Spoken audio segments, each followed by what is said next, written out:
We're going on. Yo, it's live. Boom, boom, boom, boom, boom. Let's chill over here for a second. Wild stuff. Let me know if you guys can hear me, but we are live at the U.S. Capitol right now. Gonna go talk to some congressmen and women. Let's chill over here for a second. Let's see if the audio is good.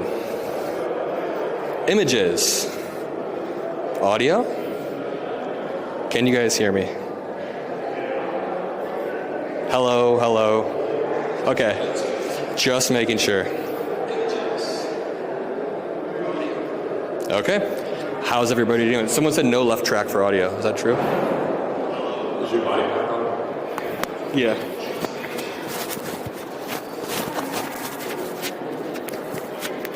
One ear. Either way, what is up, everybody? Give us 1 second to figure out all the... But we're about to take you on a tour.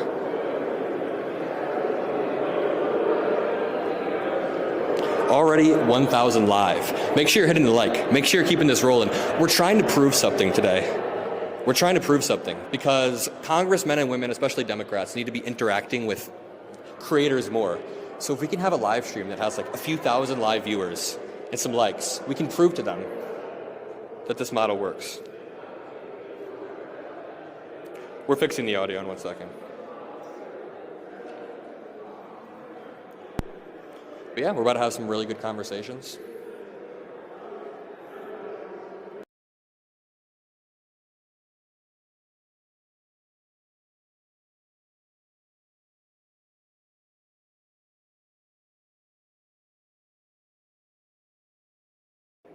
I just muted it, I think.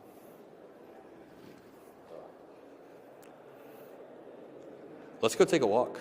Let's go walk for a second.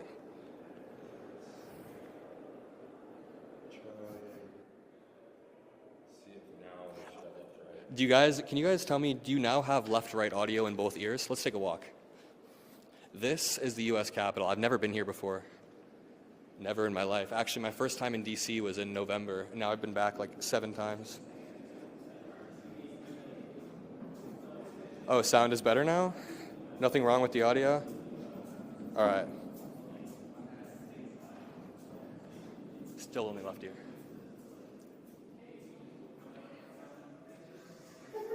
This is going to be great, though. So let me give you guys the game plan. Trump is giving it's not a State of the Union, but he's giving a joint address to Congress at 8:30 p.m. Eastern time, so ET. We're going to be there. We're going to be live streaming. And until then, we're just going to be walking around, talking to people. It's going to be absolutely awesome. We have 1.5 thousand people watching live. That is insane.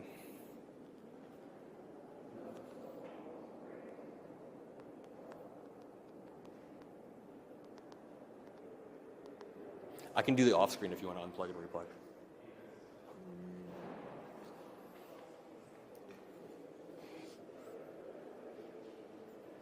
Please go knock on Marjorie Taylor's green door. We could find Marjorie Taylor Greene.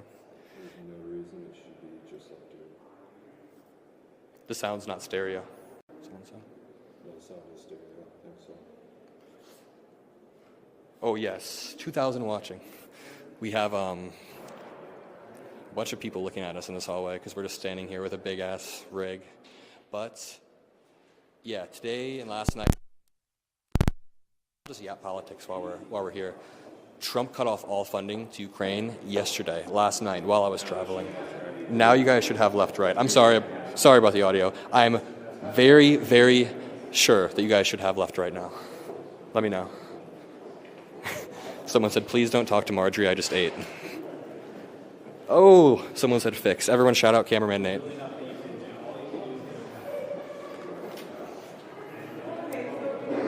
What's this? Do you know what this is, sir?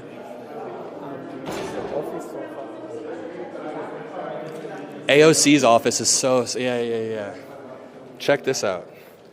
Can you focus on some of these notes? AOC's office has a bunch of notes. Let's read some of them. Please don't forget where you started with this work. AOC, keep working for the people. You're awesome sauce, AOC. We love you. Thank you. Much love from Eureka. Wow, this is pretty cool. This is AOC's office wall. She's got a lot of love here. That's what we need, charismatic politicians like that. All right, we got to get down to 242. Leave a note. I don't have a notepad.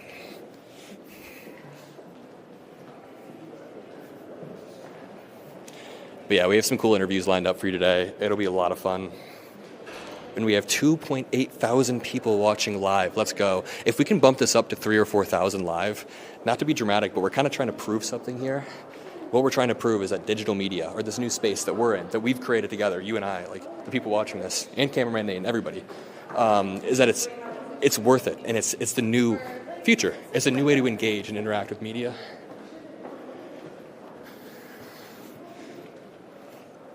I say we chill down here for a second while we wait for the next interview.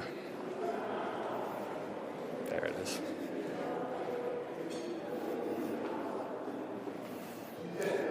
Sweet. How's everybody doing today?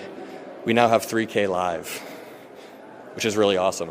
I don't know, has anyone ever done anything like this? I know CNN will like walk the Capitol floor, but has anyone ever made a whole day out of it? Jackie the deer, thank you so much. Someone said doing great today. 3K watching, let's go. You are a good reporter of news. Thank you. Yeah, so there's a few things that I want to talk about while we're chilling here for a minute. It's going to be pure politics. If you're a politics nerd, this is going to be the coolest live stream ever. We're going to be walking around talking to all your favorite politicians. There are probably going to be politicians we walk past where I just don't even see because there's so much stuff going on. But last night when Trump cut funding to Ukraine, that is a massive blow. That is not cool. I was traveling and I remember going to the hotel room and just trying to figure out like exactly the repercussions. But it's a massive win for Putin, especially because Trump just paused the offensive cyber operations against Russia, meaning we're not really gathering intel about them anymore. So Trump is doing a peace deal that is incredibly favorable to Russia, and in doing so, he's legitimizing Vladimir Putin's imperial ambitions, his intention to grab land, and then wait it out, wait till the West gets tired, and then reinvade years later. It's always been Vladimir Putin's plan. He's always started a war, he pauses that war, then he reignites the war when it serves his interest. He's done it time and time again. He's broken peace deal after peace deal. So what Zelensky was saying is a peace deal without a security guarantee is genuinely just a piece of paper. It is nothing but a piece of paper, and Vladimir Putin does not care about a piece of paper whatsoever. Make sure you drop a like. Find Crockett or Moskowitz? Yes, we will. Crockett will be cool. Here's the thing. Somebody just said, I don't want to watch Trump tonight. That's why we're doing this. You don't have to watch Trump. You won't be watching Trump. You'll be watching us all night. We're better than Trump's speech. I'm telling you. 4K viewers. Let's go. Keep dropping the like button. We're only like 10 minutes into the stream, and this is already awesome. We're building. For everybody that's just joining, we are going to be walking around the Capitol before Trump's joint address to Congress tonight, talking to politicians, talking to congressmen and women. And the entire reason we're doing this is, let's call it a proof of concept, that the digital creator economy is pushing. It's the new future. And we kind of did something similar to the DNC. I want to ask you guys in chat, say yes if you were here for the DNC stream. Say yes if you were here for the DNC stream. Someone said this is very cool. It is awesome. It's going to get cooler. Say yes if you were there for the DNC stream. Someone said put a mask on. I'm not putting a mask on. Yes. Yes. Yes. So we have a lot of day ones. When I did that DNC stream, I had maybe half of the followers I have now, so it's pretty awesome. 4.2K watching live. If we can hit 5K, I think that really proves the model. That genuinely proves the model. What else has happened other than Ukraine? Oh, tariffs. Trump started an effing trade war yesterday, which is wild. And immediately, there were retaliatory tariffs from Scheinbaum. Immediately, there were retaliatory tariffs, or she announced them, and Trudeau did as well. I don't know if they actually took into or come into effect yet, but yeah, the CEO of Target came out this morning and said prices are going to be raising. Prices are going to be higher.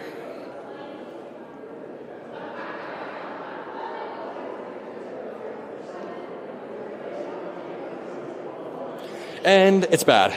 not only are we alienating all of our allies, or most of our allies, via tariffs and ceding Ukraine, and ceding their sovereignty to Russia, but now prices are going to be higher. The stock market is crashing. I'm sorry to everybody who's got retirement funds in the stock market, which is probably a good amount of people.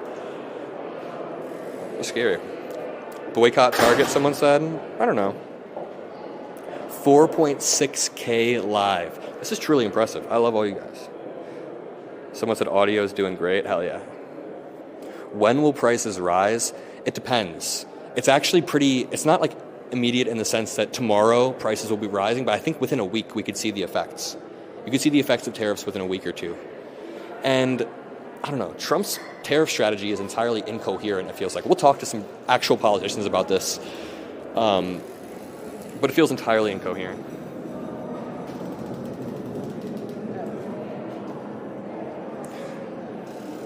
Let's see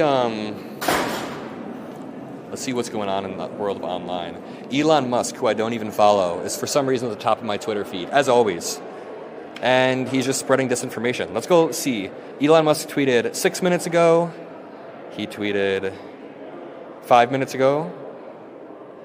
He's been retweeting stuff 22 minutes ago, 30 minutes ago, 40 minutes ago. This dude is an absolute Twitter addict. A Twitter addict. Someone said, January 20th, I solidified our retirement against the markets. Yeah, it's rough. I'm not going to give any retirement advice or whatever, but it's just, I was talking to my grandparents about this because they're nearing retirement and they were wondering about the stock market, and I said, just hold strong. Like, this isn't advice or anything, but panic is never good.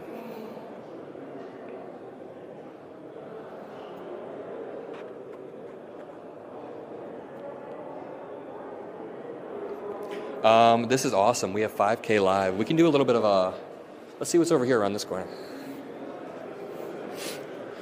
Holy shit. Should we just walk through this congregation of people just because? And then just walk back? I just want to see what's going on over here.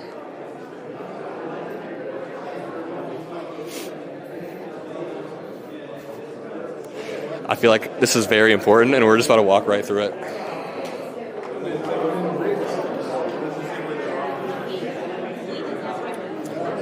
Anyone see anyone they know in chat?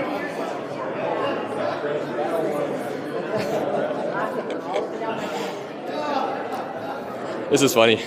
It feels like we're in a place where we're not supposed to be. It feels like I'm a kid with like a bunch of adults, you know what I mean? But we're ripping. Let's go back. Should I get everyone's attention? Be like, excuse me, everybody. Let me know.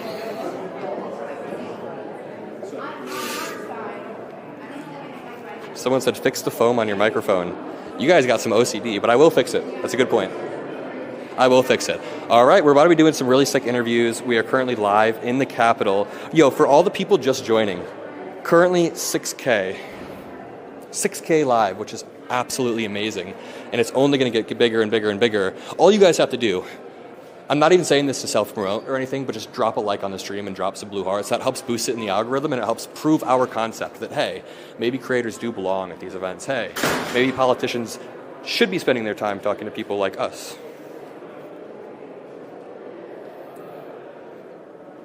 Which is interesting. Like some of the behind-the-scenes stuff. I'm just going to talk about all the behind-the-scenes stuff. Something I should have done is had another person who could do all the comms for me. Because right now I'm texting with about 6 different aides. I'm texting with 6 aides of different senators and representatives, trying to coordinate while we're live.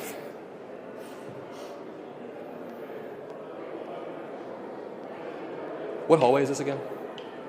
Cannon. This whole building's Cannon.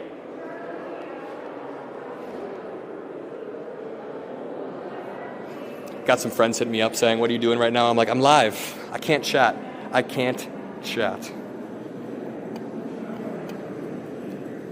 Some blue hearts, amazing. Someone said you need an assistant. Exactly. I need an assistant. Or I need Yeah, just like I need my own aide who can be doing the communications and have a spreadsheet on their phone or whatever, because cameraman Nate obviously can't do that. He's already carrying like 40 pounds of stuff, saying that his back hurts, even though he's 25 years old. But either way, oh, the blue hearts are amazing. 6.7K live. I mean, it's a pretty cool scene, though, right? You see someone go live and we're in the Capitol. Who would expect that, possibly? But yeah, we got a lot of people just joining. Let me recap. Trump is giving a speech tonight. It's called the Joint Address to Congress. It's not the State of the Union. It's kind of the State of the Union light. So they invited a bunch of creators, a bunch of people. We have Walter Masterson here. I was just with Keith Edwards. I was just with Harry Sisson. Everybody. Everybody's here right now. And we're trying to talk to congressmen and women on our side and get our message out. You know, I just passed Dan Crenshaw. Before we went live, we walked right past Dan Crenshaw. And I just wanted to say, like, please protect Ukraine. Please at least stand up for Ukraine. And I don't know, is that too much to ask? Is that too much to ask? Yeah, drop some, someone said your cameraman's killing it. Drop some thanks to cameraman Nate. Absolutely. This is awesome, guys. You know, it's a stressful start. We were wondering if they would even let us in with this backpack, and they did. But let's see what is on the news right now. Right now we're just hanging. We're waiting to talk to a congressman that you guys will like. You good? Sweet. We're about to go chat. We are currently live right now, so you want to be on the stream? Sure. You want to introduce yourself really quickly? Hey, I'm Keith Nagy. I'm Deputy Comms Director for Jared Moskowitz. Oh yeah, one of my best buddies. I'm here. This is Pepper and Bonbon. These are our policy advisors. Really? We're actually gonna meet them here. Are those actually Moskowitz's animals?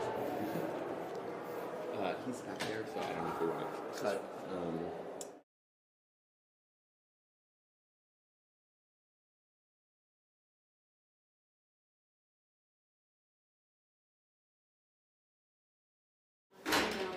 Wait. Can I sit here for a second?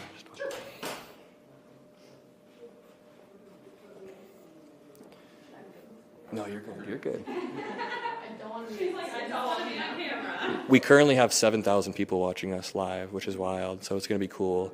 And we have a bunch of stuff lined up. You know, the only thing that I should have done, I need my own, like, assistant or something, you know? Someone who can help me book stuff, because I've got so many numbers that I'm trying to keep track of. It's rough. Thanks. Can I see the poodle? Can you record the poodle? Bamba.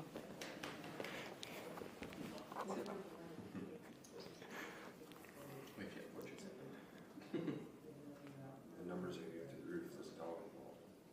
Yeah, we're founders of the Congressional Dog Lovers Caucus. Really? That's pretty sick. We founded after the Christine Owens incident. Say one more time, when do we go black screen? Because right now we're... Sorry, what? When do we go? Oh, we just went back live. When do we go black screen? As we're walking in, you want us to go black screen for 1 second? Yeah, don't want to. We just want to face this way. Yeah. Okay, that works. Yeah, shoot this in the background. That works. In a few minutes, we're going to be... You're the first interview, yeah. We're going to be talking to Representative Moskowitz in a few minutes. It's pretty cool. We didn't know, number one, if we were even going to be able to get into the Capitol. But we got in, and now we're going up to 10K live, which is going to be sick. 7K, it's going to be cool. Where's the other poodle, though? Actual policy advisors? Or maybe she's. Pepper's rambunctious, so I want to stay away. With Marcelo. Okay. Average. I might attack the camera. Occupation hazards. What are you guys filming for? What are you doing? I run a YouTube channel with Midas Touch. You know Midas Touch, the company? I work with them, and have you heard about what's going on, like, with all the creators and stuff today? Trump is obviously giving his joint address to Congress, so they brought a bunch of creators to the Capitol so that we could talk to Democratic representatives and senators and basically get the narrative, push the narrative out before Republicans can. Yeah. Good luck. Thank you. I appreciate that. When Democrats said they were switching up their strategy, I didn't know it was like hiring dogs as policy advisors. You paid the dog our tax. Yeah. When they want to see the dog again, or they keep asking.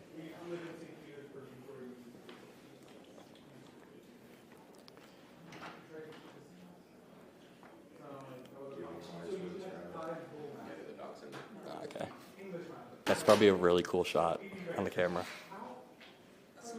Oh my, look at the shot that's on the stream right now. That's kind of cool. That is adorable. This is Moskowitz policy advisors, by the way. Yeah, no, that's right. Thank you.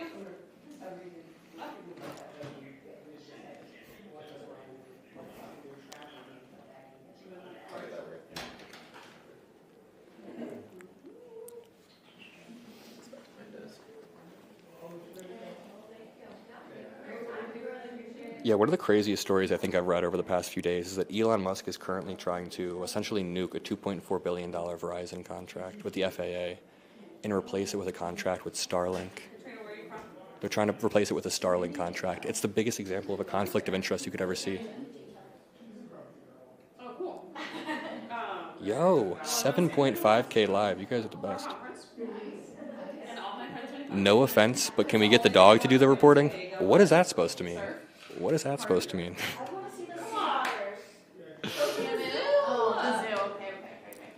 literally they bring so much fun about This is amazing. This is a pretty fun stream so far. I should probably be doing stuff like this more often. I did go, and it was amazing. It's like the biggest What is up? Dude, I literally went by myself. And it was show that really him. fun. I mean, I don't care. It was awesome. No, you're not getting the couch back. It's so great. It's a really good to do. And now they're pandas back. Pan it. Of course there's other portraits. And then we have one in our chief's office. Are we cool to record that right now? Huh? Can we record that? Adam, the dogs have a better portrait than you do. True. Hold on, let me just make this less crooked. The Democrats' strongest soldiers. It's incredible. So we used to have 5. Then it was all, you know, Yeah. how when you walk into like a government agency, we had them all lined up. We had some people. Sorry. And they took their dogs. Sorry, what? It was a lot of fun. We had like 5 of them. He was still. Sorry for crowded. No, you're fine. You want us? Yes. Are you sure? I just tried anyway. Hi How are there. you? It has been crazy. I'm so sorry for No the wait. worries, Nice don't to worry meet at you. all. I've been making good friends over here with Bob. Naturally, so, let's come in here. There's so much all of a I sudden. see that. Come here, Let me guys. go get my notebook. No.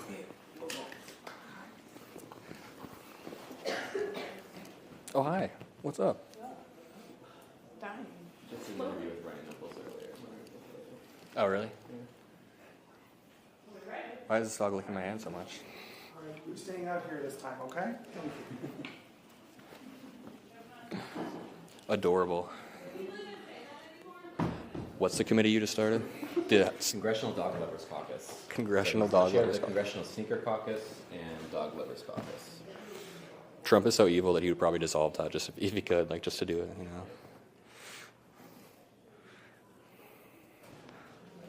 What's up? Hi. Adam, can you, for anybody that just hopped on, can you give the heads up of what we're about to? Yeah, for people that are just hopping on, we are currently in the U.S. Capitol. Trump is giving a joint address to Congress tonight, and they invited a bunch of creators and a bunch of new media to show that this is where this dog is giving me intense eyes right now.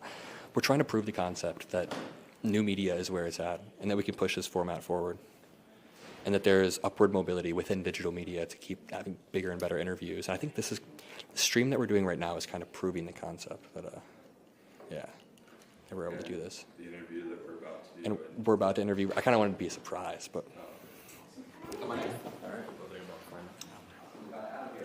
What's going on, Adam? how you doing? We are currently live right now in front of like 6,000 or 7,000 people. Yeah, we're already live. We're No, already live. Already live. We were just chatting with your poodles out there. Can I take a seat over there? Take a seat. Cool. Do we want to rotate for background? Oh, yeah, will you guys sit on this side? Yeah, we'll sit on that side. Sounds good. I'm sorry. You'll both be on this side. Oh, okay.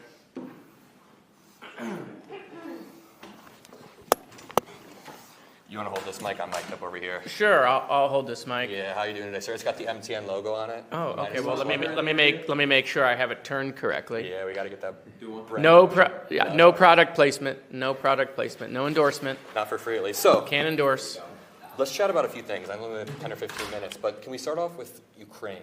How did you feel about the Oval Office meeting that happened the other day? So, I mean, look, obviously both sides are blaming each other, but in general, the office meeting was a debacle. And, I do think it's clear when you watch it. I think J.D. Vance was the one who initiated, but at the same time, I think President Zelensky could have done a better job in that meeting. That being said, there's now reports coming out now that President Trump and President Zelensky are going to move forward on the mineral deal. They are going to sign it, and that we're going to hear about it potentially at the State of the Union tonight. Of course, that's how President Trump would want to do this, right? We'll pause aid, we'll cause all this chaos, and then we'll announce it for a big TV moment in the State of the Union. But when you're seeing Marie Le Pen, the far-right leader in France, who I disagree with on just about everything, coming out and criticizing us on what we're doing on pausing Ukraine aid. I was very tough on President Biden when he paused aid to Israel.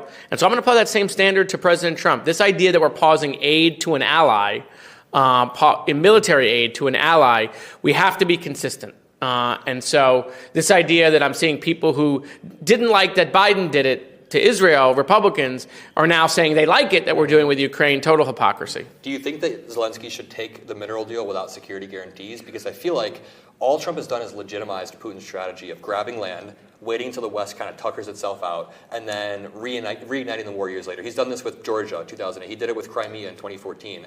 Do you think Zelensky should take the deal if there's no explicit security guarantees? Well, look, I would prefer explicit security guarantees. Yeah. In fact, some of the people that are now in Trump's cabinet were for that before they were against it, of course.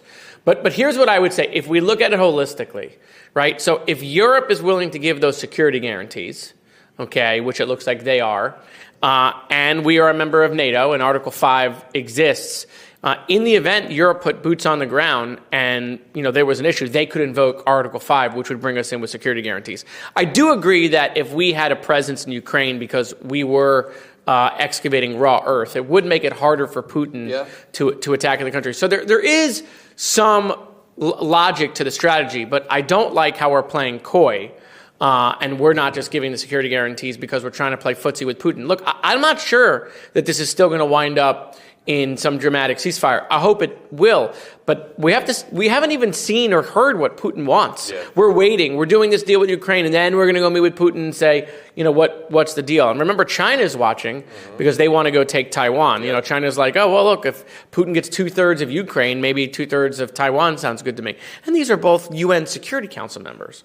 And so this is a very large game of risk that is going on right now. But I am happy that we're going to sign that mineral deal. We need that mineral deal because we've been asleep at the wheel while China has gone into Africa and Latin America and gotten control of a lot of these lithium mines and rare earth mines that were needed for solar technology and for battery technology in the future. I want to talk about Doge in 1 second, but Ukraine is something I really care about. So when it comes to Zelensky and Trump, is it a worry of yours? Is this a real concern that while Trump can't pull us out of NATO because he'd have to go through Congress, you can... Actually, who did that? Funny, who did that? Marco Rubio is the one who passed that bill. But the thing is, can't he just say that he won't come to help? And the entire reason Article 5 works is because countries are predictable. The predictability of countries to come help an ally. But if Trump removes that predictability, Article 5... If you think the stock market is going down today or yesterday, if Article 5 was invoked legitimately and President Trump said he wasn't coming, you couldn't...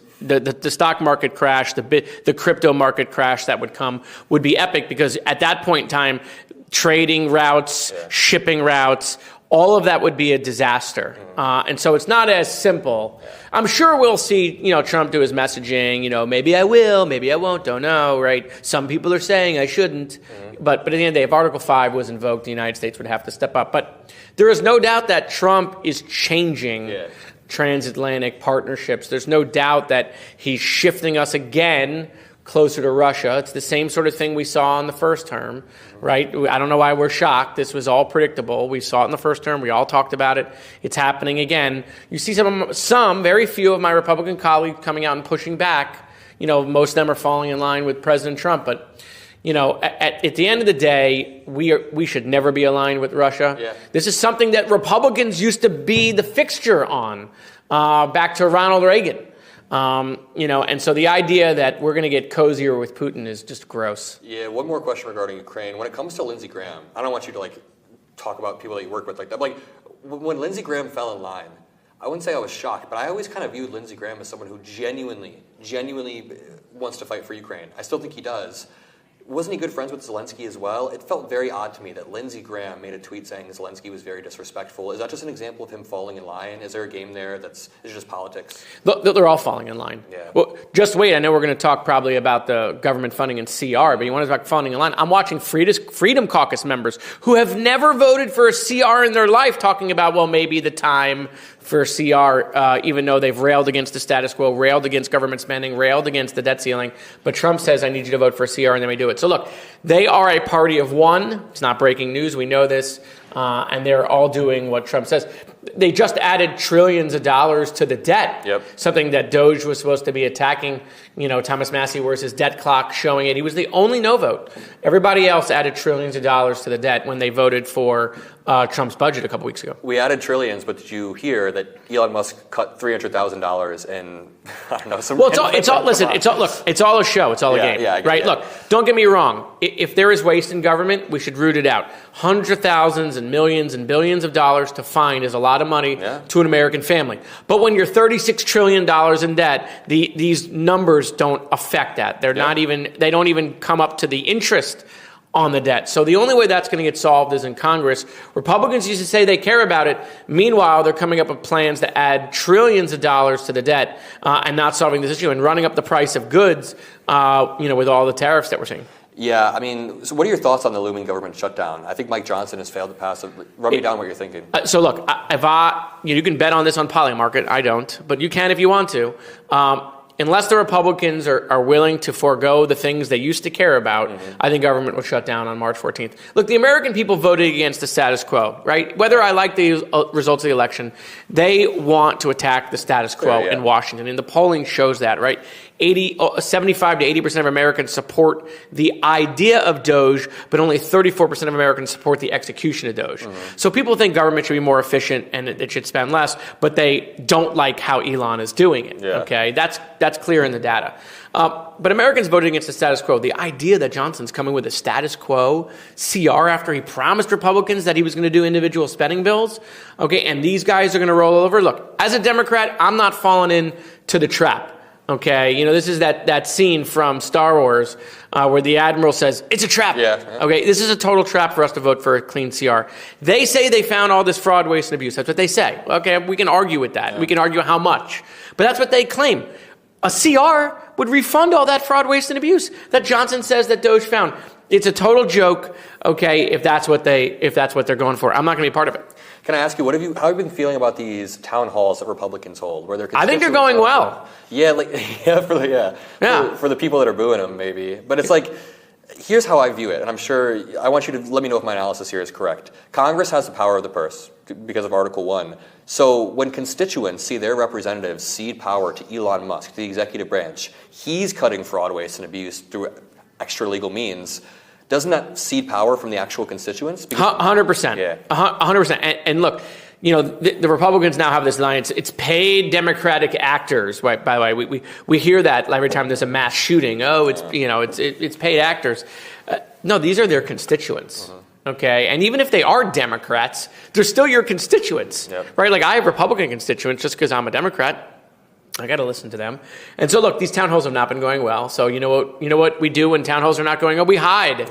We hide, run, and duck, and don't come out of your house. Don't meet with people. Don't meet with your constituents. No more town halls. The American people are going to catch them on that. They're not going to get away with that either.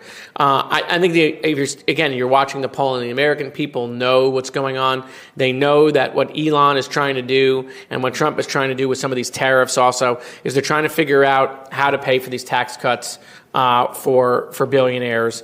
And they're doing it on the backs of regular Americans. The cost of eggs. Right, we're in the golden age. Well, I don't know if you know this. The price of eggs are the price of gold now. So we're, welcome to the golden egg perhaps. So, I mean, this is what is going on the street. We're going to see with these tariffs now, the price of goods coming up. The Target CEO said prices are coming up. You're going to see prices go up on coffee and cars and all sorts of stuff.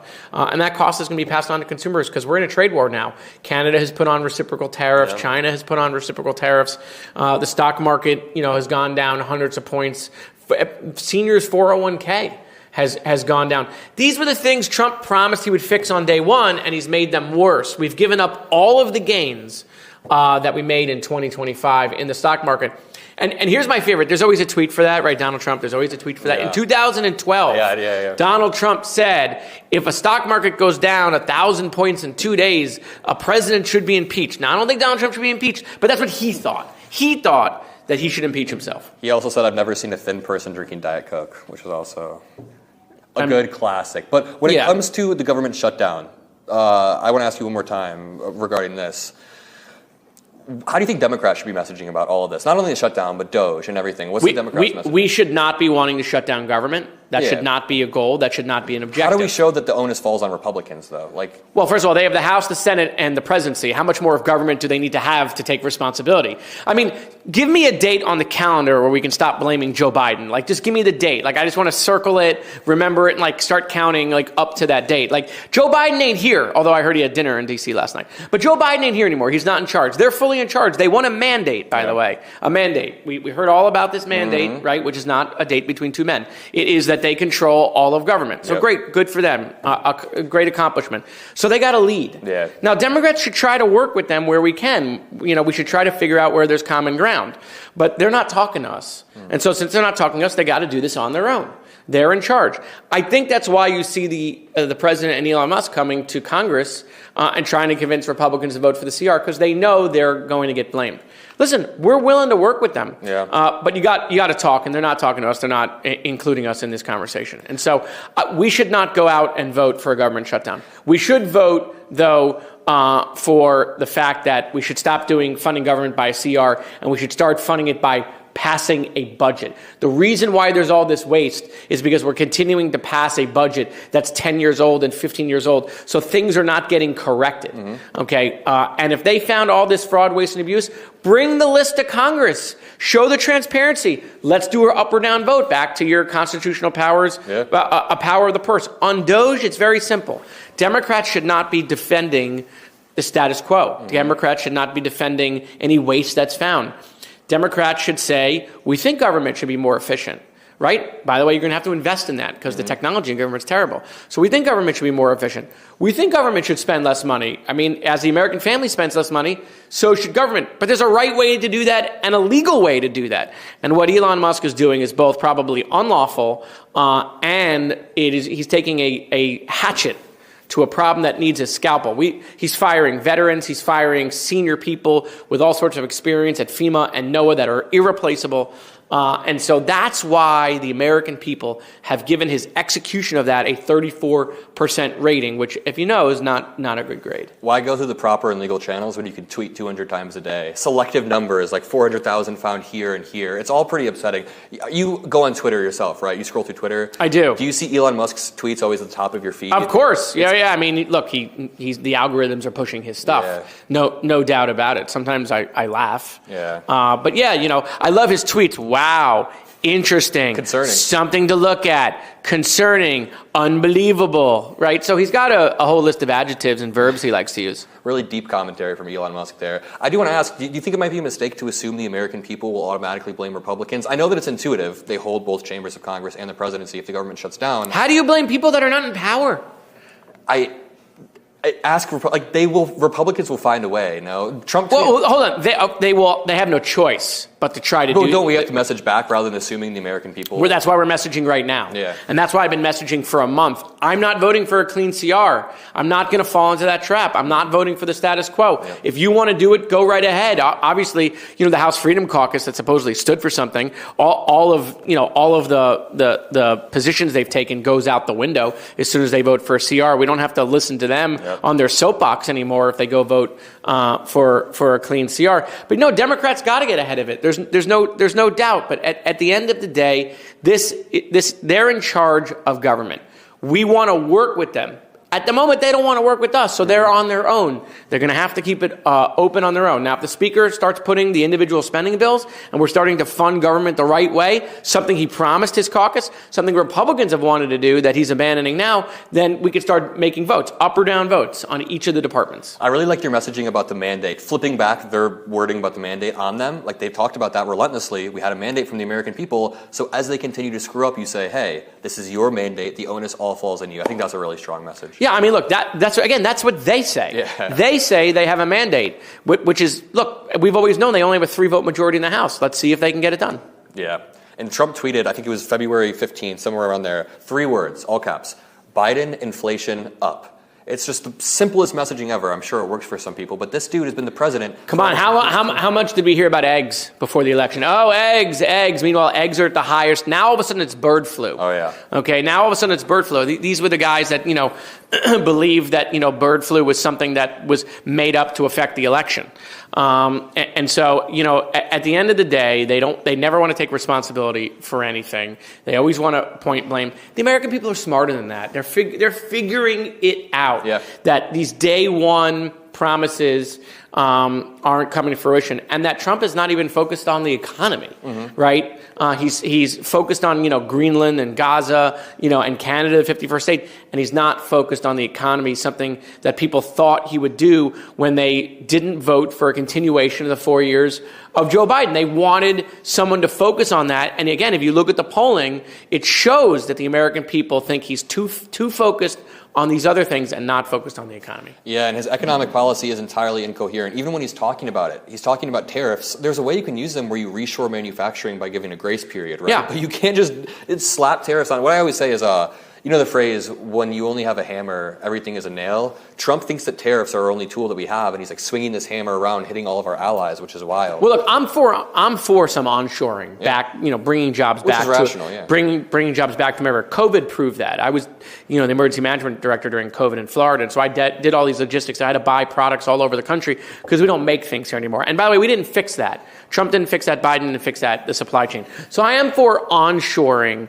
some of this stuff back to America. We need to do that. But tariffing our way to do that is not going to be the solution because it is going to create a trade war. It is going to pass those costs off the consumer. This idea that the consumer pricing is not going to go up is just not true. It is going to go up. And again, you don't have to believe me. They're going to see it. Believe your own eyes. What was that movie, Don't Look Up? Just look at the prices. Yep. When you go and you pay, look at the prices. You're going to see the result of his policies. And when he says, there's going to be some short-term pain, how long? A week? 6 months? A year? He'll be insulated from it. Elon Musk will be insulated from any short-term pain. So I think we'll leave it at that. Thank you so much, Representative Moskowitz. I really do appreciate the time a lot. Good to see you. Yeah, great to see you. You got it as well. What's up, Midas? Say hi to the Midas Mighty. Say hi to your brother Ben. I know you better. Beating Joe Rogan. Beating Joe Rogan. Number 1 on the charts. Number 1. Can I keep this? We can send you a new one. Definitely. Thank you guys. You guys probably should go on this way. It's easier. Sweet. Thank you so much. Yeah, thank you guys so much. Jump on you. Oh yeah, the poodles. See you guys. Cool. That was great. Thanks for the help. Why do I have 40 new text messages? Let's see what's going on here. How many people do we have watching the stream? 12K. Let's go. Woo woo, right? We have another interview that we are heading to now. Nothing like having 12K live viewers, which is really, really sick. Weren't those dogs super cute? The dog was licking your camera? All right, 1 second. Let me check out where we have to go next. 172. Our next one is at 172.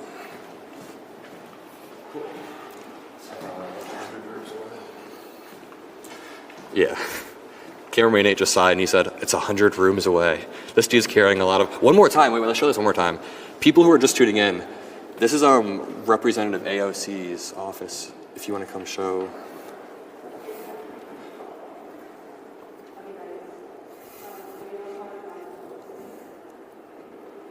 Super clean. AOC is really, really, really... Show them who's boss. Grace Hayden. We love you. Come show the sign. It's kind of cool. Representative AOC. Sorry, I'll get out. No, you're good. You're good. You're very good. You give me rare hope for the future. Please continue to hold them accountable, AOC. That's really good. Sorry, y'all, I'm actually headed in. Oh, sorry, my bad. Amazing. Fangirls from AOC. All right, we got to get moving.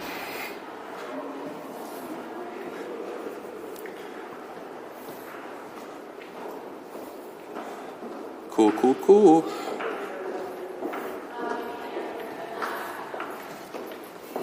$12K live. I love all of you guys. Again, one more time, make sure you drop a like on the stream just because this is the proof of concept that creators in digital media are the new wave. You want to chat for a second or you got to rush? Do it 4:30. We have to be 4:30 is the next meet time. Oof, we're not going to make that. We're not going to make the 4.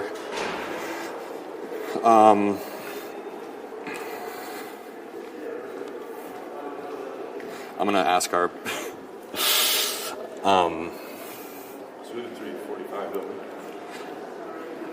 yeah. I'm going to ask what's sorry, I just got a text. All right, we got to go to Canon 172.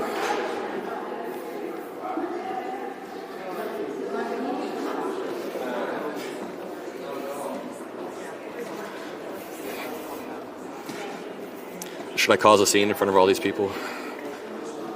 Yes, no?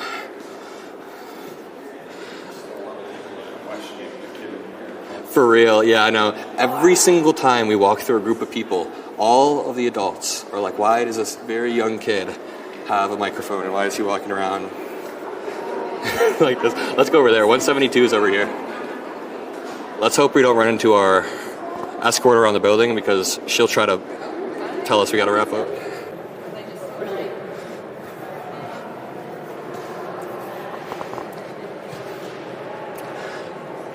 Where is 172? Do we have to ask for directions? Boom, boom, boom, boom. I have a question. Do you know where 172 is? 172? Yeah, is it going to be that way? So you're looking for, so it's going to be on the first floor. 172? Yeah, so we go down? Yes. That's a dumb question. I feel like I asked a dumb question now.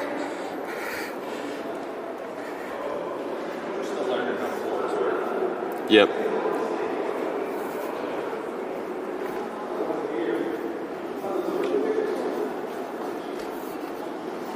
Let's head down.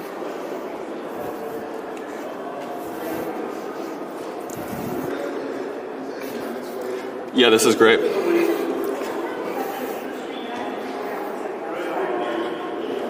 Thank you all for being here. Thanks for everybody. We've got 12K live, it says. Maybe, 13K live. It just updated. All right, 172 is this way.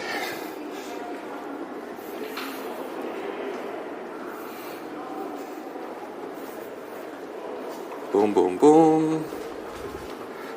Pretty cool. I just got the stare of daggers from an old, I don't know. But, yeah, we've got some really cool interviews lined up. I don't want to even say them out loud because I feel like that just jinxes it, but we got some cool stuff lined up for you guys. Walking through the halls of Congress.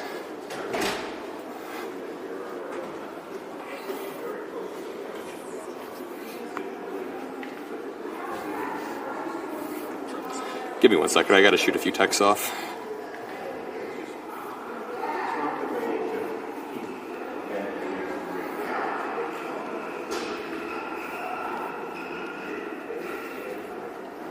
All right, we're here. We're about to queue up the next interview. Great stuff. Again, thank you guys all for being here. I've said this like 100 times, but the entire reason we're doing this, the entire reason why you should stick around and drop a like is because, number one, we can control the narrative while Trump is giving his joint address to Congress later tonight, but also, this is the proof of concept, that there's a lot of upward mobility for people in digital media. It's not even digital media, it's the media. We are the media. I feel like saying new media or digital media sort of downplays it or otherizes us. We are the media now. We are the new media. And we're trying to prove that. We're trying to show that if you give us access to walk around, to talk to people, we will pull 14,000 live viewers right now, and it'll be great for controlling the narrative, for dominating everything. We've got another interview lined up in just a few minutes. But for now, I say we just chill around here. 172 is right there, so we can just chill right here. lot of you guys said that you missed the IRL streams from the DNC, so it's nice that we're back. Hydration's good. Hydration is key, very important, especially when I'm yapping so much.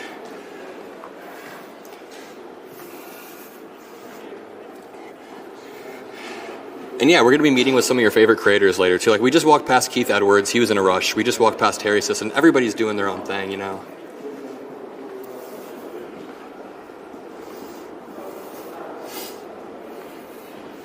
We could chill here for a second. Beautiful view. No, Moskowitz is a great guy. That was awesome. I really like that. How's everybody doing in chat? I'm looking at the chat for the first time in a while, so how's everyone doing? Ready? How you doing, man? Good to see you, man. Good to see you. Are you ready to go? No, so he's, I thought we said before. We do, he's yeah. in a couple meetings. Okay, we're but good. we can do it after. I just get time to him, No, I just said we're just chilling out here. No rush. All right, great. All right, thanks. Yeah, let me know, man. 14K live. That is quite a feat. I will say that is quite a feat. Thank you guys all for being here. It really makes me feel great. Also, we hit 1 million. Thank you guys for 1 million. That was insane. Keep subscribing. Keep liking the stream. Not for my ego boost, but because it helps. It helps boost us in the algorithm. And it helps prove this concept. Everyone says I'm doing pretty good. Someone said, tell Pacman. Pacman's not here for some reason. I wish he was. You didn't mention you'd go live. It's a surprise.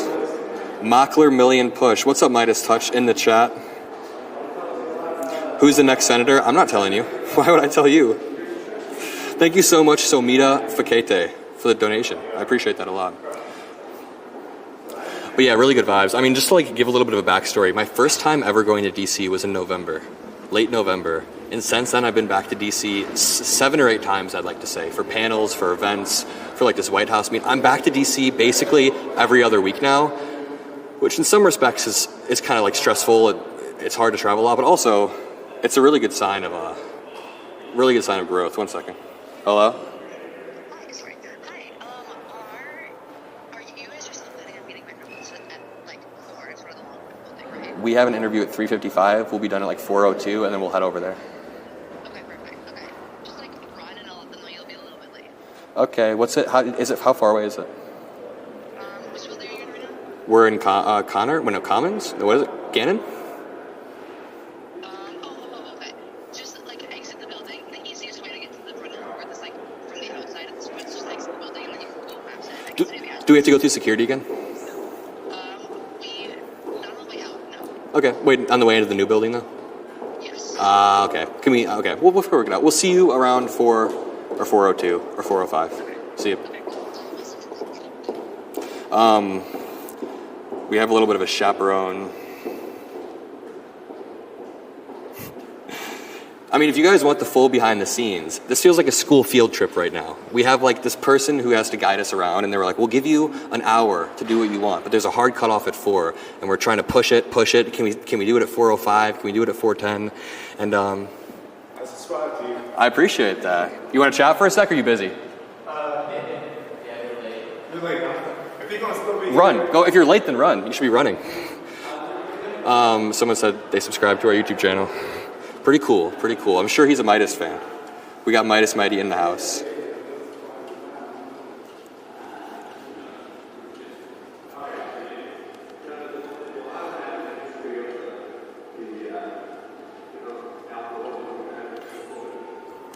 Ooh. I'm getting some cool incoming. What is up, everybody? Sorry for the dead air. I'm just trying to do some scheduling and everything. But let's talk some politics. Let's talk deep politics, because the past 48 hours have been quite upsetting in a few ways. Trump pausing aid to Ukraine was definitely a blow. I'm sure he'll talk about it in the State of the Union, as Moskowitz was saying. But at the same time, all Trump has been doing is legitimizing Vladimir Putin's strategy of grabbing land, waiting for the West to tucker itself out. This is exactly what Moskowitz and I were saying, and it's very predictable. If Ukraine does not have security guarantees, if they don't have a peace deal without security guarantees, the peace deal is just a piece of paper that Putin will rip up right away. So it's incredibly important that it's incredibly important that there's security guarantees. It's a no-brainer. I don't understand how Trump and Vance, and yeah, Moskowitz was right about Vance instigating the entire conflict in the Oval Office. So,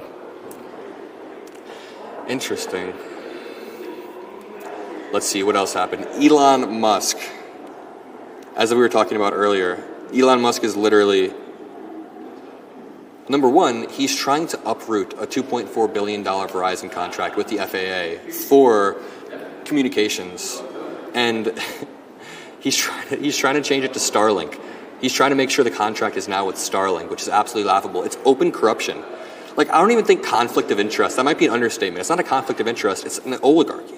The idea that the richest man on the planet can buy favor with the president, can be living near the White House, and then can rewire contracts and can make sure Congress doesn't have the power of the purse. Somehow, Elon Musk now has the power of the purse. It's wild. It's not. But that's why we're here. We're pushing back. We're talking to a bunch of politicians today. It's like the DNC part two.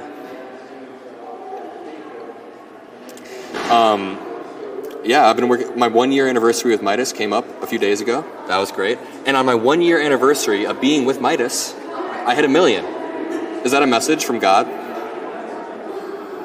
for you believers? No, but I do think that is incredibly, incredibly cool that we hit 1 million on the 1-year anniversary. Shout out to all the Midas Mighty. Shout out to the brothers. And at the same time, I don't know. We've really done a good job growing this past year.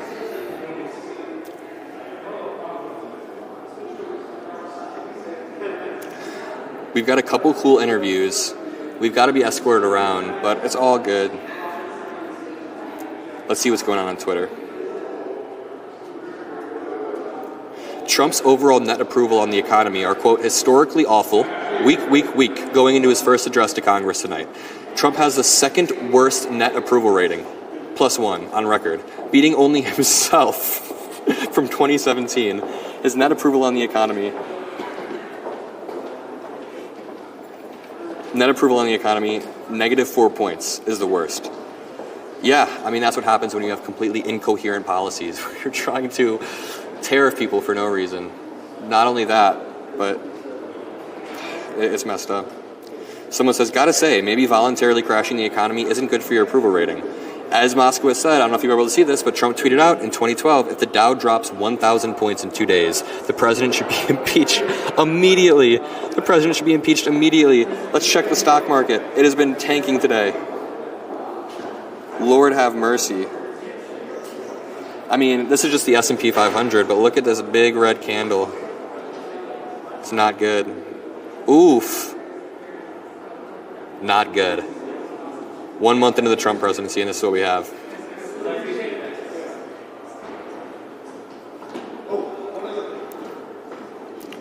Let's see. No more town halls. Republicans are apparently now canceling town halls across the country. I guess we'll just do some impromptu news. The chair of the House GOP campaign arm told Republican lawmakers on Tuesday to stop holding in-person town halls after a wave of angry backlash.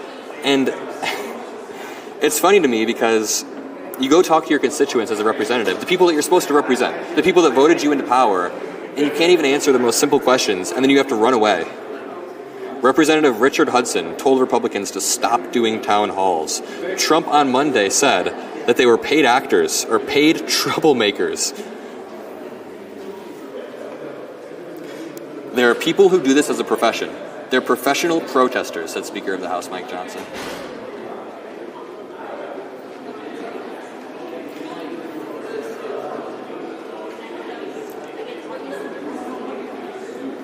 Let's see how we're doing. 12K live. Amazing. Oh yeah, for all the new people here, we're currently live in the U.S. Capitol. Trump is giving a joint address to Congress, and we're just trying to talk to people. We're trying to get the narrative straightened out.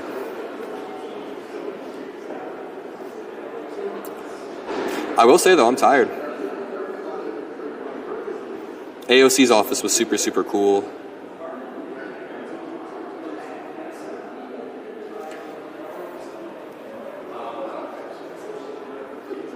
One more interview in a few minutes, and then we've got a bunch more after that.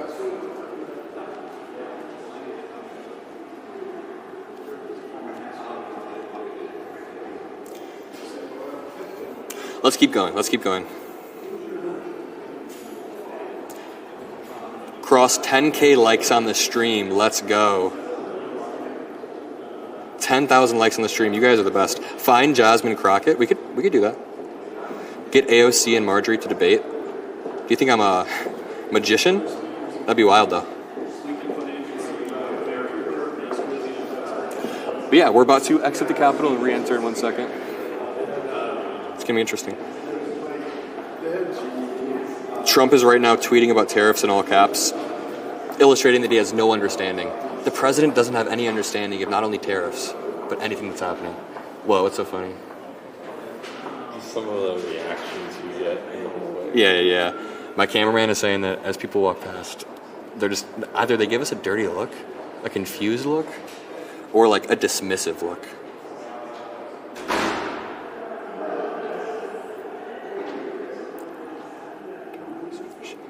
$4:30.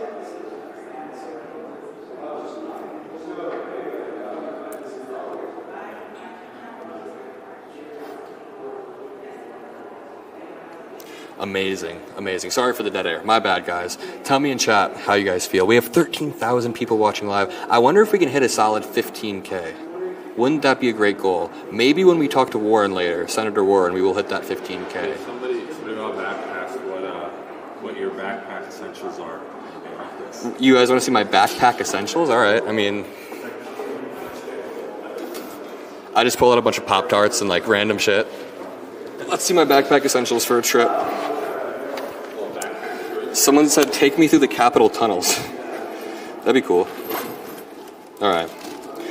Honestly, I packed pretty light for this because we go through security. I've got my laptop. I've got portable chargers. They gave us a snack pack earlier because it is literally a fucking school field trip that we're on, it feels like. I brought a little bit of cologne and deodorant. Sorry, don't judge me. Just being responsible. Let's see. Yeah, that's it. I packed light. What's the weirdest thing I could have just pulled out then? Like, A Trump bobblehead. yeah. It's a bunch of Trump merch. Just MAGA, straight MAGA merch. Congratulations on 1 mil. Thank you guys so much. Why didn't you pack any vodka? That's a good, fuck. I knew we were forgetting something. I just didn't know what it was. It was vodka. Wasn't any objective flight. Yeah. Cameraman Nate chugged all the vodka while we were entering. No, but 13K live. What snacks? There's like a Snickers in there that they gave us earlier. Slava, Ukraine. Yeah, Ukraine is something I'm genuinely super passionate about. If I had to obviously domestic issues that affect me on a day-to-day basis, I care about a lot as well, but the Ukraine-Russia war is something that I got really engrossed in, following the daily updates, because I think there are broad implications. I think that, like Moskowitz said, again, China is eyeing Taiwan. China is trying to see, hey, how is the U.S. going to respond to this? Even North Korea and South Korea. There's liberal versus illiberal themes there that could be represented within Russia and Ukraine. So just the idea that the fact that Republicans are this far gone. The one that really surprised me, and maybe it was my naivete, but the fact that Lindsey Graham immediately just fell in line. Not only did Lindsey Graham fall in line, Lindsey Graham took a photo smiling with Zelensky, and then an hour later, Lindsey Graham said that Zelensky should resign. It doesn't make any sense at all. 13K live, that is insane. Someone said if you had vodka, Hegseth probably drank it. Good one. The DUI hire. You know Pete Hegseth? Yeah, we did walk past Dan Crenshaw earlier. We weren't streaming yet, but that would have been a good conversation to have. And it would have been very respectful, too. I would have just been like, hey, can you at least defend Ukraine a little bit? At least have a little bit of a backbone. But yeah, we've got a few more interviews coming up in just 1 second. I think the cool part was AOC's office just plastered with notes. Super sick. A bunch of love.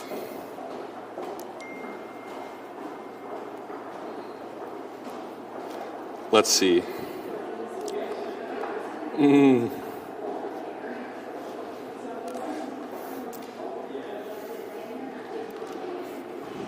Holy dirty look. What do I do to deserve a dirty look like that? I don't get it.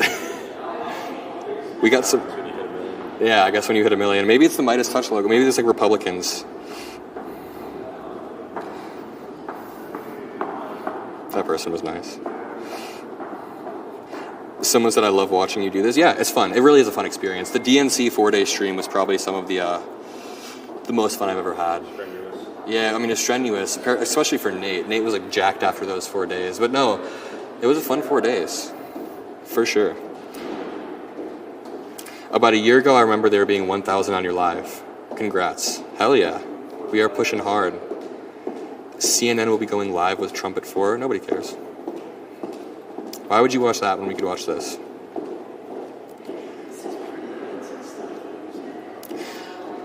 We're just chilling around. The reason why we're just chilling here is because we've got an interview right over there in just 1 second. And then after that, we got to rush over and find our chaperone. Yeah. And here's the thing. While we go outside, the stream might drop for like 10 seconds. Literally 10 seconds, it might cut out. So just stick around if that does happen. Sometimes when the stream drops and everybody leaves, it just nukes the entire stream. And then it's fine. If we had 1,000 viewers, it would still be amazing. But it will drop for a second. It does happen. It does happen. We'll be good going outside, security checkpoint. Yeah. Someone said the DNC was full of joy, unlike the Capitol. True. Thank you for the $50 donation for vodka. Wow, we won't let Pete Hegseth get his paws on it.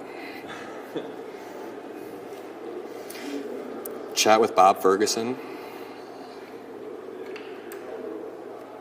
What are some of the wins the viewers have had lately? Like, it's all bad. Like, who's had, Yeah, has anyone, that's a good question. Anyone in the chat taken any wins? Because I guess, I don't know. A lot of times when I go online, it seems like the state of the country is quite grim. Even if Trump is a bumbling buffoon, a lot of people are like, hey, it's pretty grim that all this is happening. What wins have you guys taken, either in your personal life or in politics? I mean, I think a win was... Yep, 5 minutes. Yeah. So he's just meeting with a group right now. That once that's done, then we can do it either from the office or if you wanted it the audio is not bringing it out here. It's probably better inside. There's an extra chair in there? We'll just sit down and chat. Yeah. I mean, sure. How long do you want? 5. Perfect. Yeah. Great. Sweet.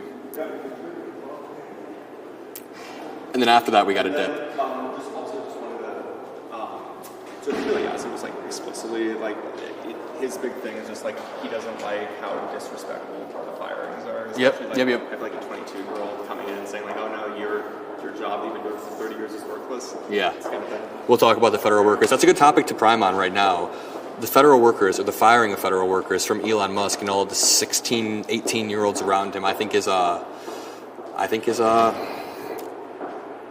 very disrespectful, number one, but also likely illegal. Like I was saying with Moskowitz, we covered a lot in that Moskowitz combo. We covered a lot of good stuff, but the power of the purse belongs to Congress because of Article 1, so you can't just have Elon Musk within the executive branch, not even within the executive branch. You can't have Elon Musk going and cutting. Someone said, this is awesome. Thank you. It's going to get cooler. Right now we're just kind of chilling, waiting for more interviews. Then we're going to go meet up with a lot of the big Gen Z names, or a lot of the big creator names. Someone said, why aren't you wearing a tie? It's business casual, that's why. Someone said, you're so disrespectful for not wearing a tie. Come on. we should have gotten you a tie on the way. Yeah.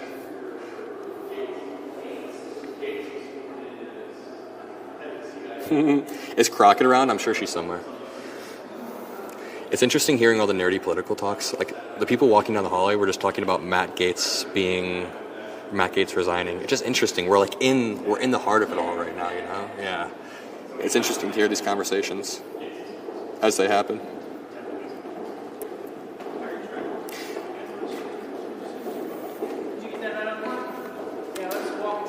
Yeah, but I don't think Zelensky should resign. I just saw a tweet, someone's calling on Zelensky. They're all calling on Zelensky to resign. It makes zero sense whatsoever. They're kind of just trying to bully Zelensky and bend him to their will so that he's not, I don't know. It's definitely not good. And J.D. Vance intentionally stirred that Oval Office meeting. You can see the moment where he begins to realize that he can escalate. And Vlad Vlexler was saying this in a video, but it was calculated. It was called like calculated bullying. He knew that he could get Trump to go after Zelensky if he picked his moment right. And he did. J.D. Vance did pick his moment right, and it worked. And Zelensky handled himself well. People have tried to argue that he got a little bit flustered. I mean, maybe he did, but I think he did as well as he could given the situation.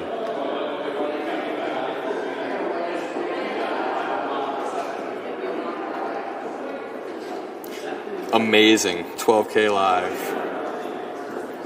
Yeah, once we get into this other building, too, it's going to be really cool. Yeah, who would even replace Zelensky? Now, here's the thing.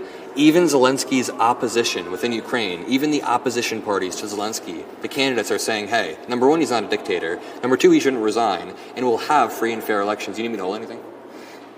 What? And we'll have, I can hold that if you want. I'm good. I was checking your artery. Yeah. And we'll have free and fair elections after the war is over. You guys are crazy. Mic foam is not straight. Please fix it. Mic foam is not straight. It is not straight. Let's see. Just because you said that, I'm going to keep it like this. Just because you said that, this is how the mic's going to be for all of our interviews from now on. Okay, so do the whole next interview like that. I'm going to do the whole next interview with the Congress. And when the congressman tries to fix it, I'm going to put it back out like this. No, but for real. Is that good?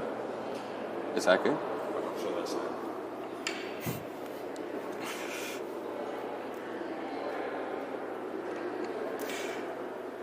Donate to Ukraine. Someone said, Adam, don't do that. I was kidding. I was completely kidding. But, let's see what's going on.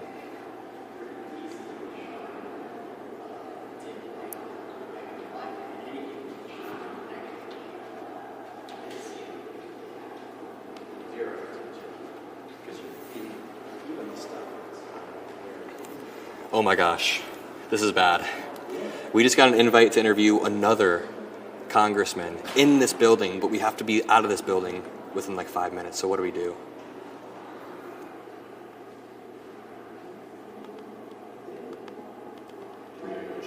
Send me a text of who it is. Or show me. Yeah, 1 second. I mean, it's not the worst thing in the world if we have to fight to get into the other building. Yeah, no, it'll be all good. I mean, honestly, going back to my high school days, I was a little bit of a rebel. So, like, if there was this field trip we went on,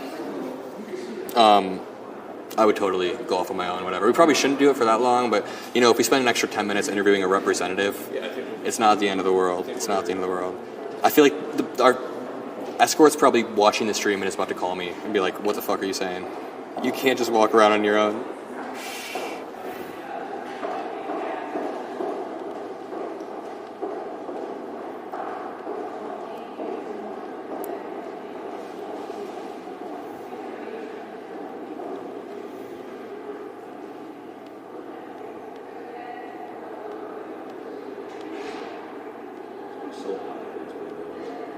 Cool.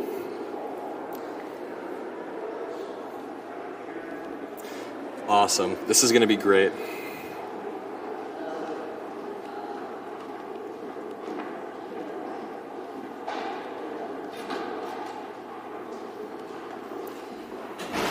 All right, we're 1 minute away from this interview. We're close. I will say we learned a lot from the DNC stream. I guess I didn't learn enough to fill up the dead air entirely, but we did. I'm tired. We stayed out late last night. Cameraman Nate was dragging me around. No, but for real, we've learned a lot on how to fill up the dead air, on how to maneuver our way around crowds, on how to make sure that the stream is nice and lively and solid. Right now, the quality is amazing. I just got sent some clips from the Moskowitz interview. The quality of that interview was great, and so were the camera angles. I like when the poodle licked the camera. You could see it.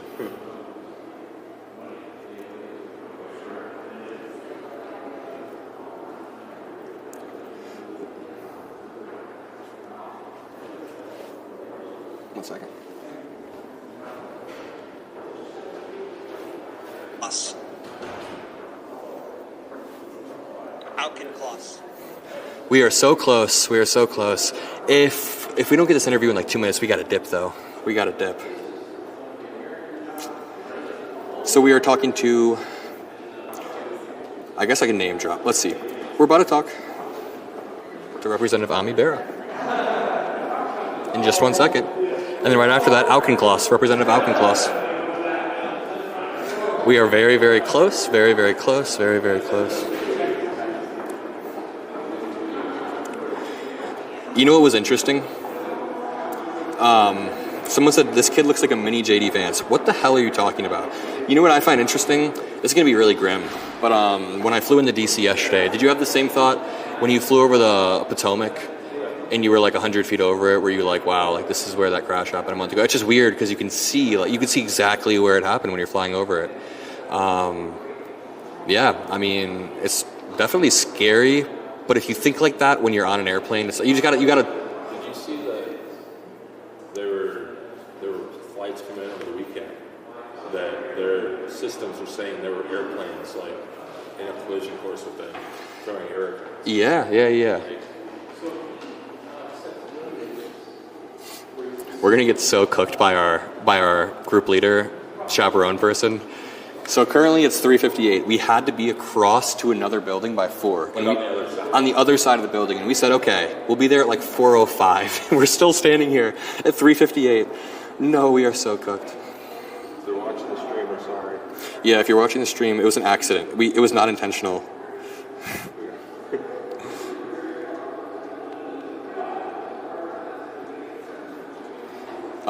Okay, if they're not ready in 2 minutes, we gotta go though. Unironically, we have to dip in 2 minutes. I don't want to get the shit beat out of me.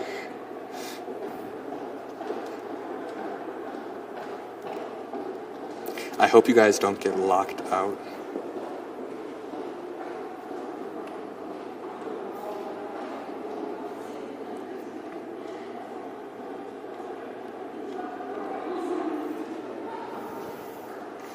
I'm gonna see if we can do a walk and talk with him. I feel like I'm just sitting here teasing you guys for an interview.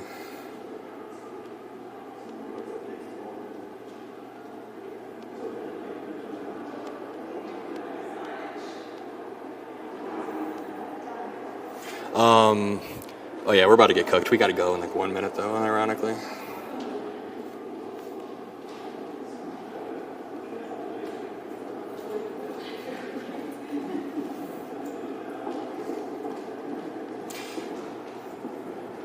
Let me read some of these chats. This is how reporting goes. How rude? No, it's not rude. It's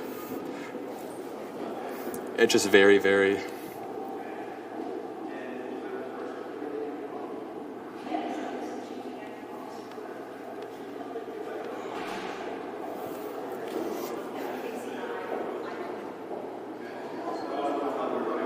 Yeah, okay, we're good now. We're good. We should be fine. Let's go. Which I'm willing to do. So you'll be ready. We're live right now, so yeah. Perfect. Cool. Let us know. Perfect. Yep. Here's the thing. We got to go to the visitor center next, the House Visitor Center, but they said be there by 4. It's exactly 4. Do you think they'll still let us in? Yeah. Okay, we're good. I'll go if you guys are doing it. Yeah, you'll rally on our behalf. Cool. Sweet. Yep. And if we can just take them if we need to. We can just, Yeah, I mean, it would be better if we just did it here and then we could go. I mean, No, I think we could fight the people. No, I don't know. Never mind. Great. Cool. Or we could just use IDs to get in. We could just use our IDs. That's another way. But we currently have 12K live. So when we walk in there, I'm going to say immediately, like, hey, we're live. Let's chat for a bit. Yeah, it's going to be cool. There's people leaving. Okay, no worries at all.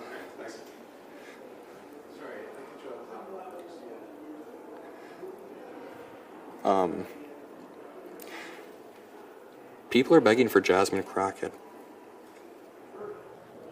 I'm not sure. Justin Trudeau just gave a really powerful speech. Justin Trudeau in the speech was essentially saying, let me find this. Trudeau in his speech was saying, I thought this was really interesting. He was like, Canadians are going to keep booing at the American anthem, but just know that Canadians aren't mad at Americans. We're not booing you. We're not booing your teams. We're not even booing your players. We're just booing a policy that is designed to hurt us, and we're insulted and we're angry, but we're Canadian. Which means we're going to stand up to each other.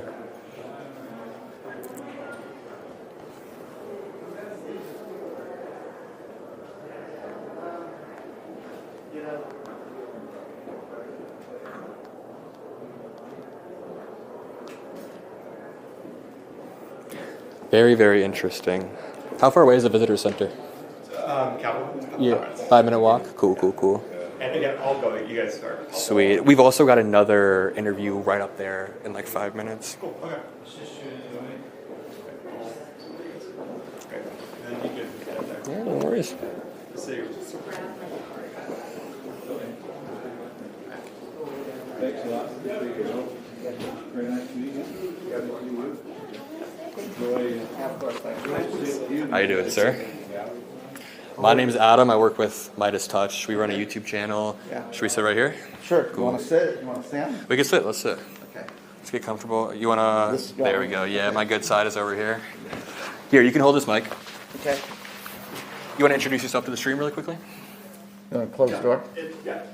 Let me know when you're We ready. are live. We are already live. Hi, I'm Congressman Bera, Sacramento County, and thank you for having me on the Midas Touch. Yeah, Representative Bera, I want to know, when it comes to Elon Musk and Doge, how do you feel about him letting 19-year-old dudes run amok and fire people who are lifelong civil servants? I think it is totally disrespectful, right? I mean, if you're someone who served this country for 30 years, if many of these folks are veterans that served in uniform, now they're out there, in conflict zones and refugee camps, et cetera, to have a 19-year-old tech bro kind of come in and just say, hey, you're fired, or justify your job, give me 5 reasons. We don't do that. That isn't how we treat one another. And I'm fine if we want to evaluate programs, but these are human beings that are serving our country. It is entirely disrespectful. I agree. And can you give me a better understanding of Article 1 says the power of the purse belongs to Congress. Is it fair to say that Elon Musk right now is subverting that via the executive branch with Donald Trump? 100%, right? I mean, these are programs that Congress has authorized. We provided the funding for it. The executive branch is now supposed to execute that funding, and what they're doing is totally illegal. Mm-hmm.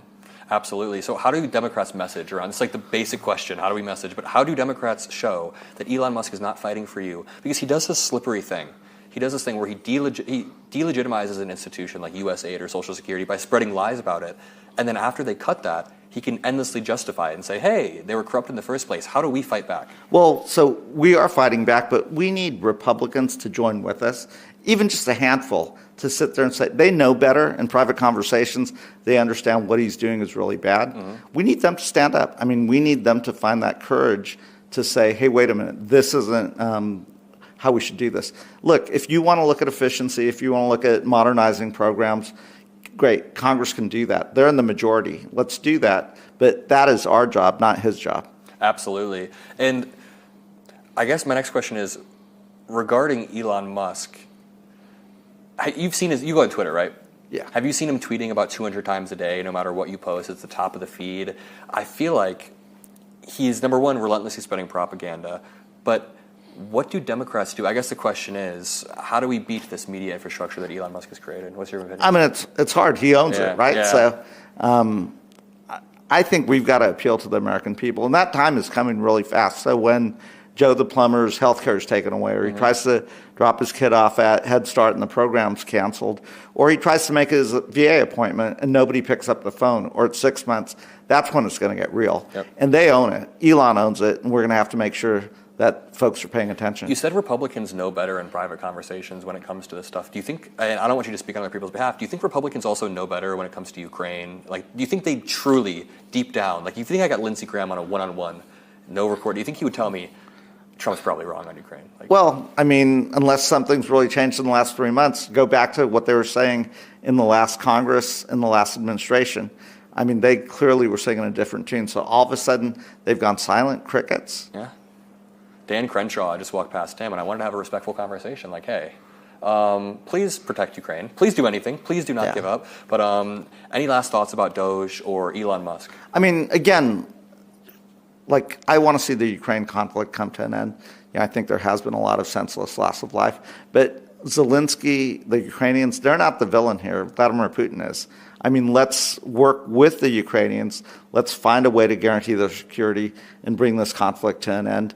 For the folks that have served our country that, are public servants, I feel really bad for you. We're going to do everything to protect them. You're serving our country. And again, what Elon's doing, what Doge is doing is entirely disrespectful. We don't do that. How can you have a 19-year-old fire a veteran? There are stories of veterans being fired. Right. I mean, it would be really difficult. I mean, if I were that veteran, I'd want to just say F you. Yeah. It's right. Well, thank you so much for talking to us. I Thank really you. appreciate the Be well. time. Yeah, and we'll come back on my show soon. We'll chat soon. Really enjoyed it. Now we got to sprint to the visitor center as fast as we can. So, Thanks for coming by. yeah, appreciate that. Have a good day, and don't dread the speech too much. I mean, sweet, that was good.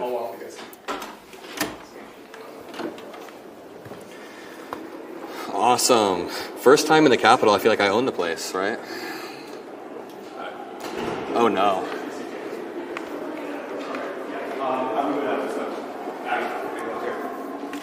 Go. I'm getting a lot of mean texts from the person who's supposed. She said, please get here ASAP. Please, please, please. Yo, we're supposed to meet Auchincloss outside Cannon. So if you could escort us to like right outside. Yeah, right outside Cannon. I thought you were going to HBC. Yeah, but can we take the outside? Can we walk and talk from the outside? Yeah. Okay, cool. Yeah, so we'd have to go back upstairs. Okay, fine. Do you know which? I mean, would it be a bad thing if we just made it to HBC with you assisting? You can come. He's coming to HVC with us, right? Yeah, he's coming to HVC with us. Did they say what exit? North. Okay, like on Capitol? Okay.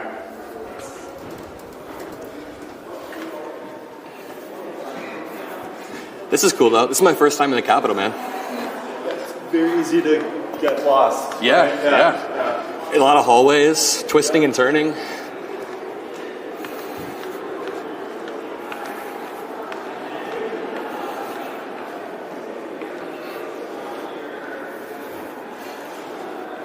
So you might not be able to get in with let's say with that or someone they gave you.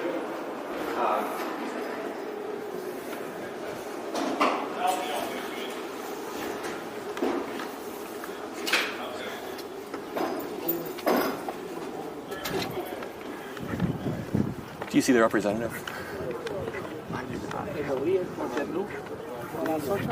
They said they were you. Sweet. Yeah, we're so cooked. The person that's like guiding us, Yeah. she keeps texting me. She's like, please get here right now. We are very, very late. Okay, I mean, if you No, it's no biggie. We just you got... guys are doing, I mean, you're doing the opposites a favor. So True. Very, very true. it's helping them get the word out. Right? I'm going to text back, go away. No, I'm just playing. Yeah. We So, I may mean, have an this is- abrupt end to the stream if we go through security. Just heads up. Yeah. So this would be the north end. Okay. How do we get to the... Can you chill with us for a second while we do the interview and walk and talk? Yeah. Sweet. I would just have them say to me at the corner here, wherever the corner is. Meet at corner. Wait, is it here or is it long? No. This is a new interview that just popped on the schedule. Oh. Yeah. Yeah. So it's New Jersey and Independence. Sweet. Well, we still have 10 minutes. Amazing. Let's see how many live viewers we have. Sorry, I haven't been checking the chat at all. We are currently outside in DC. 11K live. All right, let's keep going. Let's burst through a group of people right here. This is where I saw Crenshaw.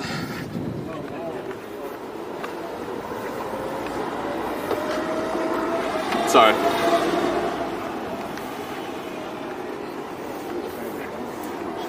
Yo, we're live in front of 10K right now, so be careful. Were we stressing you out? It's actually okay because We're waiting for Auchincloss to come talk. We were going to do him a favor and chat with him. Oh. But we could go. It's actually fine. Okay. It's up to you. If it's a favor, you don't want to do it. Then No, we do. We do. We have 10K live right now, and we want to go talk to more people. Can we go to HVC in like 10 minutes? Are we cooked? Yeah. Okay. No, you're fine. Yeah. Okay. It's only 4 o'clock though. We are lucky that I also stuff. Ooh, would I get cooked trying to get in? You would not be able to. Really? So I don't think you're. Man, we've had a really cool live stream so far. 12K. You want to meet? Can I introduce you? Yeah. Yo. Introduce you. here. You want to? Yeah, right here. You want to be on the live stream? Real quick, where are we heading? And We're heading to the HVC. We're waiting for Auchincloss first. okay. Yeah. Really quickly, Stuart, introduce yourself to the stream. Hi, I'm Stuart. I'm one of the founders of Chorus with Brian Tyler Cohen and Josh Cook. Yep. Working at Chorus, you helped put this all together. Yeah, creators are the future of getting the word out. They're the future of media. Not that legacy media doesn't have its place, but if we're not embracing content creators and social media, we're just not reaching people where they are, and so we're going to make sure that happens. What are we trying to prove today? Because what I've been saying is that, like, hey, we got to make sure this kills, not because of any selfish reason, but because if we can prove that digital media is the future, they'll allow us more and more access. It'll only get bigger and bigger. Is that fair to say? Yeah, I think two things. First and foremost, we want to prove to people that MAGA is poison for this country, and it's really harmful for people's lives. And if we have the best message in the world, but content creators aren't getting it out, then people aren't hearing it. And so we want to make sure that people understand exactly what's happening from the voices they trust. Yep. And I just feel like new media is the wave, and Democrats did make a slight mistake by, I wouldn't say shutting us out, but like Brian Tyler Cohen said earlier, anybody with a $15 microphone got to interview Trump. Or was that you that said that? Someone said that earlier. I thought it was brilliant. That was Brian. Yeah, it was good stuff. I think, yes, giving access is important, but also we need to build infrastructure. Yeah. The other side has put a lot behind this. Obviously, legacy media has a lot of infrastructure, a lot of support. Okay, yep. And that's it for me. Sweet. Thank you, Stuart, so much. Will you escort us over there in a second? I will escort you over. Yep. How you doing? Nice to meet you. We are currently live in front of about 10,000 people. So how you doing, sir? You want to introduce yourself to the stream really quickly at once? I'm Jake Auchincloss, Congressman from the Massachusetts 4th, former Marine officer, commanded infantry in Afghanistan and special operations in Panama. First of all, thank you for your service. I guess let's jump in. How do you feel about Donald Trump, or I guess Elon Musk, firing veterans, or at least having his 19-year-old dudes fire veterans? Doge is a dodge. It's a misdirection. They want Americans focused on the chaos and the corruption emanating from the administration so that Americans are not focused on the actual play in Congress, which is they're going to axe health care for kids, for seniors, in order to fund tax cuts for people who don't need tax cuts. But it doesn't end there. The corruption extends to Donald Trump selling out Ukraine to Vladimir Putin. And as a former Marine officer, I know the United States military is only as feared and as lethal as its commander-in-chief. And right now, the commander-in-chief is weak. Why is he ceding all of this, not only soft power, but like hard power the U.S. had across the global stage? Is he genuinely sympathetic towards Vladimir Putin? What's your read on Trump's ceding of soft power? Two reasons. One, he's a fanboy for Vladimir Putin and has been for a decade. Two, when he took office, he issued a meme coin. Mm-hmm. And the traditional media thought that meme coin was a marketing ploy. They're wrong. People who understand crypto understand that what that meme coin was monetizing the presidency and allowing foreign adversaries and special interests to buy the power of Article 2. Yep.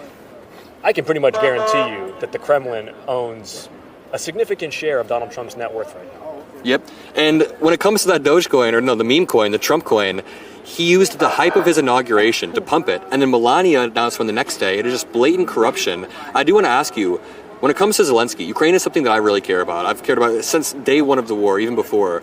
It's been a passion topic for me. So do you think Zelensky should accept a peace deal without any security guarantees? Volodymyr Zelensky needs to work with the European Union to do three things. One, he's got to get the protections of the Lisbon Treaty, Article 42.7, which is the European Union's version of NATO's Article 5 for collective defense guarantees. Yep. Then he's got to get France and Germany and the rest of the EU to agree to unfreeze those Russian frozen assets, about 300 billion euros worth, held in Brussels. Use those monies to fund the $20 to $40 billion annually that it's going to take for Ukraine to have a secure eastern border with a 1 million-man army, freedom of navigation in the Black Sea, and the air defenses necessary to defend its critical infrastructure and its cities. So you disagree with the idea that implicit security guarantees are enough? You think they have to be explicit, and mainly coming from the EU? Because the whole argument was, does a mineral deal give enough implicit security guarantees? And many people, Zelensky was saying, no, I need explicit guarantees. Right. Yeah, I agree with Vladimir Zelensky. I think implicit security guarantees about a mineral deal is worth about Robert F. Kennedy's understanding of Medicare. You could rip up a piece of paper, and Vladimir Putin would. A peace deal without security guarantees is just a piece of paper. Not to mention that who's going to invest the, call it $100 billion necessary for mineral extraction and processing when you've got Russian tanks looking across your investment portfolio, right? People need security guarantees before they're going to put the dollars down. Can we talk about tariffs for a second? This dude ran on lowering prices on day one, lowering grocery prices. Not only does he not seem to have a fundamental understanding of what tariffs are, you have to give time for companies to reshore manufacturing, but he's swinging them around like a weapon and only hitting our allies. How do you read Trump's tariff play? He's obviously not negotiating. How do you read this all? Two things. One, it's chaos, and the second is its costs. Yeah. First, costs. I want everyone to look at your auto insurance bill and your home insurance bill. Take a picture of it right now. Take a picture of it 18 months from now. It's going to go up by double digits. And it's going to go up by double digits because your insurance premiums for home and automobiles are a message from the future about cost of living. It's the cost to repair or rebuild a car or a house. It's going to spike because lumber, steel, aluminum, semiconductors are all taxed now, not to mention the labor force behind construction in particular. Number two, it's about chaos. When big businesses don't know the regulatory regime under which they're going to be making investments or hiring, they stop doing both of those things, and that cascades into the wider economy. This president is going to talk a good economy into a recession. Do you think, just to go back to Ukraine again, do you think there's a chance that Donald Trump, since he can't pull out of NATO, Marco Rubio actually passed that bill through Congress saying you have to go through Congress to pull out of NATO, is there a chance that he sort of just pushes Article 5 to the side, meaning the predictability of all these NATO countries goes away and Article 5 means nothing? Is that why you mentioned that the EU, I would say, have their own Article 5? Zelensky should move towards that? I think Zelensky needs to move to the EU's Lisbon Treaty because that is his ultimate home, is going to be within the European Union. And as you will know, that is actually what precipitated much of the belligerence from Russia, is that Ukraine wanted to move towards the West, and the EU in particular. Congress needs to prevent this president from undermining NATO any further, and that's where this much hoped for and rarely seen courage from congressional Republicans needs to manifest. I walked past Dan Crenshaw earlier. I didn't say anything, but I just wanted to be like, please just protect Ukraine. Please just stand strong on the one thing, because I know that dude deep down does probably care about Ukraine. Last question, if you were talking to Elon Musk right now, what would you like to say to Elon Musk? Stop lying to the American people. What they're trying to do is convince the American people that they can pay for tax cuts for the rich on the backs of cuts to the Food and Drug Administration's career scientists or the EPA's regulators on toxins or USAID's global vaccination program. And it's an arithmetic lie. And one thing that Elon Musk is good at is math. So stop lying. And second is go to the Department of Defense. If he had started at the DoD and showed the Pentagon how to procure effectively for cutting-edge, autonomous, attritable technology, he could have won bipartisan support, because we do need to be more agile on how we procure military technology. Instead, he went after people's Social Security cards, their personal taxpayer information, and some of the most vital programs and services that not just Americans but businesses rely on, and it's been counterproductive and cruel. I appreciate this interview more than you know. Thank you for the time, and I'd like to do it again soon. Yeah, have a good day. Ready, Stuart? All right, everybody watching, that was Representative Jake Auchincloss. Right now, we are about to sprint on all fours over to the House Visiting Center. That might get a little bit weird. Yeah, no, but I'm gonna try to not cut the stream passing this through. Try not to cut the stream. That during the check-in security stuff, they want you to turn that. Oh, okay. Okay, so we'll have to take a short break. Yeah, we'll go live for a second. We can keep the stream going. All right, we'll walk and talk for a second. Look at this. Maybe you can get a shot of the Capitol right here. It's kind of beautiful. Hey, how are you? What's going on? Good. Can you move here? We have no time to waste, man. Why are you wasting time? Okay, we also have to find Jessica, who's maybe that. No, but was I stressing you guys out? I was not stressed out, but okay. people are just going to be stressed regardless. So. True.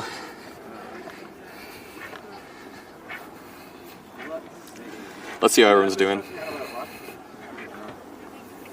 And is that Jessica Wu? Yeah, hi. Sorry, guys. No, you're great. Well, because they told me it was going to be over there, so I just waited for everyone. You were supposed to be there by 4. What's wrong with you? I was there at 3:30, Brad. I'm just kidding. I'm the one that's late, so It's, as long as the only two late people are late in the same place. I wasn't late. I was early. You guys were late. No. Your phone's in the wrong time zone. Right? We're all on the wrong timeline. I'm in Tokyo time. I'm in the future, actually. Yeah. We're currently live, by the way, so don't say anything you are? crazy. Yeah, we have Okay.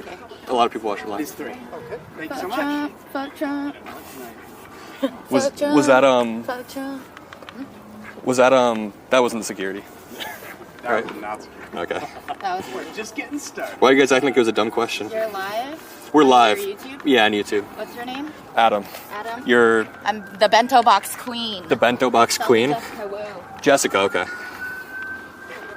Wow, this is beautiful. Have you been to the Capitol before? I haven't. I got to go to the White House, though. Yeah, were you That's there cool. on December 19th Yeah, or I whatever? was. Yeah, that was cool. I probably walked past you then. Yeah, probably.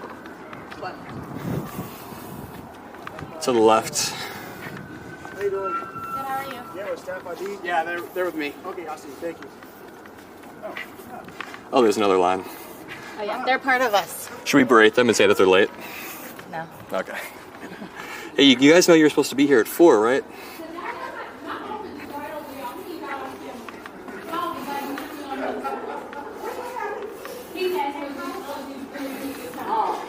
What is up, everybody? We've got 11,000, which is crazy. Pondering politics. What is up, Josiah? How you doing?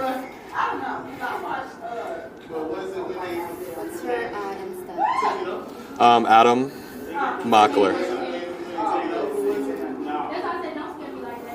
Great interview out on the street. Yeah, that was a cool interview. Some of these shots are really cool.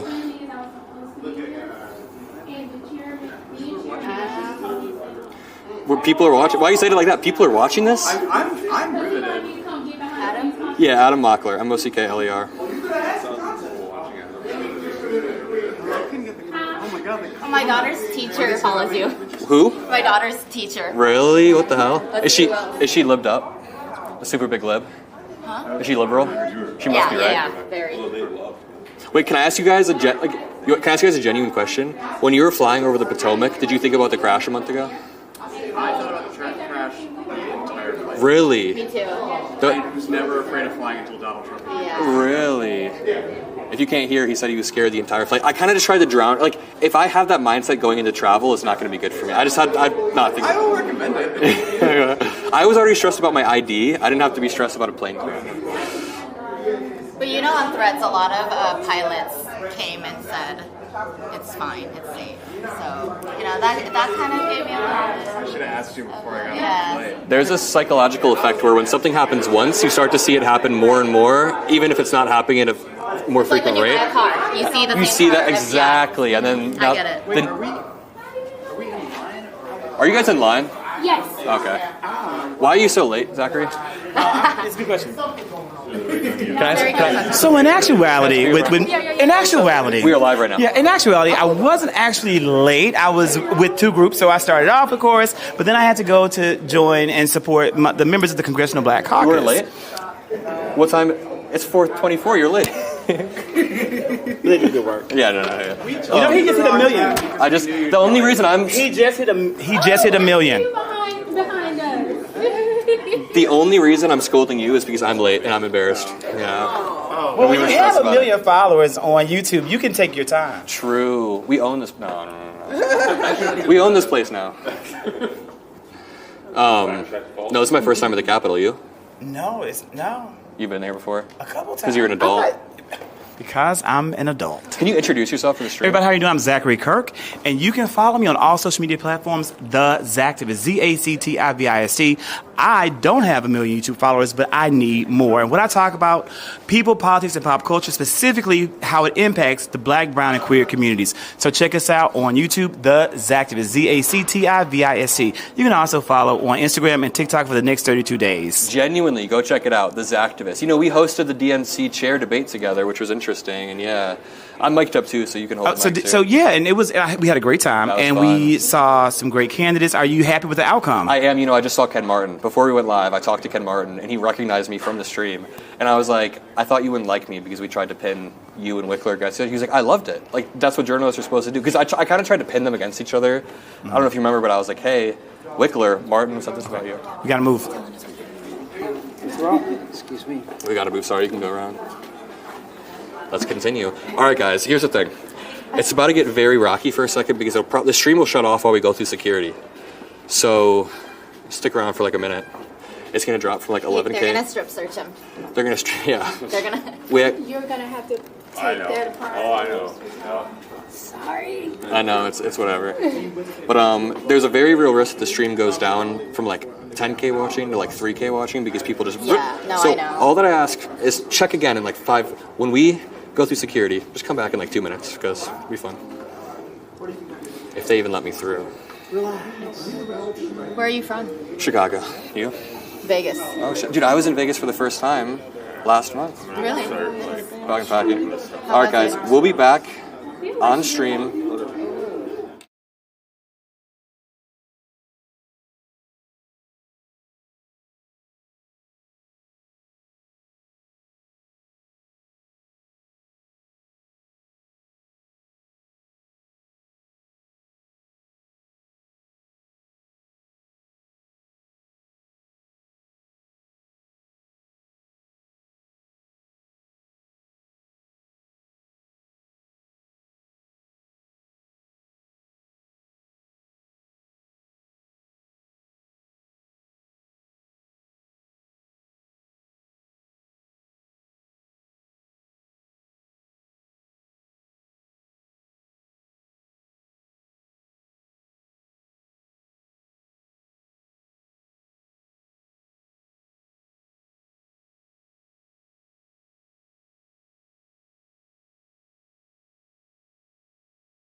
And no tours today, please. Go to your destination. No tours.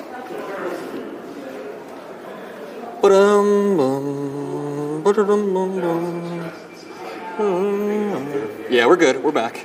You guys can hear us, right? We still maintain 7.5K. All the loyal people, #loyal. Thank you so much. Cameraman Nate had to beat the shit out of 3 security officers, and now we made it through. It's not probably We might cut out in the elevator, by the way. We're about to find out if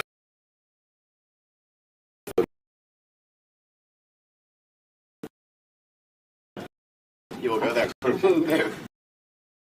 When you exit. It opens the floor and it's just George Soros like sucking kids' bloods, and we're like, oh fine. That's I what made that joke earlier.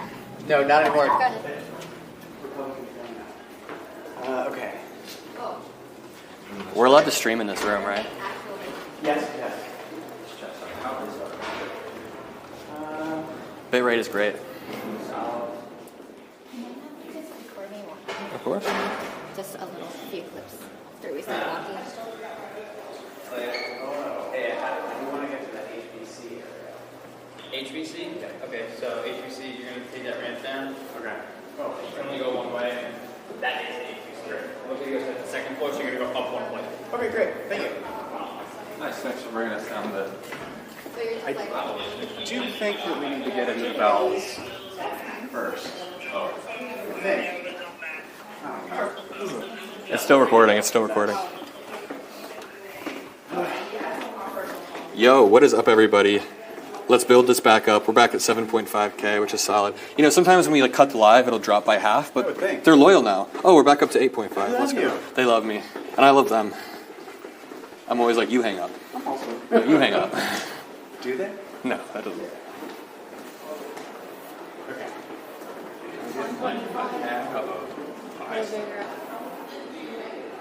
You'll probably be able to sit now for a bit, I'm assuming. Yeah. Good eye. The characters of the stream.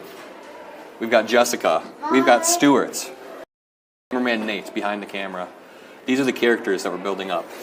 I scripted Stuart. I started writing in high school as a character, and I've been refining it. Yeah, I've been dimensional. I'm here for the Asians and the mods. Yeah. Same. So what's up? What's up? What's up? Upper level. That means upper level, right? Oh, yeah. Star. Oh. Star. This one? Average damage. Oh, it's us. Wait, we are on the upper level. No, it's because it's... Oh. We are on the upper level. Oh, okay, let's go down one. Smartest Democrats. Wait. Huh? He said it's 2. Do you know where HBC 215 is? Alright. Let's go down. Okay. Sorry, man. Sorry. Noobs.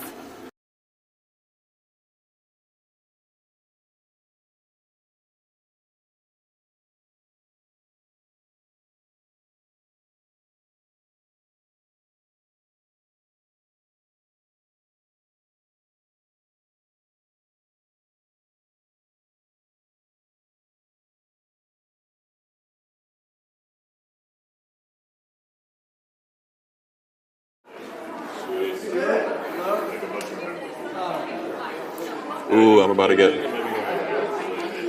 All right, let's make our way through. What's up? Hey. Can we just... Are we... You aren't flying right now. Oh, you got in, Zach.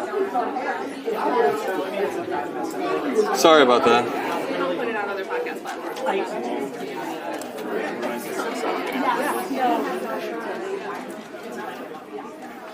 Yo, are we allowed to go chill in there? Are you guys recording? Yeah. Sorry. My philosophy is just go wherever you want. True. Great philosophy. We don't know either. You're in the same boat as us. Yeah. Okay. You want to sit over there so you can get a seat?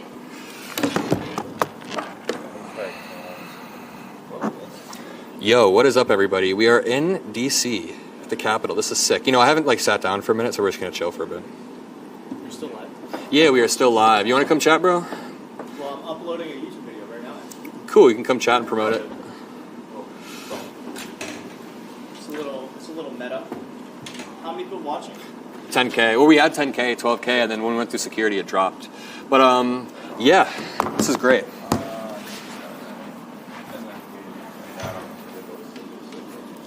Oh my God, I am so embarrassed.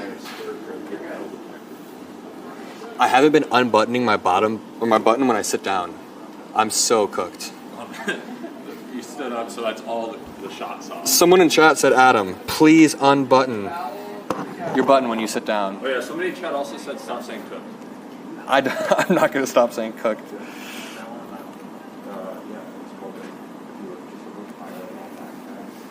Yeah, let's switch that. What is it?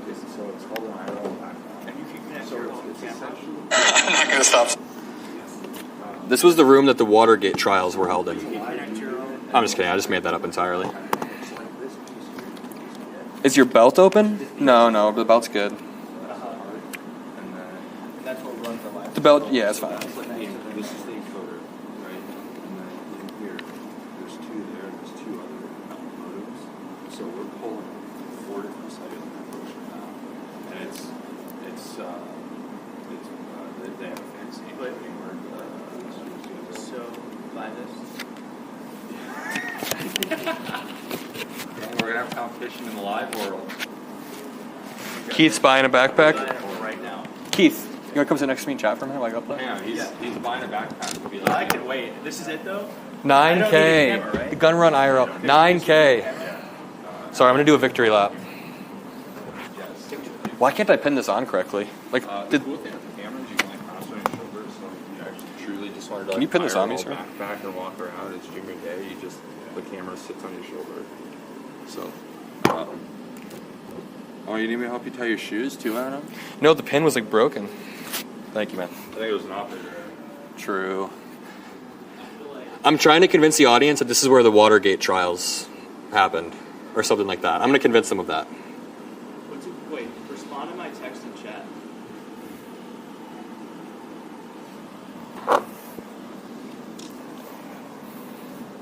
We'll give him a tour and tell him to kick it out.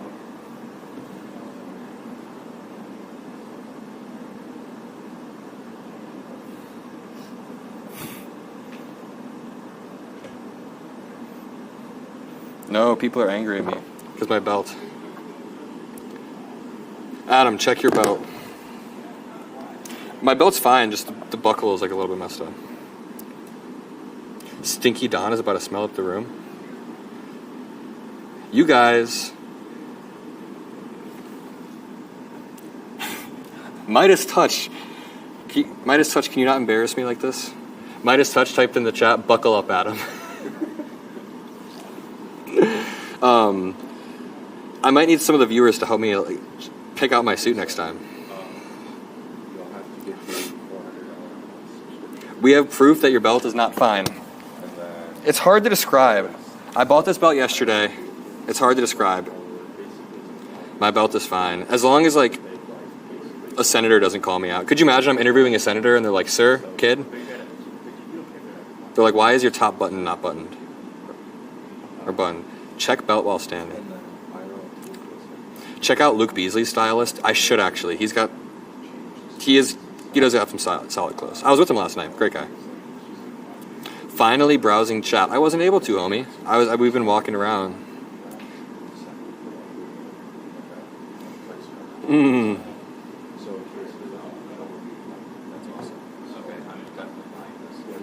Buy suspenders?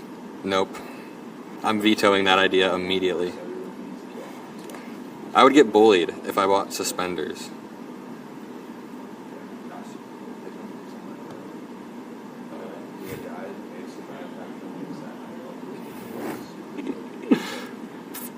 You look great. Thank you. Thank you. You have to understand, honestly, for real though, I had never been to DC before November. I already said that. I've been back a lot. I didn't really own any suits or blazers until like, I bought my first blazer about a year ago, I'd say, which sounds wild, but like I didn't have any use for one before that. But this is my first ever blazer I've owned. How long have I had this shirt? Like 6 hours maybe. We bought this we bought this morning, and long story. What are you guys all laughing at? About the hoodie you wore when we got here. What's the story behind that? True. Very, very true.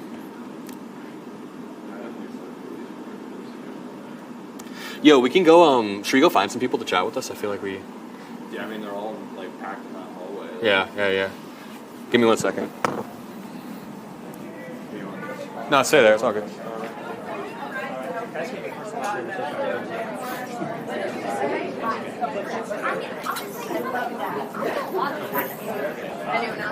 Do you want to come chat on our live stream?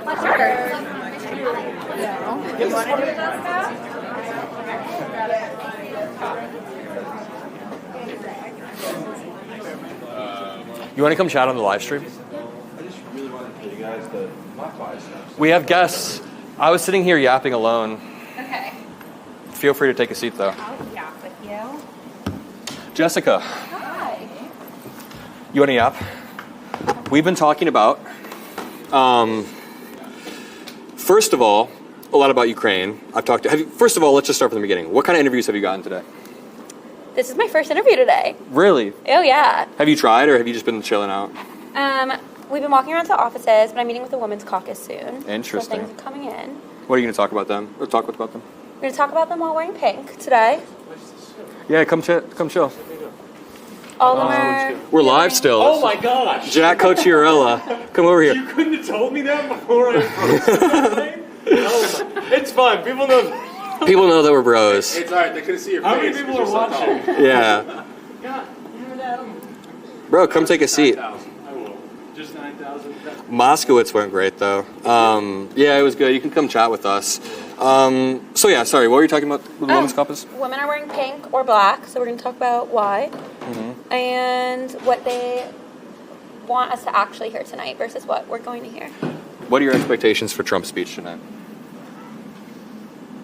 A lot of disappointment, sadness, fear. I'm anticipating all of that. All Right. my emotions going crazy, probably. Let's create a drinking game. So every time Trump says the word tariff without knowing what it means clearly, we take a shot. Okay. Dead. Yeah, we're going to alcohol poisoning. Every single time Trump mentions the name, every single time Trump criticizes Zelensky but doesn't criticize Putin, we take a shot. Okay. We'd also be dead. Every time says Dodge. Or thanks Elon Musk. Or it never would have Thanks Elon. Every time he says it never would have happened if I were president. God, that's my least favorite line. It never would have happened.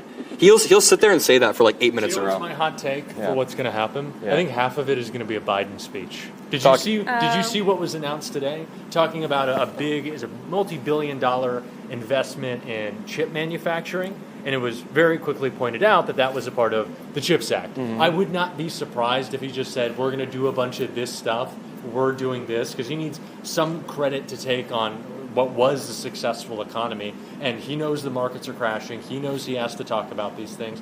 I wouldn't be surprised if he tried to get in the Biden bag and pull out a bunch of stuff. Of course, they're not going to do, but they can't just talk about tariffs right now, and we know Trump loves to steal and take credit for things that aren't his, so I wouldn't be surprised if we saw a little bit of that. You say he's going to take credit for all of Biden's accomplishments. For a bunch of Biden stuff. Well, it's funny because a month ago he tweeted out Biden inflation up in all caps. Just Biden inflation. He was the president. He tweeted this out. I was like, what are you doing, man? Well, the best thing that he said was that inflation is back. Right? Did you remember what he said? Yeah. Oh, so that you're admitting inflation was down because of Joe Biden, and you brought it back. Yeah. So it's going to be a lot of that. Well, it'll be interesting to see how on script he stays, because this speech was like hypothetically written by Stephen Miller. What? Yeah. But I think he's like incapable of staying on script. So. That's what I was saying. I feel like you're giving him too much credit. I was going to say counterpoint, Jack. He's just going to mumble. He's kind of an idiot. So he is kind of an idiot. I think that's good. A little That's bit. something that we've been talking about a lot lately. How it's important to message that these people are not smart. There's the idea that Elon's the billionaire super genius. Sure, he's got the teenager or whatever who did the AI scroll of the ancient whatever the fuck. Or can we Oh yeah, you can say whatever you want. Am I demonetizing you? Just no slurs, please. But it's like these guys are not smart. They're going through the government with a Control F and a Delete All, and they are fucking things up because they do not know what they're doing. And we have to get rid of this illusion that any of these people understand our government. They only figure it out once they break it, and once it's broken, they really don't care and they just move on. That's the thing, is they don't take a responsibility after everything is fucked. You know, that's what I'm seeing, I feel like. And then it's like, oh, well, we're scared. That's the difference between the two sides. Like, Republicans, we can't hold them accountable. It's almost impossible to hold them accountable. They can lie and lie and lie, and it's like... Certified gaslighters. But that's what works for them. That's why they win, because there is no conversation around things not working underneath them. They genuinely gaslight us. Yeah. I feel like... toes down, all together, tell us that they're right. My big question is going to be, how can we play dirty? Like, what can we get away with? What can the Democratic Party can do? You know, like... More. Why can't we play dirty now? More Like, we tried being good, we tried being kind, we tried doing it fair. Like, what can we do now to play by their rules? You know, let's fuck shit up. Yeah, it's messed up because, like, I know what you mean. Democrats need to be a little bit meaner. Maybe not mean, but a little bit, like, tougher, We just funnier. need more rage. We need more rage. His people storm the Capitol. Obviously, that's not a good look, but Yeah. it's like, we need that kind of... We need to do that now. You know, we just need that kind of angst, I guess, the angst. I counter that a little bit. I Is need the I think that we are, like, angry as a party and have been for a really long time. We're just values-based, and we really, like, commit to the values that we have as a party, and so it's easy for them to come out the way that they do because they're not based in values that care about the people in our country. But, like, I don't want to see our party lose that. Like, lose being based in values and caring about people because we're, like, in a social media fight for attention by doing, like, clickbaity, angry things. Right. But the and thing I'm not is- saying it that way. And I'm not saying it in that way where No, we gotta and I'm be not mean. saying you YouTubers are. with their clickbait. Here's the thing. Video. Speaking of which, am I with the friend? If you get tired of Adam on this stream, which you won't, I'm putting out an interview right now on my channel. No, I'm not going to cheap plug it. So, yes, Democrats shouldn't abandon our core values or abandon minorities or whatever just to be mean. I don't think that's true, but I think that if we ever want to protect certain minorities or protect certain groups, we need to consolidate power in the first place. And if the only way we can consolidate power is by having a little bit more punch, I think it's worth it. I think the trade-off is worth it. Yeah. We just have to. Do you think that Democrats should be going to this speech tonight? Do I say no. Do I think they should be going? I don't think they should be going to this speech. I think they should be doing rapid response, combating it, ready to talk. They don't need to be sitting there. We don't need to be acting like this is a normal time. Do you disagree with that? I don't disagree with anything you say. I think it's quite insignificant whether they're... No, I don't disagree. I think that what you said is true, that they should be rapid response. You debated me into your position that easily, bro. I think that makes sense. The thing is, I don't think it's very significant whether they're there or not. Yeah, people are going to forget about this tomorrow. This is mostly a D.C. thing. I don't think people know the difference between a joint session and a State of the Union. There isn't much. But we just got to show that we care. I feel like the thing that we're lacking most right now is, sure, Hakeem Jeffries is going to come out and say we don't have any power. But we still have agency, and I feel like we've given up on that completely. We don't think that our voices matter, our actions matter, our obstruction matters. Like, it took an extra week for Kash Patel to get confirmed because there was a further investigation into him lying in front of Congress. Sure, he got confirmed anyway, but that's a week in which he cannot and did not do damage. We need to push back against every possible day, second, minute, hour we can, and I think it's important for us to use moments, maybe even if they don't matter, to do that.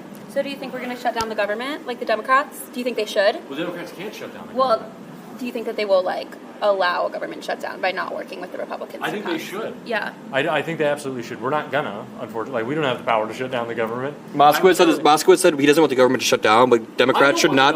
Oh yeah, Democrats should not take the trap though. This is a trap. But they're going to take the trap, I think. The Democrats wouldn't be shutting down the government. We're not in power. We were not in power, but They're going to phrase it, though, that it is the Democrats who did it. Every time I saw a Democrat get asked about the possibility of a government shutdown, the person was asking, do you think Democrats are going to allow for there to be a government shutdown?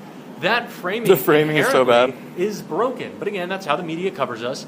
But that is why the three people right here, a lot more so than me, are so important. Democrats should stop going to reporters who ask them if they're going to let the government be shut down. Go on Adam's stream and just call Elon Musk a dick. Are you going to pull up the video? Are we plugging Which one? your channel on your channel? What are you pulling up? I'm making a video public on my channel real quick. You're being a terrible host right now. Give me the mic. I'm going to say bad things about Adam. Sorry. All right. Am I in frame at all? Keith, are you over there? Do you want to come over? What? I don't know. This is a mess. How many people are tuned in right now? Adam is doing a great job. It's not a mess. We were having a good conversation. We were having a great conversation. Sorry, I'm posting a video really quick. What are you posting? My interview with Moskowitz. I'm making live right now. Yeah, it was pretty cool. It was pretty cool. That's a good Thumbnail? Yeah. Yeah, Trump face palming a little bit right there. This is really good framing. Good job, Hayden. And Victor, this is really good framing. the team that's on the back end. That's some good shit. And Nate's, of course. That's awesome. I need a team. We're I'm a j- one-man team. We're just starting to build the team. Marjorie Green panics as them investigates illegal action. Damn. When did you record that? A couple hours ago. Wait. It was me and Ro. And you and who? Ro, Connor. Oh, okay, interesting. Wait, was it from your? Oh, was it? I put him on my list, but we'll see. What did you use to film it? Keith's guy. Oh, nice. That's solid. Where are you from? I don't know. Are we doing it? We were just saying that you filmed his video for him. Yeah, I wanted to shout you out. Oh, that's funny. Thank you so much. Yeah. Let's go. I had to plug you. If you're ever in need of someone to film your stuff, this is a cheap plug. I know. Come Come to Vegas. right here. I'll fly anywhere. Plug yourself. Vegas. Go full plug. Website. Hawkinson Media. No, HAA. Don't listen. I already got him. There's room to share for everybody. So much room to share. Quite frankly, there's a lot of room. Okay, we're gonna give it back. I want to say I just went to Vegas for the first time last week, and I love it. Really? I loved it. You've been there before? Yeah. So you said you've been to the Venetian, right? Yeah. You probably never stayed there. Why? What, I have. What was that smile about? I don't know, just because I've been everywhere. Is it a dumb question? If you live in Vegas, you've been to the Venetian. Venetian. Yeah. Okay, And the okay. Venetian's like a classic. Dude, it's fucking awesome. It was like a. How do you describe it? It was Being like in Venice. true. It was like an adult play. I don't know if I would go that far. I'm gonna steal this one. It was like Yeah. heaven on earth for alcoholics and gamblers. Yeah. Biggest question. Do you hit on 17? No. You don't? Why not? Not all the time, but every once in a I while. hit on Do you have a 16 gut, do you have every a gut time. check every time you hit on 16? 16 every time, Doesn't but matter what the 17 dealer's no. showing? No. Really? I don't even know what that means. You're willing to let them... Oh, just blackjack. You're willing to let them take it out? You don't want to take your life in your own hands? No. I don't know. Okay, I'm that was a my risk taker, question. but But not that much. that time? Okay, Yeah. that's fine. But Do you have any strategies in any other games of less chance and more skill? I just play roulette. If my Oh, friends okay. come in, I'm not a big Yo, it was nice gambler, chatting, It yeah. must be I tough enjoyed for it. people coming in all the time. Be like, let's go out. And Come back if you want. It's Doesn't matter. fun. It keeps me out, you know. Because we don't go out to the strip without, like, people in town, so. Someone said this is awesome. This is what Democrats need. Someone said blow your nose, put the tissue on Marjorie Taylor Greene's door. Is someone telling me to get off stream yet? Yeah, I mean, everyone that I've talked to have just told us to be loud.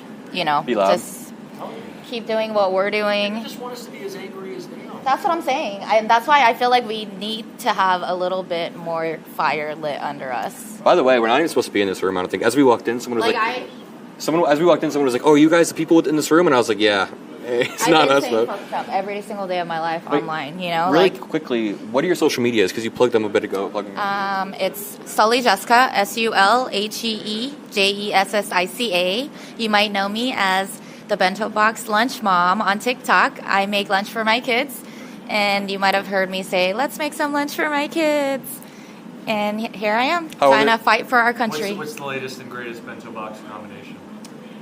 The last one I made was just some Korean gochujang chicken I had pistachios, a fruit salad, and some Pringles. I haven't eaten all day, so that sounds great. Yeah, I'm hungry too. You have a lot of followers on Instagram. How old are your kids? If you don't mind me asking. 6, 11, and 13. I'm Nice. biggest on TikTok. I have 5.5 million. Damn, that's insane. Yeah, pretty cool. And I got to meet these guys today. Us? Yeah. Hell yeah. So we're not allowed to leave this building until after Trump leaves now. Yeah. So that's gonna be like midnight. Well, we can leave. We just can't come back. We can leave until 8. Is it? You can't get back in. Is it worth staying for the spin room? I mean, so we can like go get. Maybe we should go get food or some shit. Like I don't know. I don't think we're allowed to leave. Like, you can leave, just can't come back. You can't. Yeah, Adam, you can't leave. I can do whatever I want, bro. Adam, you're spending 24 hours in the Capitol. Spending 24 hours. I know, right? That's the challenge. This is Mr. Beast. Challenge. 24 hours in the Capitol challenge. Rents out the Capitol. Yeah. We'd make a little bed in that cabinet Also, right there. It'd be fun to play hide and seek here. I was convincing the audience earlier that this room is where the Watergate hearings took place, and they were all like, "Really?" We saw the No, no Watergate, one bit it. Filing cabinet, allegedly. They said that they don't know if it's a meme or not. No. You think it's actually the filing cabinet from Watergate? Could be. Interesting. You never know. You want to know a fun tidbit? I got to go to the White House in December, and their silverware is made in Korea. Oh, there you see.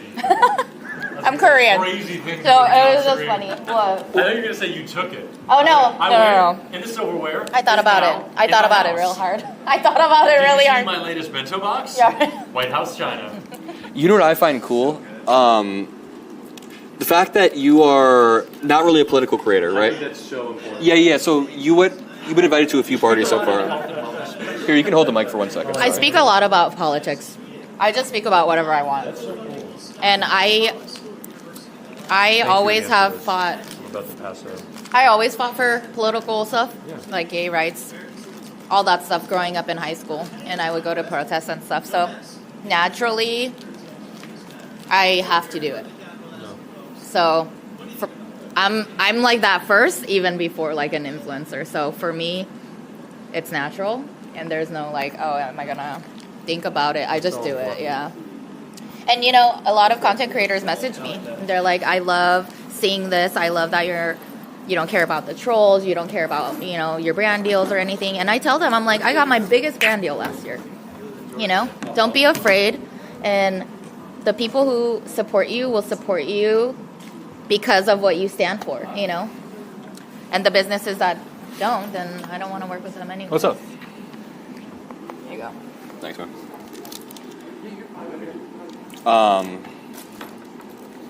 That was well said, though. Yeah. How long have we been live for? Let's see. What's your audience? 3 hours. What do you mean? Demographic. Guys? It's like evenly split. It's like 60% men, 40% women, I'd say. Yeah. We've been live for 2.5 hours. Dang. It feels longer than that, I feel like. It feels like it's been forever. When did you start? I guess 2.5 hours ago. Yeah, we started Canon at 4, I believe. And you just chill like this? What do you mean? We are now. We can do whatever the hell we want. Yeah, I mean, like... So, did you go to the DNC, or was that before? I did. Oh, you went to the DNC? Interesting. Do you like Chicago? I do like Chicago. I don't... So, everywhere I go, I pretty much like it. I've been to Houston, Austin, Chicago. I love everywhere. Yeah. But the worst thing about pretty much every city besides Vegas is the traffic. Yeah. Chicago traffic can be pretty brutal. It was pretty bad. Everywhere I went, the traffic was just so bad and long, and I guess I'm just spoiled in Vegas. The winters are rough. What's up? Why is Vegas traffic not that bad? It's just never bad. It's getting slowly bad, you know, but traffic for me is 10 minutes more. What I was going to say is the Venetian is almost like an adult play place. So there was this whole area where it was like a bartenderless bar. Yeah, Vegas is an adult play place in general, especially if you love city, baby. If you love drinking and gambling and everything. But genuinely, there was this whole bar in the hotel in the Venetian, and the entire bar had these robot arms. No humans, just robot arms. And then I walked to the next place, like right after that, and it's like alcohol slushies, if you like slushies. And I'm like, am I just in like a... It's like Disneyland for adults. Yeah, and the worst thing is I was on that's what I said. That's what I said to my family. I was on a work trip, so I wasn't able to really enjoy it. Mockler meetup in Vegas? Mockler meetup in Vegas eventually. Inshallah. Meet and greet. Meet and greet in Vegas, yeah. At the Venetian, we all gamble our money away, and then we all... Get drinks from the robots. Get drinks from the robots, and then fall asleep under the underpass. The robots go viral every time. Really? We should do a video of you. That'd be pretty cool. Debating the robots on politics. Is there Wi-Fi in here? CBC guest. Oh yeah, they said they were going to give us the Wi-Fi. Yo, we could keep pulling people and like... Yeah. Yeah, I know, but What's your most viral video? my most viral? Like view-wise? I guess. Or what people know you for? Like your one video. There's a few. So when I started off making content, I was doing... I went to Trump rallies. I've been to like 40 different Trump rallies. You want to know a really good piece of content that I'm like proud of? You know Mike Lindell, the My Pillow dude? I debated him in a rally, and he started like screaming at me. Dude, let me show you this. That's crazy. Oh my god. Wait, is there a way we can make... Oh my god. Sorry. That's okay. This dude, we're just reacting to my own content.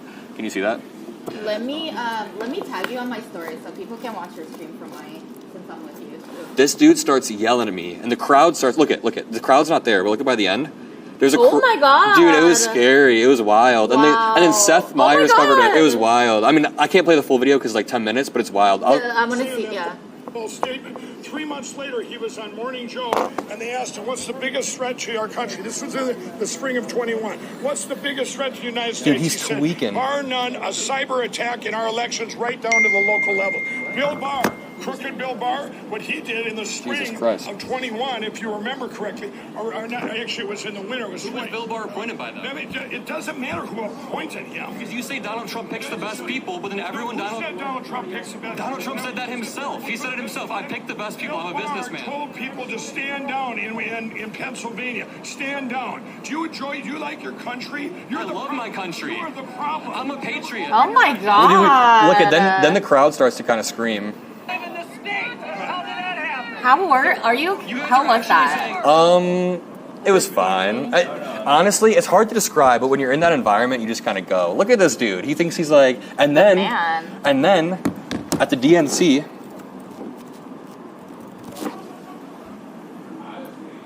check this out. We did a part 2. We confronted him live at the DNC during our stream. Did he remember you? He did not remember me. He's got a little bit of meth brain, but he shaved his mustache. He looks better. He looks a little bit better. I was a lot more aggressive in this one. Good. I was actually the aggressor in this one. Okay. Like I came up and I was pinning him down. I was like, yeah. Thing on January 6th. I'm glad he did not reverse it. You know why? Why? Because we lost our country. We wouldn't have known that we have to get rid of these machines. And then a 12-year-old goes and debates him and wins. From the 2020 election. This just came out. You're behind. So your sources trust me, bro? Cooked. So your source. Source, it's in your papers in Georgia. You need to read your news. You haven't given me any last name. No, this is your Georgia. Who is this? Noah, the 12-year-old? Yeah. Have a good day, sir. Who is this guy? Noah? Yeah. He's going viral. He's like a 12-year-old. He's really sick. I love that. He's so cool. We did a post interview. Cute. No facts, no sources. He refused to give me the last name. He said for I love privacy. that. But elected officials provide their last names if they want the vote. So I'm confused as to why his source was trust me, bro. Mike Lindell just got rolled by a 12-year-old. That's it. That's the story. I just wanted to run you through some of the history. He just told us to be quiet. Shit, yeah. I should probably be a little bit quieter. Or we can go break up the interview. No. It was a joke. Yeah. Someone said classic. Noah puts him in his place. That was good. Yeah, no, there's some good stuff out there. How was your flight from Vegas? How long is it?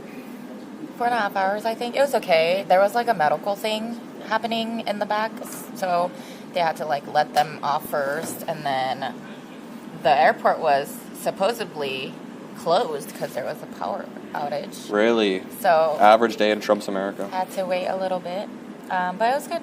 It was fine. Honestly, my flight to Vegas was brutal. Not because of any like specific Chicago. Just because I'm a little bit of a baby. Not even a baby. I've been flying to DC every week, so I'm used to these 90-minute flights. It's literally a 90-minute flight. Sometimes like an hour 40 from Chicago to DC. So then when I went to Vegas, it was like 4 hours, 20 minutes, and and it's hard when my job is like constantly covering the news to take that means I had to take like a 6-7 hour break just away completely. And it's like taking an entire day off. But it was for a podcast that I recorded that's coming out soon, so it'll be worth it, I hope. I feel you. I travel everywhere, so for work. People are saying this is exactly what the Democrats need to be doing, and I think it's true because like they were saying that essentially having creators interact not only with representatives but with each other and then cross-pollinate audiences, especially when I'm political and you're not. Yeah. I think that's really powerful. Yeah, for sure. Yeah, we're cooked. So what do you think is going to be like at the end of his term? What do you think our America is going to be left with? That's really... What is your future prediction of the end goal of everything? Not what you want it to be, not what you're hopeful for, not what, like what do you think really is going to be the outcome of everything? It's really hard to forecast it, but I will say, just going based on the last month, he's been president for a month and a half, and we've already alienated a lot of our strongest allies. Yeah. Canada, we've threatened to annex them in ways. Mexico, we've started a trade war with them and Canada. You can go to Denmark, or Gaza's not an ally, but he said crazy. So I just think America is going to become sort of a pariah on the global stage. Yeah. We already are. Right. And if you want to sane wash Trump's argument, what the conservatives will say is that he's trying to cause a realignment so that Europe can actually protect itself. there's some validity to the argument that Europe needs to step up and start spending more on their defense, but that doesn't mean completely ceding. Being a fucking asshole about Yeah, it. or just ceding America's soft power and then allowing Russia and China to fill that vacuum. So to answer your question, in 4 years, I mean, if he's serious about tariffs, the economy will be bad. He'll have a terrible reputation. Dude, you know what I think? You know how some of these people, like other dictators or people who have narcissistic delusions, as they get older, they sort of lose their mind and they lose the ability to reality test. Like Hitler. Hitler literally was nearly like, not schizophrenic, but that dude was losing his fucking mind by the end. I think in 3 or 4 years, there's a very real chance Trump is in this completely delusional state. Well, he already is, but even further so, where he's just so detached from reality that he's spewing constant lies. It gets scarier and scarier. And just imagine like an 82-year-old babbling Trump who has zero guardrails. I don't know. I just see in 4 years kind of a dark... I don't know. It's hard. I don't want to be depressing about it because I think that we will probably win the midterms, at least the House. We'll flip that. The checks and balances will take, but I think that Trump is going to just ruin America's image. What do you think? I agree. Honestly, just going off of his first term, that was already bad. Yeah. And I feel like this time it's 100 times worse. Imagine if a crisis pops up. Like, remember when COVID popped up? He was the worst leader ever. And that's why I had to step up. I had to step up my platform and fight for my community, my Asian community. We got so much hate.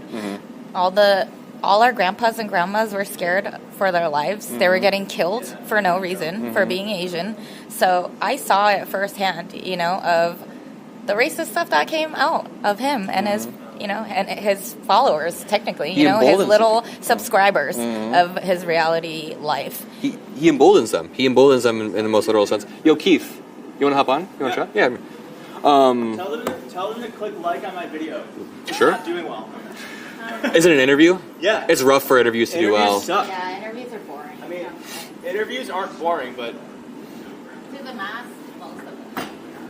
You want to sit here? You guys are switching spots? Cool. Keith, say what's up. The only reason I've been yapping for hours and hours, so I just want other people to... Let's convince them that it froze. Look at this. That's funny as fuck. We're trying to convince them the stream froze. Did it work? Let's see if they... Well, they heard me say, let's convince them the stream froze right before. Look at this. Dude, it looks like... they love you. They love you. Wait, dude, it actually looks like the stream froze. Just watch. There are like no sound. Oh, really? That's funny.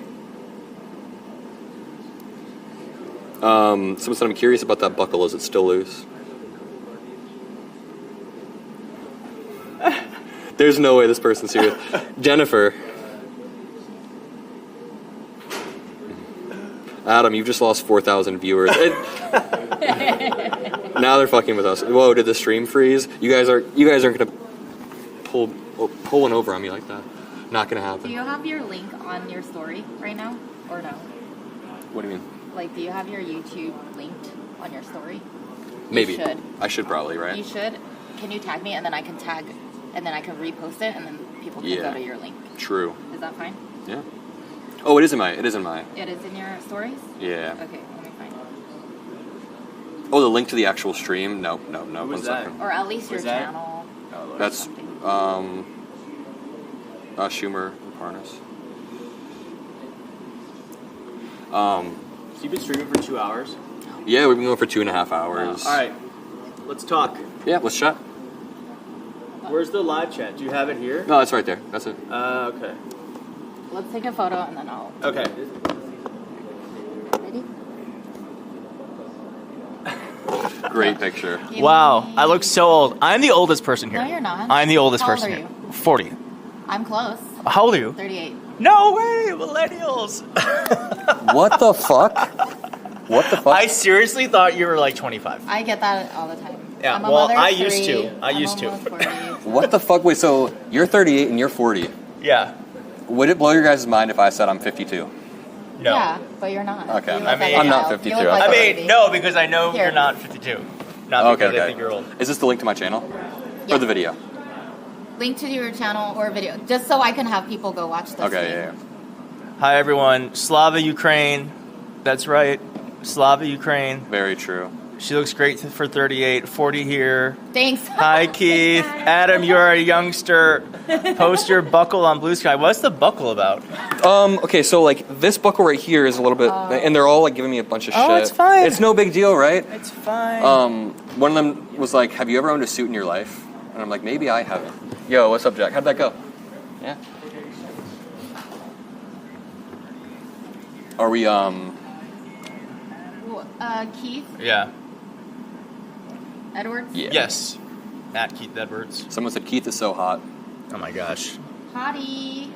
Did I miss the crash out? Yep, I just crashed out. We just crashed. Just 2 minutes ago. No. All right. I have a question for the chat. First off, I want the chat to drop some blue hearts. We got to get some blue hearts in this goddamn chat. So before anything else happens, we need some energy in the chat because Donald Trump is an authoritarian dictator, and he is not going to go softly. So we need to make sure that we keep up the energy here, not only online, but offline. So Adam does not know how to stay on the YouTube studio. I want to see the chat. Oh, my bad. All right. Oh! Holy shit. Now we see the blue hearts. Yeah, thanks, guys. Hell yeah, you guys are the best. All right, one thing I'm looking for tonight, and I know is going to happen, is that Donald Trump is going to pretend like we are in the golden age of America. We are not in the golden age of America. America is a failing nation, not because of anything that Joe Biden did or Democrats did, but strictly because of the policies that Donald Trump himself has enacted. The tariffs, this is like what? We've lost more than 1,500 points in the Dow because of the tariffs. And Donald Trump said, here's the thing. Donald Trump said the stocks were going to go up and the food prices were going to go down. Yep. It's the opposite. The exact opposite. Let's look up the Dow Jones today. Oh my god. Wait, let's look up the past month. This is the past month since Trump took office. That's so bad. That's really bad. I don't even know if like they can see this. Yeah, they can see it. This is the Dow Jones. Is it on the monitor? Yeah, I can see it. Yeah. They love red stuff. All right. For real. Here's another thing. You know how Donald Trump wants to go to Fort Knox? Yeah. He's like, I want to make sure the gold's still there. Mm-hmm. I want to know if Donald Trump is going to go in there. And mine and him. Go in there and say, hey, I'm just going to go in by myself. I don't know how it works. He might. And he's going to go, there's no gold in there. Yeah, probably. You know, and he's just going to take it all. I feel like what they're going to do is like, so they keep doing this thing where they try to delegitimize an institution by saying it's corrupt or there's a bunch of fraud. Like they did that with USAID.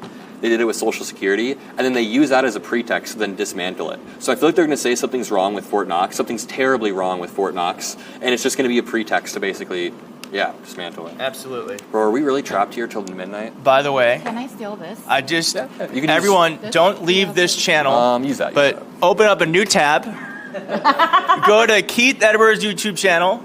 Hit like on the video because I talked to Rep. Dan Goldman, who I thought made me feel a lot better about where we are. Now, it's a very blunt conversation about the fact that there is definitely an authoritarian swing in our country, but there is stuff that we can do about it. So I would recommend going to my channel, clicking on that video, hitting like, and then watching it for about 30% of the way through. Make sure you watch Bro's really, but you have to watch it. You have to watch the ad. You have to watch it on silent because you're actually watching this. Yes, you're actually listening to this. Look at what we got these earlier. Is it in focus? No. And then you have to subscribe to my channel. Aren't these sick as hell? Yeah, shout your stuff out. You're good. I did. That's Sully Jessica. Boom. I did that. I did say yes. Man. I can pull the chat up right here. I'm just watching. Why are we all watching the stream? We should actually be in the. We should actually be in the moment. I'm just like looking at the chat. I'll pull the chat up. I want the chat. I want to be able to. I got you.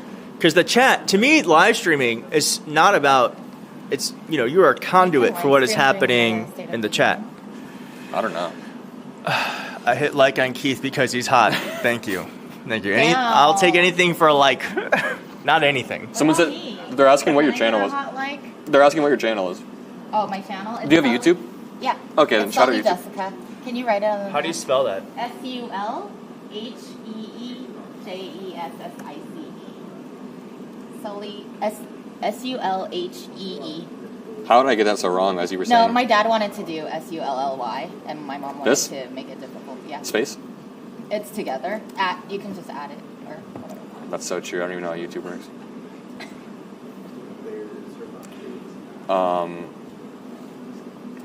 Someone just said my zipper's down. Why are you guys fucking with me so much? Why is that? Why is this funny to you guys? Got me. I don't want to look at it. Why is it funny to you guys? They were messing with about my belt earlier too. I don't know. Yeah. Okay, well. Who's your favorite representative?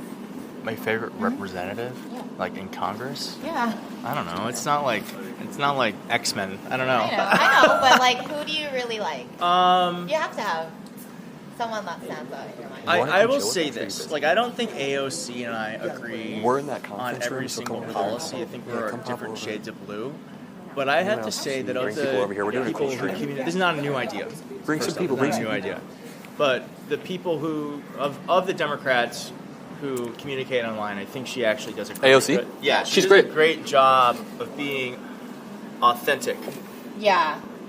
And obviously it's because she's younger also, I think, because she knows how to do, social media and like be able to relate to people more because she came from, she was a bartender and doing all that. So yeah, definitely. I agree with you. I think she was the most personable out of everyone that I've met before. And she's so beautiful too. Like when you meet her, I'm like, Have you met her? yeah.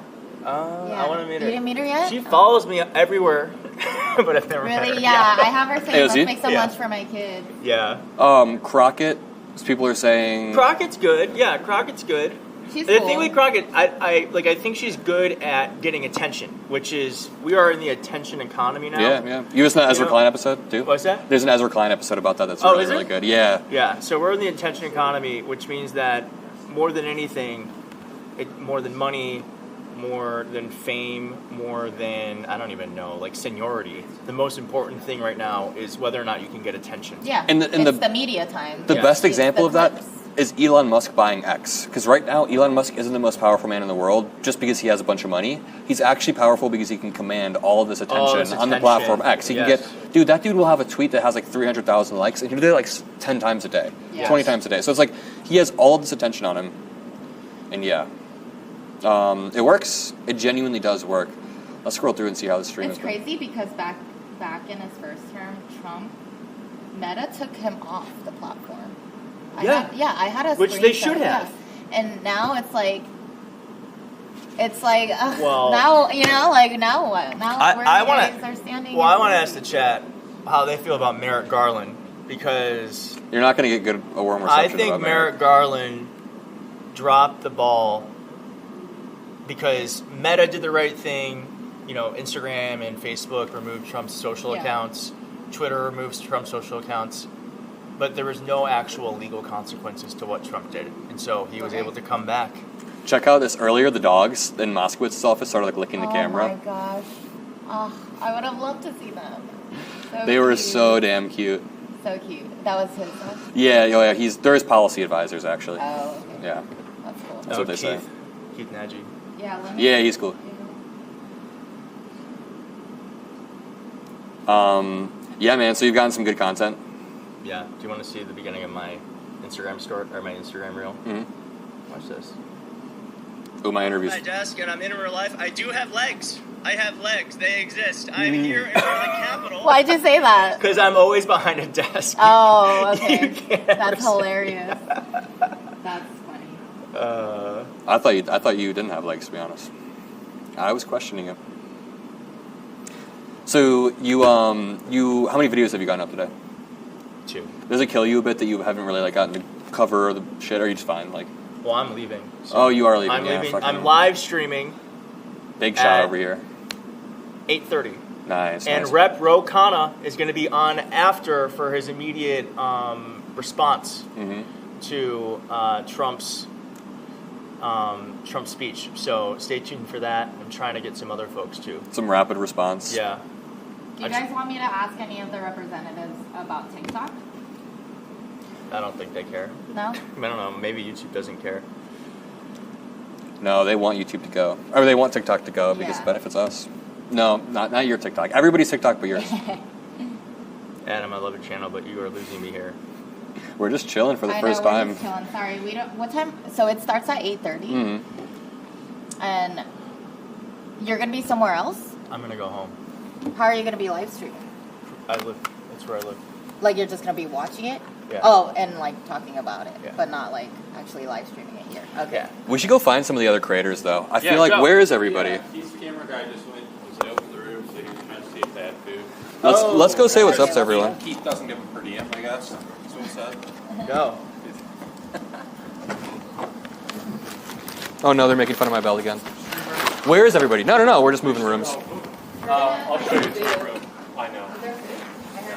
There's no food? I'm looking for water. I need water too, bro. They're like, they've got us trapped in here. No food. This is the Republican plan. True. I know, They're they're take gonna- all the biggest left-wing influence. And they're gonna starve us to death. Oh, here we go. That'd be like a good horror movie. I know.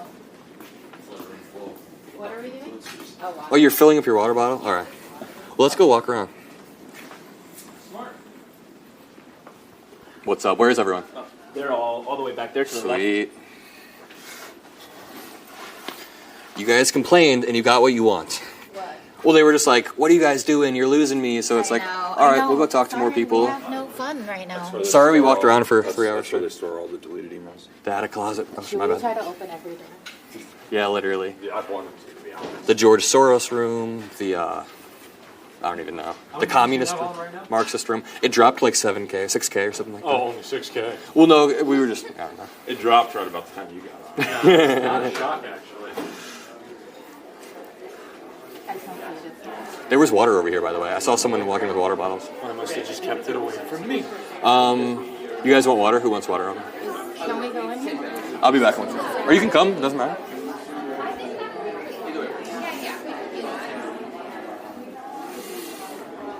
This is pretty interesting. Oh, there's nothing yet. Is this going to be the spin room afterwards, or what?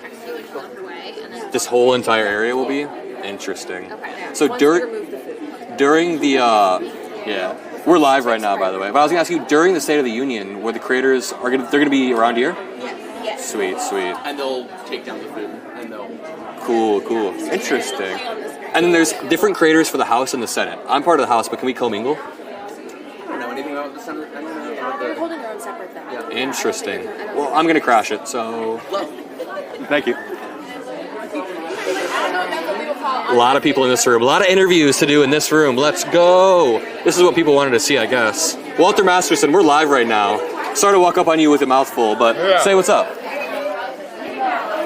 We are here to watch just the world burn. Yeah. Dude, I saw you talk to Ken Martin, and the first thing you asked him was like, Democrats have been doing it all wrong, or something like that. What was his answer? I mean, his answer was like, I really needed to shake him. I didn't shake him and be like, can you put this into fucking English for me? You're giving me a bunch of shit. Was it a bit scripted? Like, was it? I'm like, dude, you know what? Like, just come on, like, say something, like you're like this is like, well, the American people. I'm like, no, like I want to slap him around. And I do like him though. I like him too, but I'm just like, why is this a hard question? How's everybody doing with this? Is it going great? Is it amazing? You're causing a scene, man. Yes, I do. I interviewed Brian Schatz. Real quick, just so you know, 6:30 is when the event's going to start. Members are going to be streaming through. They'll be available for interviews. We'll try to help you facilitate and coordinate. Look for these badges. We're here to help. At 8 o'clock, that's going to stop. There will be a speech. It will be a disaster. As soon as it ends, we're going to take over this whole space for Creator Row. Members are going to come back in. They're going to want to talk to you. And then we're going to go until about midnight. If you have any questions, again, this is us. I spoke to Senator. I also spoke to Senator Brian Schatz. He actually had like he had the most I don't need it. This is he had the best answer where I was where he was very concise. And, he's good, man. Him and Murphy are good. In terms of messaging, I actually like his messaging a lot. He was on it, and I was listen, the American people are so fed up with Trump, but at the same time, all they're getting from Democrats are fundraising emails. Yeah. And he's well, I haven't sent out a fundraising email, and I'm that's a great answer. I'm thank the Lord. You think he'd be a good candidate? I honestly, when you want to talk about presidential candidate, I really think we need someone that is completely outside. An outsider, yeah. And I think that is what every single person, no matter what their political leanings, wants. That is why people worship and they're in this Trump cult. And the cult goes deeper every day because he's just embedded as outside the system. I mean, he is the system now. So you're endorsing Stephen A. Smith? Is that what I'm hearing? Stephen A. Smith, honestly, he would go far. I don't want Gavin Newsom. I don't want a Gavin Newsom type. I want someone outside of the system that is seen as an outsider. I can't rally people with someone that's part of the establishment. I've seen this happen before, and it's more of the same shit. Yeah. Well, thanks for chatting with us, Walter. Good, man. Yo, we'll loop back around. We're just going to talk to people and stuff. Absolutely. What are these for? Is this when people are walking around? You have to stand on it. With your name on it. You have to stand on it. And then what happens? You evaporate or something? Yeah, you have to stand on it barefoot. Jesus Christ. No, is this where we're doing interviews though? I think so, right? I think so. I don't know. You're confined to that area. Once you stand on it, you can't step off or else. It's like Squid Game, basically. Yes! Oh my God, Squid Game. You've been watching Severance? What? Yes. I mean, I watched the first few episodes. Don't spoil it for me. Okay. But I watched all of Squid Game, and I think we're close to that. I think we're, Yeah. we're really, I think we're almost there. I've only seen season 1. Is season 2 worth watching? If you like watching, people get killed, if you want to totally lose faith in humanity, I think that's what season 2 focuses on. It's you know what? Humanity really sucks, and they have every chance to choose something good, and they're not going to. Yep. It's great. I love it. Thanks for chatting, man. We'll loop back around. Let's go see what's up.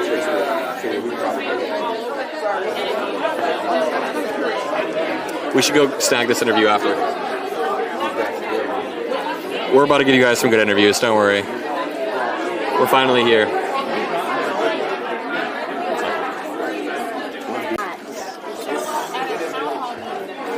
Yo, we're live right now already. Too raw, too real, right? Hey, what's up, y'all? Do you remember we talked during the DNC, and as we were talking, we see Kamala's face pop on the screen, and we just start sprinting halfway through. Do you remember that? Yeah, I had to go. See, I had to see Miss Girl. And it was just so random because she wasn't even supposed to be in the building that night. She wasn't. So it was like a bombshell almost. We're like, what the fuck? So how you been doing, man? I'm doing good. So are you ready for the State of Delusion? I mean, not really. We made a drinking game. Every time he says Biden, take a drink. Every time he blames something on Zelensky but not Putin, take a drink. Every time he says the word tariff, but shows afterwards he doesn't know what a tariff is, take a drink. Well, tariffs just got in place just today, so they just took part, and then they went ahead and did retaliatory tariffs, so 25%. For somebody who promised to tackle the cost of living and talk of the price of all these goods that are going up, it seems like he's adding more to the price. I mean, we're collecting more and more and more. And it's not even coherent.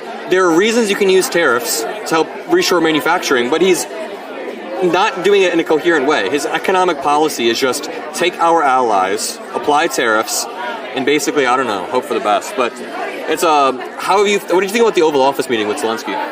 See, my whole thing about the Oval Office with Zelensky, it's interesting that they were concerned about Zelensky's suit. They need to be worried about these suits that are being filed against them by Democrats in these areas because they're losing all of them. Very, very true. Clip that up. Someone in chat, clip that up, because that's very, very true. I also want to say, where'd you come from? Or where'd you fly in from? I didn't fly in from. I'm in the DMV area. Oh, you live in D.C. Yeah. Okay. So you flew to Chicago when we were doing the DNC. Yeah, I did. You like Chicago? Chicago was cool, but I won't be flying anywhere soon because the whole situation with the air traffic controllers and Trump's incompetence. I'm kind of scared. Planes are falling from the sky, you guys. Dude, when I was flying in and we were flying over the Potomac, there was a little bit of not like a scary moment, but I was like... Was there a prayer circle? Yeah, we were all sitting there. No, but there was a moment where I was like, oh shit. I was hugging the person next to me, some random old lady. No, that didn't happen. But, Yeah, man, I think that tonight's going to be wild. I think that Trump is likely going to go off script and say a lot of wacky shit. I feel like he's genuinely getting older and slurring his words more and more. I know that he's been degrading for a while, but lately he's really looked old. Like, there's this clip of him golfing and he's like dragging his leg. The dude's not okay. I don't know. Yeah, he's not okay. The thing that, I mean, with Donald Trump, he's been in cognitive decline. It's funny he wants to talk about Biden, but remember, this is the person who said that immigrants are eating cats and dogs. Yep. So, what do we expect really from Trump at this point? Yeah, well, shout yourself out. Where can people find you? You can find me at Too Raw Too Real on all platforms, Instagram, TikTok, X, all of that. Oh, Blue Sky. Follow me there. We'll chat again soon. All right, man. Thanks for having me. Nice chatting, yeah. And also, enjoy tonight. Well, don't lose your mind too much. Yeah.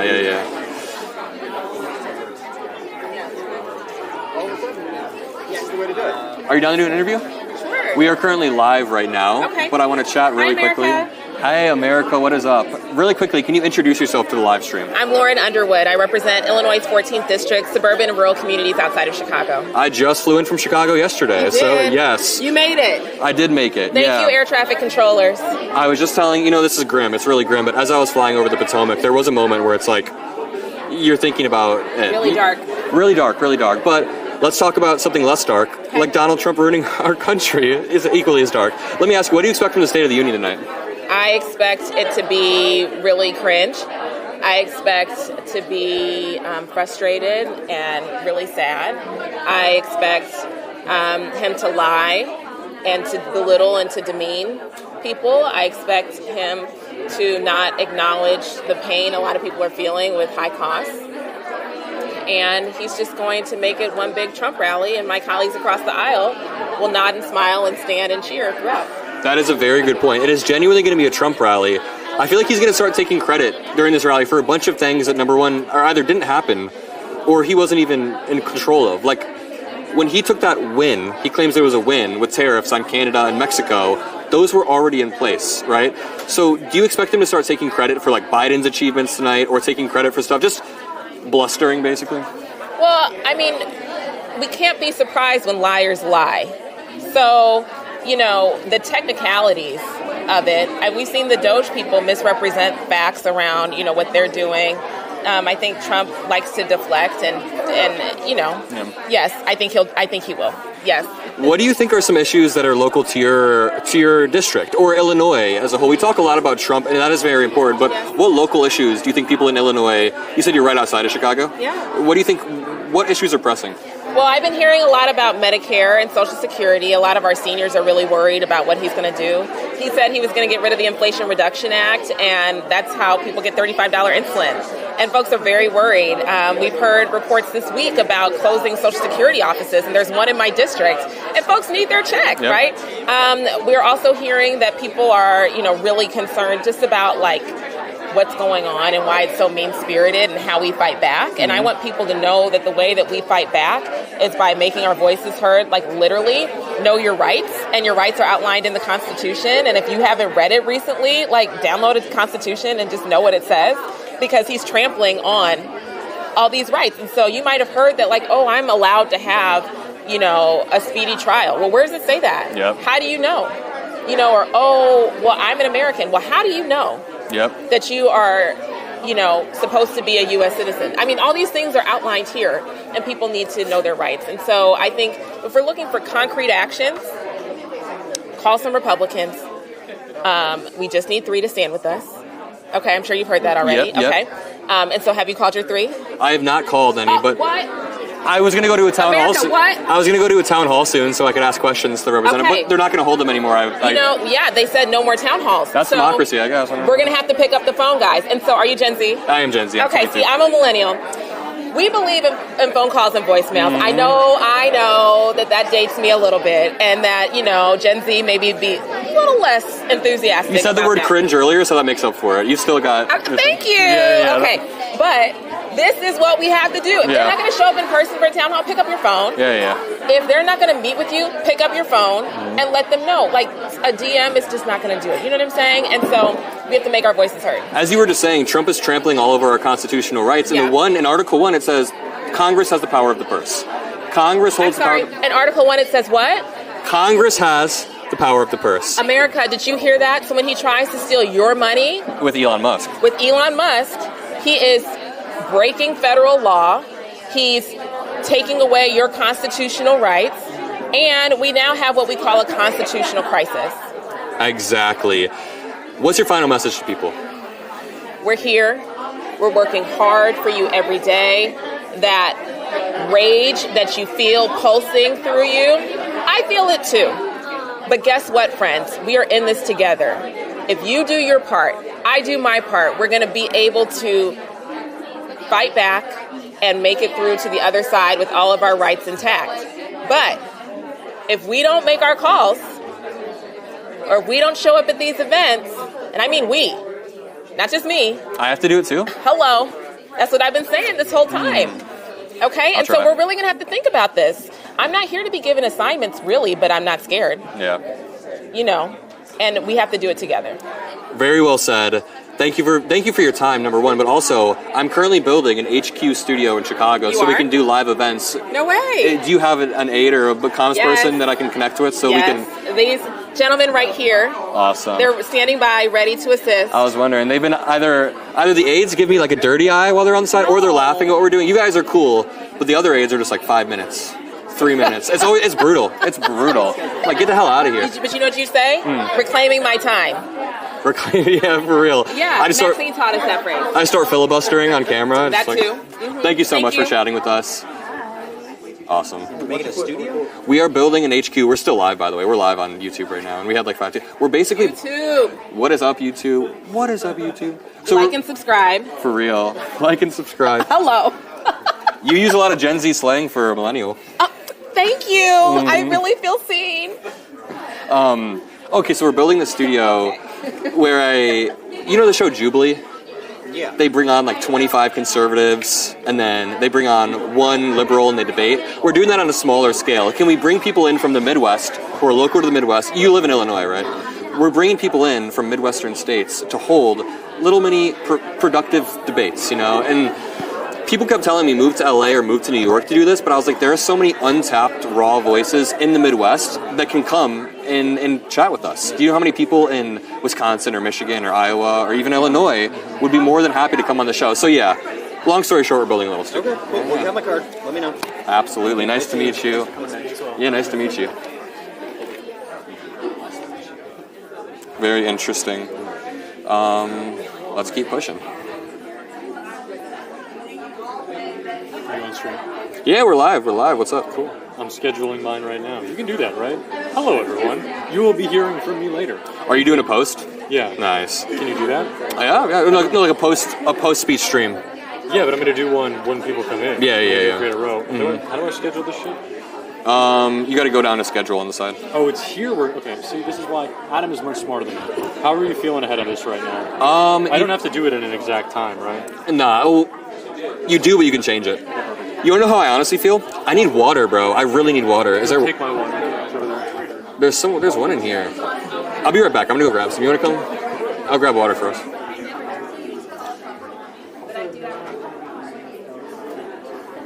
Oh my god, I need water so bad. Yes? Is this alcohol?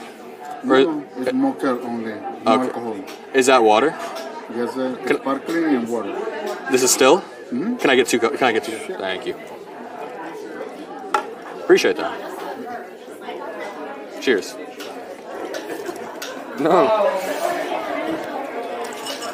I was gonna try to press him to get alcohol. We could probably chill here for a second. What? Chill here for a second. You're welcome to come stay at my house if you. It's your pleasure. I'm gonna go back and start pressing that guy, be like, give me alcohol. I'm just joking. I'm joking. How's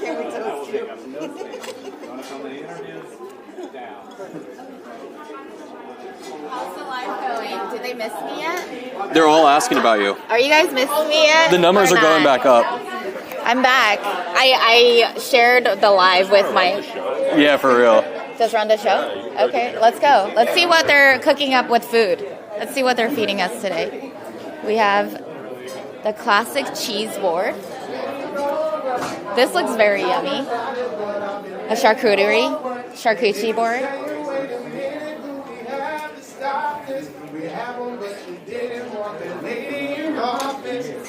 That was so good. Are you guys singers? Like that because I kind of panned him. You are? Oh, yeah. Oh, are we on camera right now? On the live? Let's get a little on the live. Donald Trump. Oh, no. Okay, something else. But no, I happened to make a song, and it did really well. It went viral unexpectedly.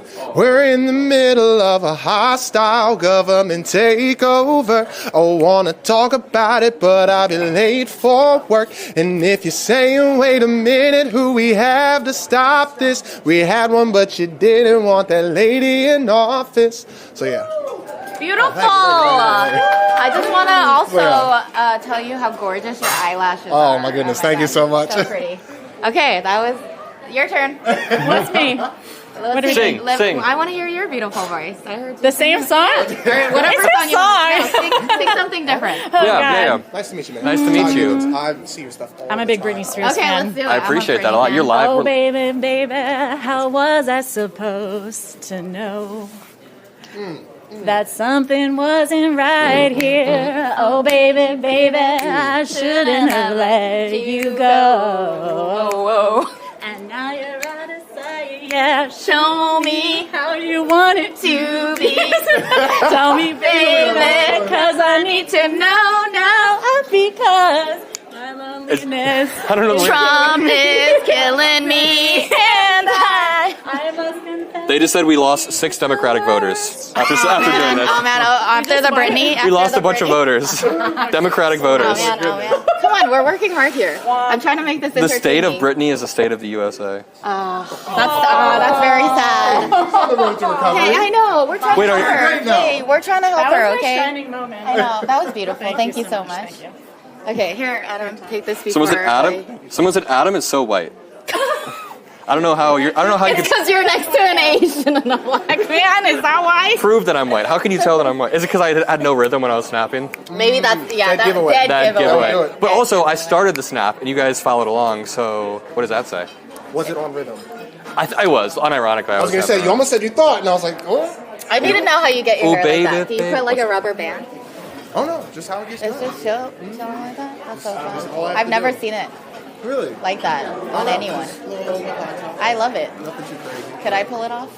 I think so. Yeah? I think so. You just got to get, a little spiky action. I gotta get the pick. Yes. Oh, that you do. introduce yourself to the stream, though. here. Okay? Yeah, introduce yourself to the stream. Oh, I take the mic. Yeah, grab it. I'm mic'd up too, so you're good. Oh, okay, perfect. I am Todd Givens Jr., a.k.a. A Gift from Todd online. The song that I was singing earlier was something that I made about a month ago that went stupid viral unexpectedly. And, that's how I got invited here. Great voice. Thank you. So you got invited because of the song? Yes. That's really sick. They were like, hey, you might have a little bit of outreach. And I was like, apparently so. Do you promote your platforms? So are you on like Instagram or YouTube? Or all platforms, A Gift from Todd, AGIFTFROMTO 2 Ds. That's me. What are you thinking about the State of the Union? That's good. Or no, it's not a State of the Union. Right. It's a joint address to Congress. But what are you thinking about it? What are your thoughts going into it? It's going to be a lot of rambling, a lot of mumbling and fumbling. So if we can watch it on mute, I'm all for it. For real. But honestly, I think it's less about the speech and more about the response afterwards and where do we go from here? Because I think a lot of people right now are feeling down, they're feeling dejected, and it's like, okay, how can we recognize the severity of the moment and also look towards the future, not be fearful of just people that we shouldn't be scared of? Yeah. I mean, it's right to be concerned, but we shouldn't be scared. So I agree. Trying to navigate that line. I agree. What issues have been most important to you lately, would you say? Like mine's been probably Ukraine and some economic stuff, but what's been like really hurting you? Doge or what has it been? So I'll give a couple answers that maybe other people haven't. We finally created a free-to-file tax preparation service through the government, and that has since been scrapped. And it's tax season now. This is something that we could have all taken advantage of. We don't want to pay H&R Block or TurboTax to have to file our taxes with the government when they already know what we owe. Yep. And to have that ripped we away. shouldn't do anything. There shouldn't be a middleman. Be like, here, let's pay you. Exactly. That's it. I'm not even going to pay my taxes this year just to boycott. Right? Sorry, no. I'm not going to advocate for that, but yeah, you do your thing. Keep going. So yeah, that's I just want to do like something maybe other people haven't mentioned. So that would be one. And then just people getting fired. You know, like folks have lives. People have families that they got to take care of. And so to see people getting fired indiscriminately is truly unfortunate. And I feel for those people. Jobs. It's Important not even jobs. like, you know, what I mean, every job's important. Right, of course. You know, all work is work, but just to see people in such vital categories get fired and then have to say, oh, we didn't mean to fire you, so we need to bring you back, or we're going to bring back retired air traffic controllers when they have a hardcore cutoff date to be an air traffic controller. What about this is efficient, you know? Yeah, it's terrible. And the thing is, like, Democrats are doing this with messaging, and it's good. We also want the government to be more efficient, but we want to do it through the proper channels. There are proper channels you can use to report abuse, fraud, and waste, but Elon Musk is doing it behind closed doors. Right. There was zero external oversight. The only oversight he has are, like, 300 manic tweets that he sends a day about what they're doing. Right. Why is he even there? Like, Why? that's what I want to know. Because he has money. Yes. Literally, he just has money, and it's messed up. It's not good. But I think that people are starting to get mad. You've seen the videos of veterans at town halls. You've seen veterans making posts, getting angry about it. I think people are going to mobilize. Veterans are here, so Yeah, I hope they say stuff. But those are paid Democrat actors. Let's not forget. No, okay. I was like, I talked to them already. She thought you were talking about the people here. Oh, no. I was like, Well, I slipped them $100 to act like a veteran. And I know. Say you voted for Trump. These days, you never know. Yeah, Right. You never know. But it is interesting because even if we were to grant people the premise of, oh, there's so much waste, fraud, whatever, even if we gave that to you, there's still a proper way to do it and to evaluate these things. Just slashing things left and right isn't the way. So I'm getting a call from an aide. Can you just talk for 1 second? I'm so sorry. okay, I'm so sorry. this is. Yeah, I got you. Apparently, Go this is my live now. So, I want you to sing some more. oh gosh, they got to pay for me to sing like that. But no, it's just really unfortunate to have so much turmoil, and it's only been a month. Like it's only been a month. Only been a month. Right. It was the longest month. So, actually. and to be cutting all types of things for DEI to be on the list, which apparently people have found out today that DEI does not just mean black people. It's veterans. It's differently abled folk. It's everybody that can benefit. Even white, basically. Yeah. So it's a lot of things that are being cut that just shouldn't be. And hopefully there is a path forward. Now that's the thing I'm most curious about. What is the path forward? I don't know. But the way I see it, there's two groups of people. There's voters who voted for the current administration and are pissed off. Oh, baby. I'm so sorry. How was I? But no, there's two groups of people. There's voters that are pissed off that did vote for this administration, and then people who didn't, who are pissed off at them. How do we bring those two groups together? Is there a way to get back together? I'd like to think there is, but I don't know what that looks like. Yeah. I want to talk to the Republican Party. Because that's what I feel like we need to be doing next. I would think so. You know? There has to be people out there that recognize what's happening and say, you know what, enough is enough. I can't deal with this anymore. How we reach them, that's the question. What's going on? Oh, yeah, we got to. Adam. Thank you so much. Oh, no, you're good. No, you're totally good. We just snap at you or like ask nicely. Yes, exactly. So feel free to go on to that side right over there. By the way, you were helping me with my schedule earlier. It all ended up working out very well. Good to hear. So you're actually going to cross that over. I'm gonna wait for. Can I squeeze through you, man? Sorry. Yeah. Oh, baby. Wait, did the interview start at 6? Sorry? Did the interview start at 6? No, but people might be starting to bleed in. We have some. There's a few reps that we're coordinating with to come through. We're Okay. going to hang on this side of the wall. Okay, my name's over there. Should I go by my name? I think we're okay just to float for now. Yeah, So yeah. Let me figure it out when there's like a ton of people coming. That sounds good. All right. 3.5 more inches on it. You know what? If you want to get a piece of paper and like extend it, you know what I mean? That might actually work. And I was like, What the fuck are you doing? Sorry. Yeah. So difficult to control I'm worried some people might not fit my frame. Shoot vertical. Could you imagine how funny it would be if there's an interview where it's like you're in frame and then you just see the head? So far back, or like I'm gonna have to give people a box. Yeah. Was I stressing you out? You were stressing me out, that's okay. We're all good now. You know, I'm not stressed anymore. I was on my stream and I was like, I know this person is so stressed, and I hope she's not watching because we're still gonna stay here. No, like I'm gonna go back. 3-4 times. You're the main character, bro. You're the reoccurring. People keep like, who's this guy who keeps reoccurring in the background? I'm like, hey, No, I knew I was stressing you out, and I was doing it on purpose. No, perfect. I'm so perfect. sorry. That's, you're so fine. You're so fine. Yeah, exactly. Re- My younger brother. really, what happened? So what is your channel about? Like, what do you do?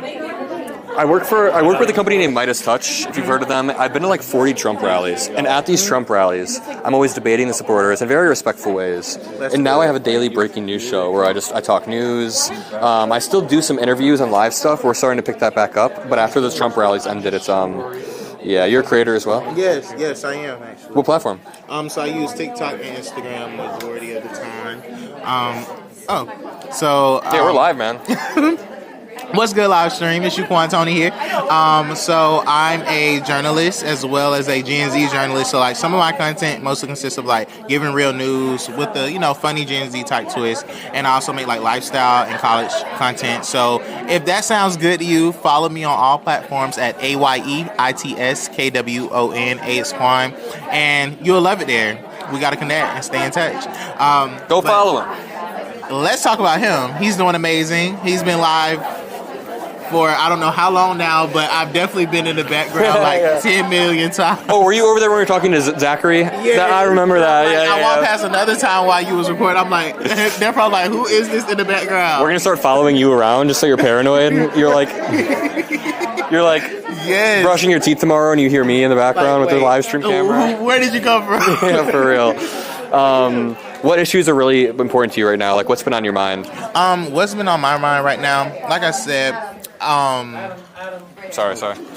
How you doing, sir? Let's stand in front of here. I don't want to do that.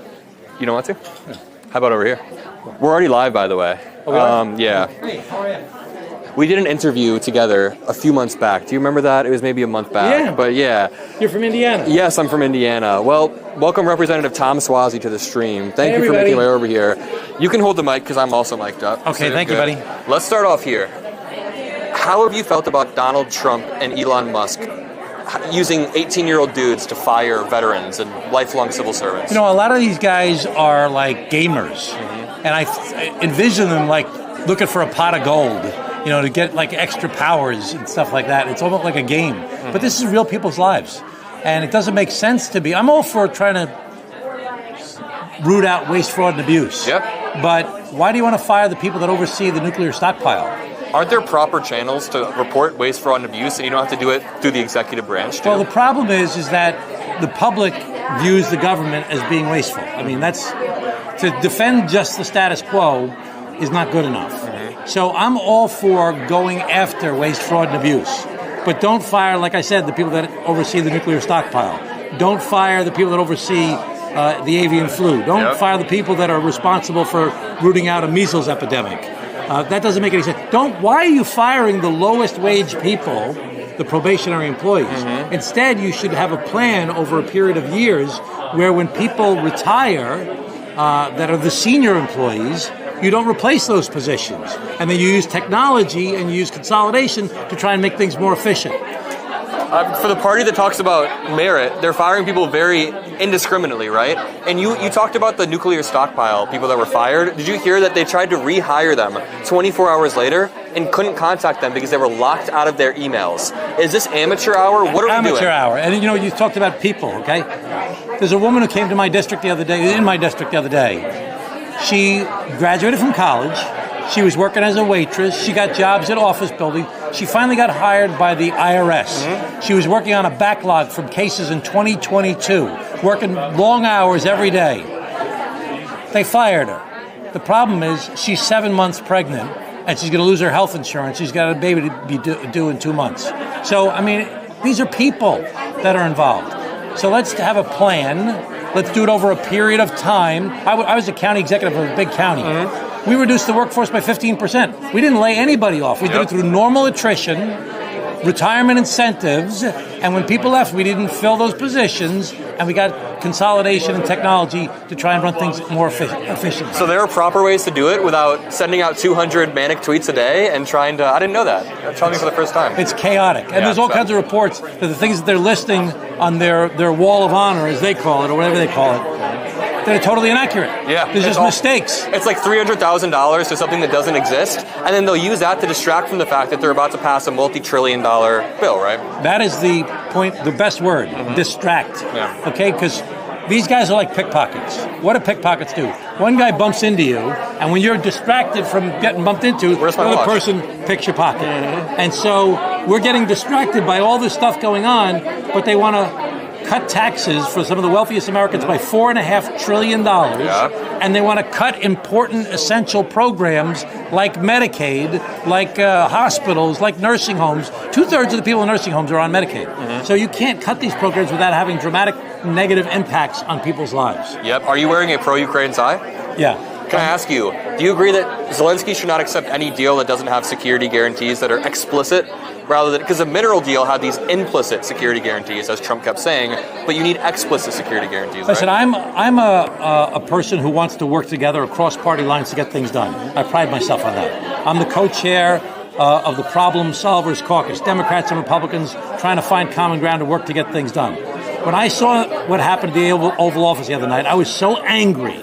I mean, really angry, because I felt that Zelensky was ambushed. When that guy asked him a question, he said, "You don't have a suit? You're coming here without a suit on?" That guy was Marjorie Taylor Greene's boyfriend. Yeah. Why is he asking questions in the Oval Office? And why doesn't he ask that question when Elon Musk shows up with a T-shirt and a ball cap on? Exactly. Weren't they genuinely kind of just bullying him? They were bullying him. They ambushed him. And then they all start smirking. And you saw Marco Rubio sinking into the chair. He didn't really like that. What do you think is going through his mind right now? Like, if you... Zelensky? No, Marco Rubio. Let's think about Zelensky's mind. First, yeah. His people are getting killed. Yeah. Women are getting raped. Children are getting kidnapped. And these guys are treating it like it's a reality TV show. This is serious business.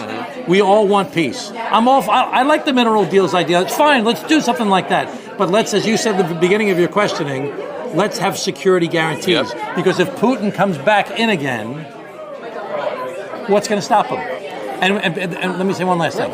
These guys say, Hegseth said the other day, and I think Vance has said it too, Ukraine's such a small country, how could they possibly beat Russia? Okay, let's say that we give up on them. We say, you're the small guy, you can't win.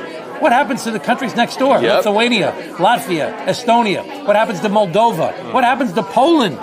So this is serious business, and it's not being treated as serious as it should be. Yep, and Trump flips reality. He says Zelensky's trying to start World War III when what you just said, Vladimir Putin being justified in his imperial ambitions, would actually start World War III. I mean, the Baltic countries that you just listed have been on Russia's border for decades, since 2004. So when Vladimir Putin uses his justification that NATO countries on our border are a threat, he already had Baltic countries on our border. How does the President of the United States begin to be sympathetic to these narratives? I really don't. Is it their private phone calls, or... I don't know what's going on. I don't know if it's a strategy. I don't know if it's amateur hours, you said.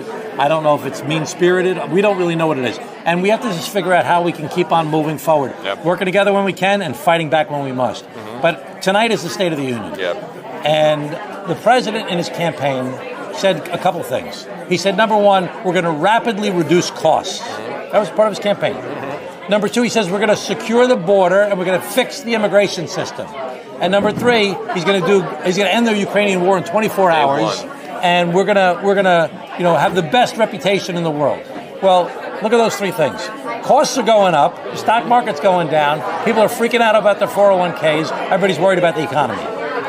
Number two, when it comes to immigration, there's no bipartisan effort to try and fix the border, fix the asylum system, and treat people like human beings when it comes to the Dreamers and the TPS recipients and the farm workers and other essential workers we've got in our country. We need to get a deal done to actually help those people and secure the border the way that the American people want us to. And number three, instead of getting us peace, we've got our allies. Yeah. We've got North America, Canada, Mexico. We got Europe, and we got Ukraine all freaking out whether they can count on the U.S. anymore. Yeah, and to build on point number two there, I've read numbers that we're deporting about the same amount as Biden's last year in office, which means that Trump promised these mass deportations. They're televising them with like Dr. Phil or whatever to try to make it seem like they're... but it's all a show. It's all a show. So he promised all these rapid fixes. You just named 3 of them. And we're about a month and a half in, we had no rapid fixes, right? How do Democrats message about this? Well, we got to talk about the cost. I think people are concerned about costs right now. People are really worried about the cost of living. And when you see prices going up because of the tariffs, prices going up because of the deportation, people worried about the fact that the labor market's going to be a mess between the deportations and the tariffs, and as well as the firings that are taking place. We got to have some concern about costs going forward. Absolutely. When it comes to immigration, we got to make a deal. You can't do these executive orders and hope that it's going to be solved. We haven't fixed the immigration system for 30 years. I'm working together with Democrats and Republicans to try and find some common ground. We need the president to reach out to us. Right now, they're trying to do all my way or the highway. At some point, they're going to need the Democrats. When that time comes, we got to be ready to make a deal. And you won a district in New York that was also won by Trump, correct? Yeah, he won by 19,000 votes, 5.5 points. Do you think your immigration message is part of the reason why? We talked about this during our last conversation too, but the Democratic Party has this tendency to purity test sometimes. If you don't hold every single issue perfectly, they'll try to eject you, when maybe they should embrace, I don't know, a message like common yours. sense. Yeah. We need to embrace common sense. And you know what? When people see those images of people streaming over the border, they're like, that doesn't seem right. When people hear they don't feel safe in their neighborhood, that's not right. When people see costs too high, that's not right. But the problem is that Trump ran that he was going to address these things right away. Yep. Even when in his inaugural speech on January 20th, he said we're going to rapidly reduce costs. I don't know what we're waiting for. Someday, any day now. You know, there was this video of Obama in 2012. He had a very strong message on immigration. He said people need to come over here the proper way. You don't get a free pass. His message was honestly like, it was basically the same as Trump's, but Trump is obviously way more bombastic about all this. He's crazy. Yeah, he's mean-spirited. Obama had a strong message on immigration, but after the Democratic Party began to cede that message, it feels like the Republicans filled that vacuum. The bottom line is we can't defend the status quo. Prices are too high. We do need to shake things up. The border was not secure. The asylum system is broken. But instead of us fighting Democrats and Republicans fighting each other, let's pick our common enemies. Who are our common enemies? Well, the cartels of the organized crime and the coyotes that are getting billions of dollars by taking people across Mexico to our southern border to try and take advantage of the asylum system that's broken right now. Let's attack that problem instead of attacking each other. Let's attack the problems that are causing our prices to go up. And Representative, are there any final thoughts you have for the audience, for Democrats who right now are wondering where we're going to go over the next few years? What have you been thinking about lately? I mean, the bottom line is, when everything's said and done, is I truly believe in our country. I really believe that our systems and our Constitution, between the separation of powers, will hold. And there are some Republicans that are starting to speak up. Don Bacon from Nebraska has said the law is the law. You got to follow the law. A guy who's a Freedom Caucus evangelical from Alabama, Gary Palmer, said you got to follow the Constitution. You can't get rid of the Department of Education without going through Congress. Other members have come out when they try to cut the 9/11 funding that affects so many people in New York. Another guy, Mario Diaz-Balart from Florida, came out and said he's on the Appropriations Committee. He's going to zealously guard that. The Constitution gives the power of the purse to the Democrats. Brian Fitzpatrick, a Republican, Joe Wilson, Republican, are standing up for Ukraine and saying that Trump has handled this the wrong way. So there is hope, but we got to keep on pushing. We got to use legislation, litigation, and mobilization. Keep fighting, keep on working. Things will work out. We'll make it work out. Thank you so much for your time, Representative. The Midas Mighty always appreciate when you hop on. The brothers, I'm sure they love seeing this, so thank you so much. Thank you, man. Appreciate that. We'll do it again. Thank you. Yeah. You want to do Jack really quick? Jack has 500,000 subscribers. Awesome. Representative Swazi is awesome. Let's see. How's everybody doing? You're still live? Yes. We just interviewed Swazi. Oh, we've got 8K now. Nice.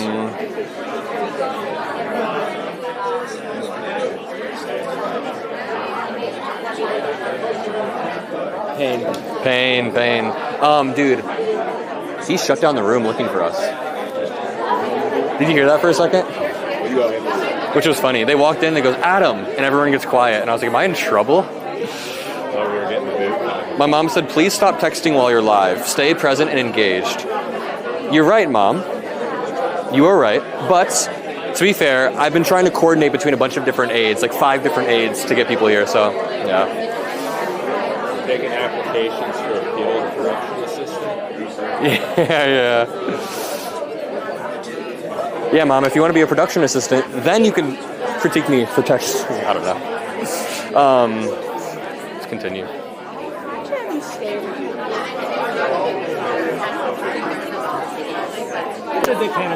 Nice to meet you. Can you introduce? We're live right now. So, I'm sorry. No, you're good. You're good. Let's chat. You want to introduce yourself to the camera? Yeah, I'm Charlotte Clymer. Pronouns are she, her. I'm a writer, and I work on politics and religion and culture. Where'd you fly in from? Oh, I'm based here in DC. Oh, you live in DC. Nice. Indeed, I do. I came from Chicago, so it was a 90-minute flight. But what platforms are you mainly based on? A lot of them, but mostly Substack, Twitter, and Blue Sky. Mm-hmm. Nice. Now, do you want to shout out your platforms? Oh, yeah. That'd be great. Charlotte's Web Thoughts is the big one. That's my blog. Write about basically everything from the hypocrisy of evangelicals to different policies in Congress. Can I ask you, what issues are most important to you lately? I mean, me personally right now, trans issues. Mm-hmm. And what do you see at stake? The existence of our community. It's really bad right now. There have been 5 executive orders attacking trans people in the last 2 months. I think trans kids especially are terrified. In red states a lot. Well, yeah, I mean, certainly red states. Well, yeah. Yeah, but I mean, across the board. In about 2 months, every trans person is going to be kicked out of the military for absolutely no good reason. I mean, it's really a horrible campaign being waged against our community right now. I've seen stories of trans people getting denied a passport, not being able to leave the country due to, I don't know, indicators that Trump tried to change. It's really messed up. We heard about Hunter Schafer. Yeah, I saw that story. Yeah, I mean, she submitted her renewal passport, got it back with the wrong gender marker on there. That is wild. And it's not because that her passport wasn't already female. It's because the State Department literally cross-checked it with her birth certificate at another agency. So they're going out of their way to seek out trans people and then discriminate against us. Mm-hmm. It's pretty bad, and they're just cruel. I don't understand how you can be... Well, I see why they're cruel, but I don't know how they're cruel to immigrants, to trans people, to anybody in the LGBT community. It feels like the entire Republican Party is cruel. How do you think Democrats need a message over the next few years to reclaim... Because it feels like Kamala Harris didn't really touch on trans issues, right? She kind of stayed away from it intentionally, but doing that allowed Republicans to dominate the narrative on it, in my opinion. Do you think that Democrats need to have a stronger, we support, have a stronger stance, or what's your view? Well, here's the thing. The vice president had 100 days to campaign, and there was really no room for error. And I've seen Democrats mess up trans messaging before, so I get it. She wanted to hold back, just win the election, and then and then do the work.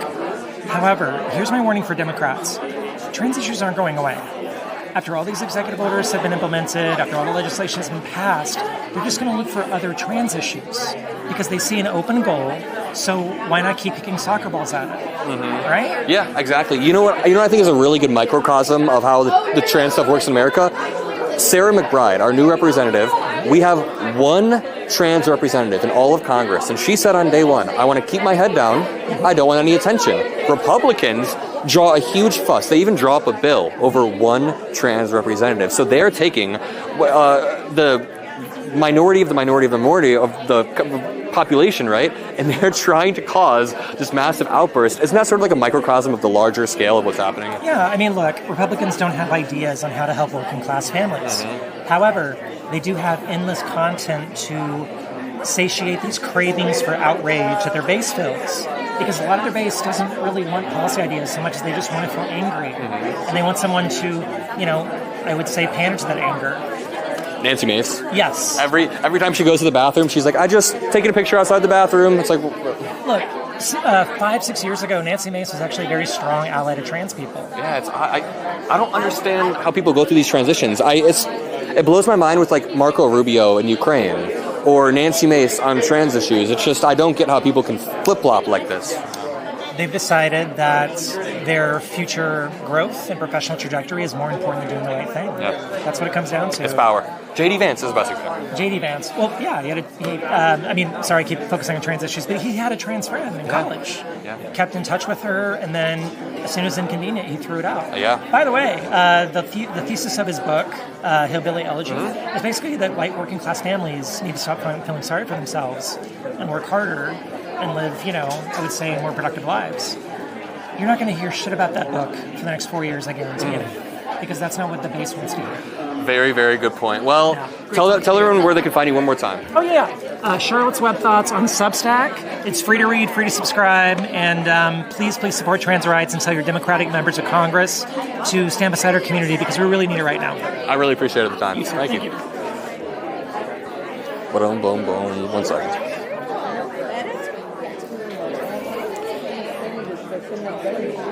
This is awkward. Can I go grab a water? Yes, just no filter. Can you hold this for a second? Do you want one? No, I'm good. Are you sure? Yeah, I'll be good. Thank you, guys.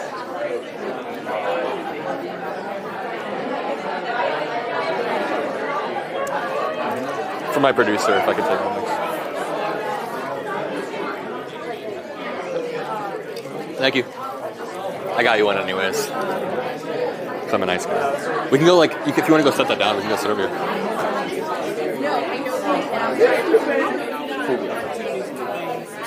You want to talk for a minute? We're on live stream, so we can, we can just chat. If you set it down there, you can probably get us right here. And you can set it down for a minute. You know what I mean? Yeah. What are we doing? If you want to sit right there. Yeah. I don't know if you want to set it down.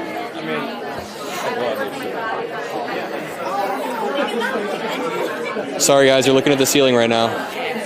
We're currently live, by the way. Yeah. We are live on YouTube. What's up? And I want to ask you guys, not you guys. I want to ask you Okay.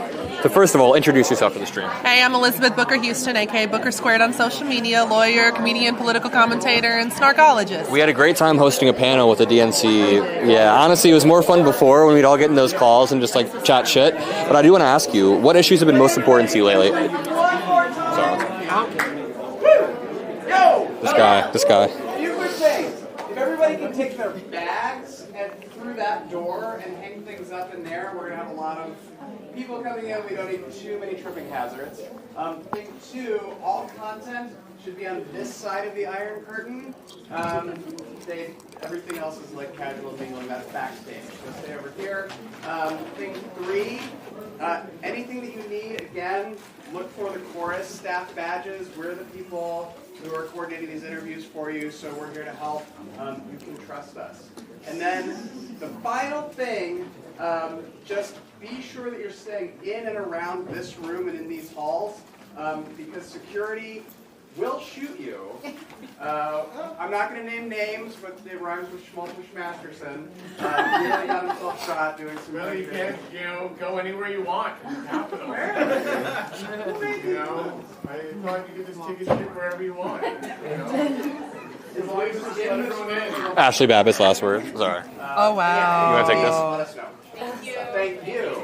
Okay, let me ask you. Okay. What issues have been most important to you over the past few months, or past month? All of the issues with the federal workforce. Why are they attacking the federal workforce? Yeah. Why are you dismantling the federal workforce? What is wrong with y'all? I'm not cool with that. 19-year-old dudes firing lifelong civil servants. Yeah, they can go to hell. By the way, 19-year-old dudes, when that unelected billionaire, that scammer Elon Musk is done with you, no one's going to be around to protect you. I just want you to know, this is not a threat. I'm not going to be the one to do it, but y'all going to get your asses kicked at some point. I'm just going to say that. Are you, what kind of lawyer are you? Is there a contractual lawyer? Or? I work in privacy law, federal privacy law.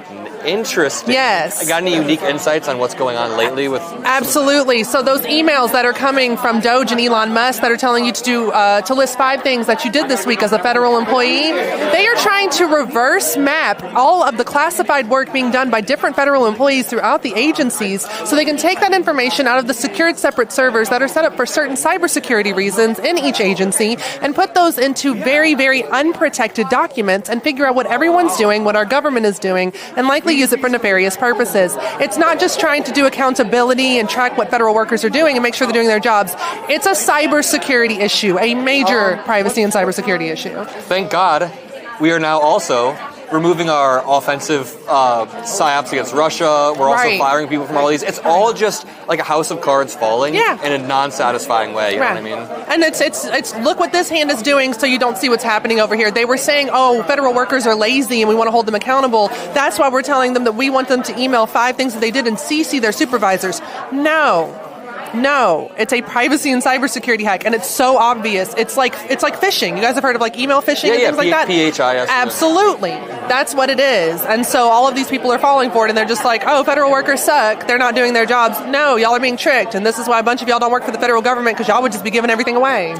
What do you think about the trade war Trump started yesterday? The trade war is insane. I just talked to a small business owner today over at the Rayburn House with Congressman Veazey, Mark Veazey, who represents Texas, and one of his guests, or his guest tonight for the joint session, is a business owner in Texas, and he was talking about how these tariffs are going to badly affect his company. Yep. He's then going to have to put those costs on the American consumer, and it's also going to then affect the employees. So if y'all thought the federal workforce was the only ones getting attacked, a bunch of people are going to lose their jobs with these tariffs because the companies aren't going to be able to continue to hire you and pay you and employ you when they're having to pay these high markups for their products. And the thing is, I know Elon Musk understands this because I've heard him say it before, but what happens with tariffs is if you give people like 6 to 12 months, you can actually reshore manufacturing, but it takes time to build these new plants, to get people hired and everything, like you were saying. But I've heard Elon Musk say that. That's not what Trump's doing. He's just randomly, rapidly placing tariffs on our allies. Also, I don't want to hear anything Elon Musk does. He has a supercomputer built in Memphis, Tennessee, in my hometown, and he hasn't paid his $400,000 electric bill.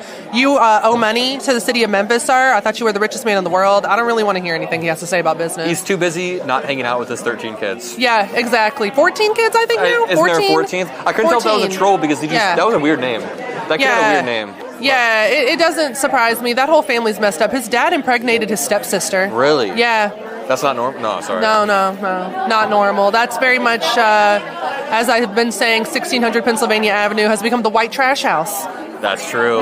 Good one. Thank you. What do you think about the Zelensky Oval Office visit? The Zelensky visit was insane. Why would you do that? I don't think enough Americans understand the geopolitical effects of that. You do not do that, at least in public, to another president of another nation, which you are supposed to be working with, which is supposed to be an ally, and then to say, oh, Russian state media was present for that, which Russia has invaded them, and then, of course, Trump tiptoed around that about whether Russia invaded. But then you're going to say they snuck into the White House, that you didn't. Come on. That made absolutely no sense. But yeah, that was a big mess. It's going to make us look terrible to Europe. Europe does not want to mess with us anymore after this, and I really can't blame them. We're losing allies left and right. We're not going to have any friends. Yeah. And despite what America thinks, no, this country cannot stand on its own. We do have friends. We voted alongside North Korea, Hungary, and Russia. Oh, that's right. I forgot the friends, the ones that stab you in the back. Where can those people kind of find you friends. online? You can find me on Instagram, on Substack, and YouTube at Booker Squared, BOOKER SQUARED. It's always a pleasure. Bunches of them. Who's coming? Members of Congress. The redcoats. We're still going. So yeah. Oh, we're not stopping now. No. So are we going to battery? We're gonna be pushing to get through this group before we start.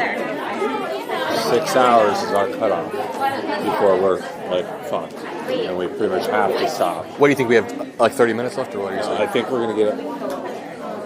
I think we'll get 45 to an hour. Okay. Hi, sorry, I'm Cassie. Are you with my dispatch? Yep. I'm with Congressman of Smalls. Would you like to? Absolutely. Okay, let me go grab him. We're currently live, so he pull him in, and we'll do a live stream with him. We've got a bunch of people watching on Midas. Sure, I'll bring him right now. Thank you so much. Even the backup battery's cooked? Well, the big thing should be microphones. Mm-hmm. We're going to have to take a stop during the speech. Oh, the microphones are cooked. Yeah. What can we recharge them during the speech? Yeah, we're okay. going to have to recharge them. Yeah, we'll be good then. Including you. Yeah, I gotta get recharged. I haven't eaten in 6 days. No, I'm just kidding. It feels like that though. How's everybody in chat doing? Sorry, I haven't been able to check chat. Guys, don't be weird. Don't be weird.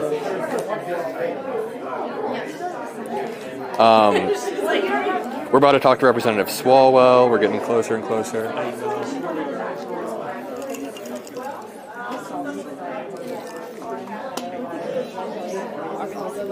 All right. Did you guys get drinks on that call? Yeah. How you doing, man? Nice to see you. Doing well. This is my cameraman, Nate. We're live right now if you want to chat later. Yeah. What's up? Do you want to chat with us for a second? Sure. Really quickly, you want to introduce yourself to the stream? Hey there, my name is Deja Fox. I'm a content creator and digital strategist. Can you tell me, do you live in D.C.? Nope, I'm based out of Arizona, my home state. Interesting. How was the flight? I actually flew in, trained in from New York. I was out there for work yesterday. Interesting. So I want to ask you, what's been on the top of your mind over the past month and a half? You know, I've been in this fight a long time. I got my start in 2015 when I was 15, fighting for better sex ed in my school district out in Arizona. And one thing that being in this work for about a decade will teach you is you're going to take wins and you're going to take losses. Mm-hmm. We've taken some hard losses. We took a fat loss, like 10 of them in a row. And what I believe is that we do this work not because it's easy or we know we're going to win, but because it's right. And so I can stand 10 toes down behind my work. And that makes me feel a lot more hopeful and motivated. How do you feel about Elon Musk using 18-year-old dudes to fire career civil servants, like veterans, people who have worked to serve this country for their lives, and there's some Doge dude who's like, hey, you're gone. See, okay, when we talk about empowering young people, putting young people in positions of power, giving them real decision-making, we didn't mean them. That's not what we meant. Yeah. That's not what we meant. The 6 gamer dudes who probably don't shower for weeks, yeah, that's not what I meant either. Yeah. So how do you think the Democrats need to be messaging about this? Do we need to be tougher? Do we need to be meaner? Something that I've been feeling is we need to be we need to be bullies. We just need to be like beating the shit out of them. You talked to Suzanne, is that her name? Yeah. You talked to her already? Yeah, she was calling them cringe, and she was calling them all sort of names. Yeah. But I think the Democrats, unironically though, Democrats do need to be a little bit punchier, right? Yeah, I hear that. I mean, I think we've been a little bit too buttoned up for a little bit too long, and now's the moment to really get personal too, right? We don't just have to be punchier or meaner, but if that's your bag, get into it. I love being mean. Right. No, so if you're a mean girl, I want you to be a mean girl. I'm an absolute asshole. Yeah. But I think we could also just get more personal. We should be talking about how these issues directly impact us, and that's what resonates with real people, right? Yeah. Like it's not about the flashy messaging and what's testing well. Like let's get out there and say what is true to us. And I think, that's where I got my start. My first viral video was when I was 16. I went up to my senator and I was like, why are you as an old white man trying to take my birth control away from me? Mm-hmm. Like, we should be doing that. Thank you so much. Where can people find you? At Deja Fox. See ya. Let's chat again. Thank you so much, by the way. We saw you guys by Bera's office because we're right next door. Did you see the mic? Yes. Ooh. But I was trying to get you to come into our office, but he was just he was at a meeting. In a bad mood. No. Sorry. Thanks for making that happen, though. I appreciate that. We're a big fan. He goes on there. Oh, the brothers love him. Yeah, we're about to talk to Representative Swalwell, just so you guys know. Also, we have about an hour of battery left on the microphones. So during the speech, we're going to go charge them. We're going to go charge them, then come back and go live again. But we're still live for the next 45 to an hour. Hopefully. Inshallah, as they say. How's everybody doing?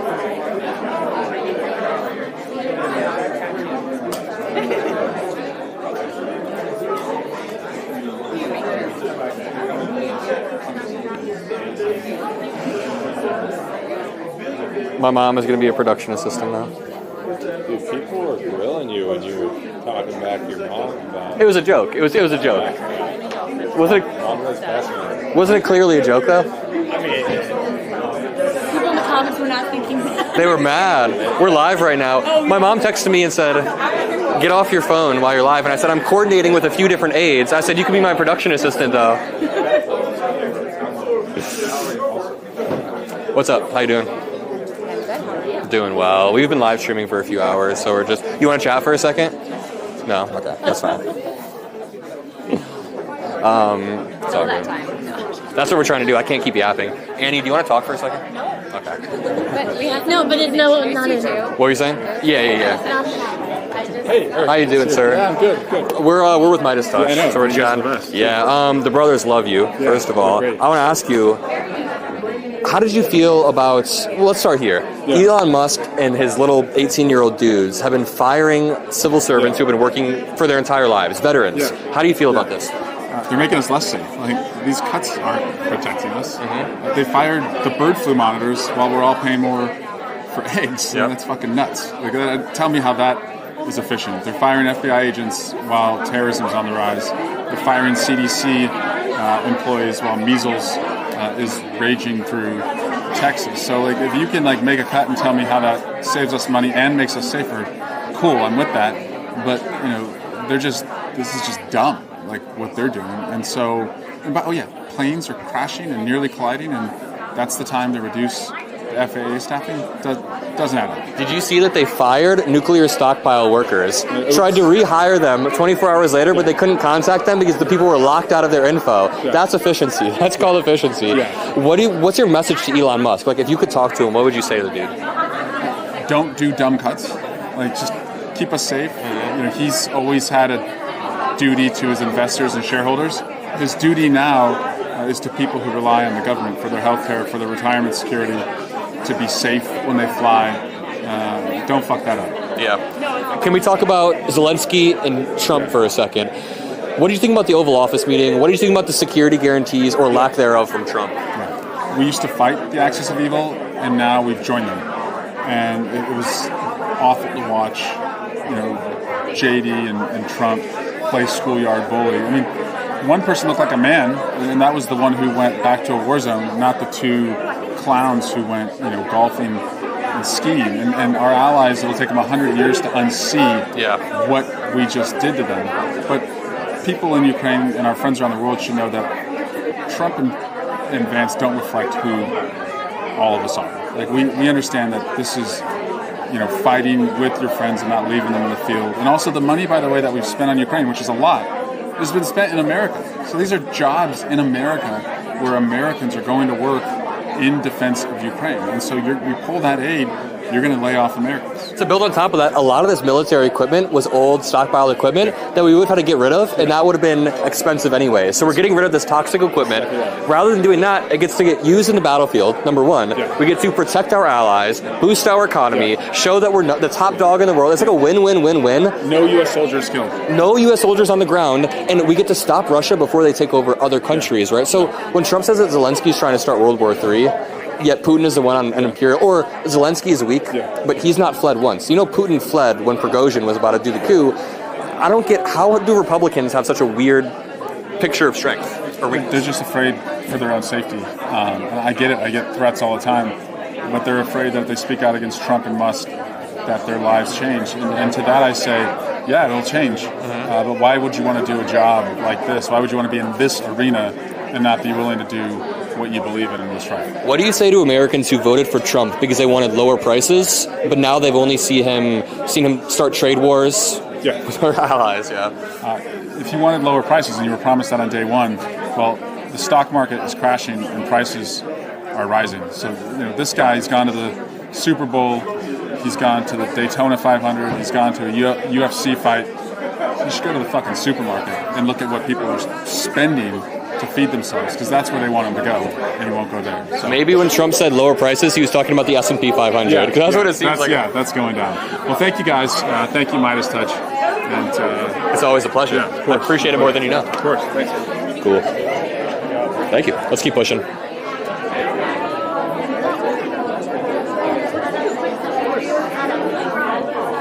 We're live. What's up? Well, can you not do the microphone? About 5, we're going to grab the list that's going to be in the hall. And if you can do... Yes. So just prepare of what you want to say. Or like... Can you get us access? Yeah, it's going to be in the hall. Okay. We're going to do it not in here.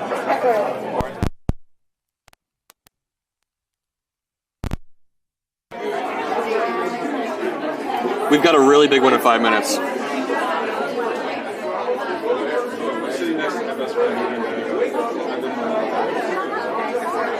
Awesome. Swazi was awesome. Swalwell was awesome.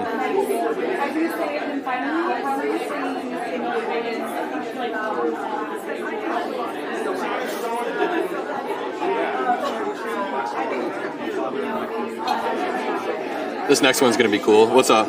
Somebody said I'll pretend to not hear it. Oh, did it bleed through? I don't know. I was going to cover your chest light. I need an on-off button. For real, it needs to be like an easier... Let's go around. Let's get by the hallway.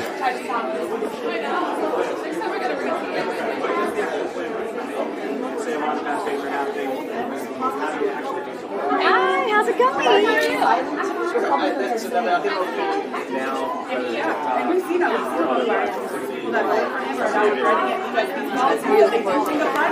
We're just waiting. Over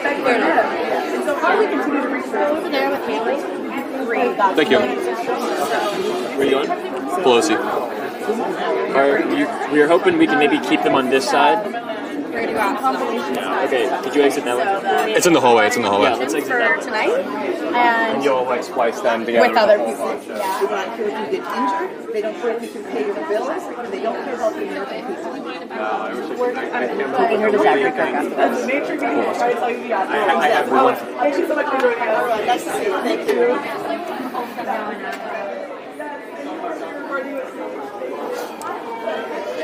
Cool. You want to chat for a second, Haley? Oh, sure. While we're waiting. Let's chat for a second. What's up? Getting excited to see this beach, I guess. Yeah. Yeah. Are you nervous? No. I mean, I feel like I've already kind of gone through the worst case scenarios in my head of what he might say, so. Yeah. Did you hear our drinking game earlier? Were you there for that? I was there Yeah, for okay, that. yeah, I remember that. Sorry, it's been a long day, a lot of conversations. No, don't worry. I feel like every time I'm in DC, I see you at an event. I know, I love it. Are you a networking That's good. master? Are you? You're at all the same events. True, but I have to fly out for these. I feel like you're always... Sorry. Now we're in the real big leagues. Why do they just move us like that? I think because of the room. Oh, We can't be interesting. like, I don't know. What was your best interview for today? I had a great interview with Congresswoman Lauren Underwood. Really? Yeah, she's so great. I'm hoping this next one is going to be a good one. It's Check it gonna be out. good. It's going to be sick. Where can people find you, by the way? At Haley Lickstein, Instagram, TikTok, and I just launched YouTube on Monday. So Check out it Haley out. Lickstein on YouTube. Check it out. Thanks for chatting. Thanks for opening. Hi everyone. What's up? I am Ian. I'm the Speakers Comms Director. It's great to meet you guys. First of all, thanks for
I was actually looking for you guys. My name is Joelle. I'm with Clark's office. We would like to record something. Let's do it. If that's possible. She's not here right now. Hit us up right away. We'll be here. Sweet. Sorry, what style of content are you doing? What kind of questions are you asking? I just want to be able to prep her with something. Elon Musk, Doge, Ukraine. Okay, amazing. So, Okay, sweet. I love how crowded it is here, right? Go grab the minority leader. The hallway was nice compared to this. Now we're all locked in. All you. But really cool interviews coming up in just 1 second. Guys, the audio cut was on purpose. We were getting corrupt.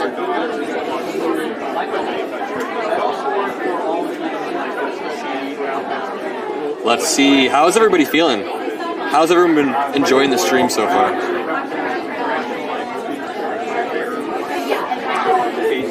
You're liking it. You're liking it. Let's stand right here. May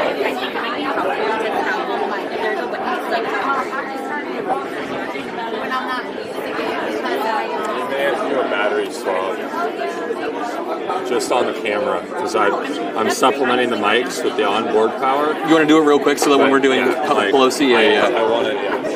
Let's go over. Yeah, we're just gonna take a 2-minute breather over here. Let's go through there. Wait, don't cut it yet. Keep pointing at me. I'm gonna give them an outro. Guys, really quickly, let me just tell you. Did it stay on? No, it'll cut out. All right, really quickly, we're about to interview Nancy Pelosi. We're about to interview Hakeem Jeffries, a bunch of huge.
We're back.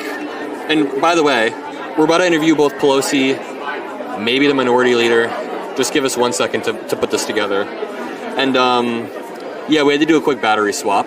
So we've live for a while. Now here's a problem. 7:25 in 40 minutes. I have an interview with Elizabeth Warren. We might be dead by then. We're gonna make it. You're gonna make it? I think so. Okay. I might be shooting handheld by then. Mm-hmm. Can I squeeze through here? Thank you so much.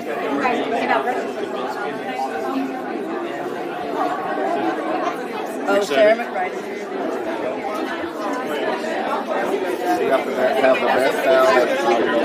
You interview Debbie Dingle next. If you can, yeah, where? Justin. I didn't see that was coming. Let's go over here real quick. I'm in the way.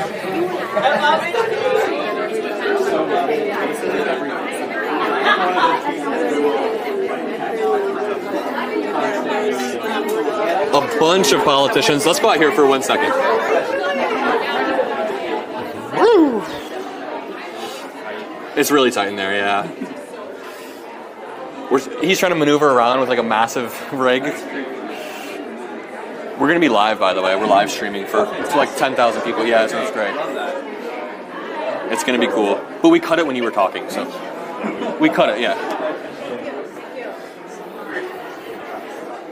Hell yes, everybody. Thank you all for being here. Amazing day. You know, it was stressful flying in last night from Chicago. You know, you pack up all your equipment. You're a little bit worried something's going to go wrong, but everything's gone amazingly so far. Everything's gone very smoothly. I mean, we had a battery swap or two and maybe a security thing. Everything's gone great. Truly.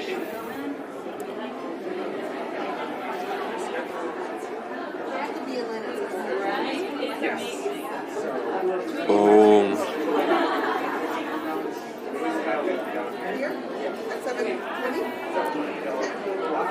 soon, we should have Pelosi.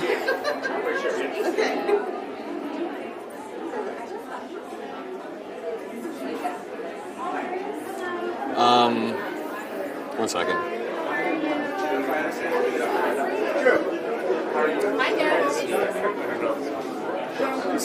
Suzanne, come out here after. The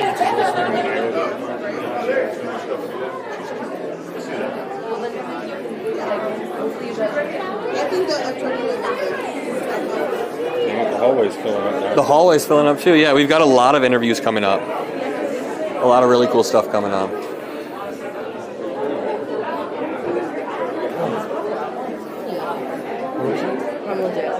Someone just commented, I can't believe a bunch of YouTubers are just allowed there. And you know what? They're right. Wait, it's kind of true though.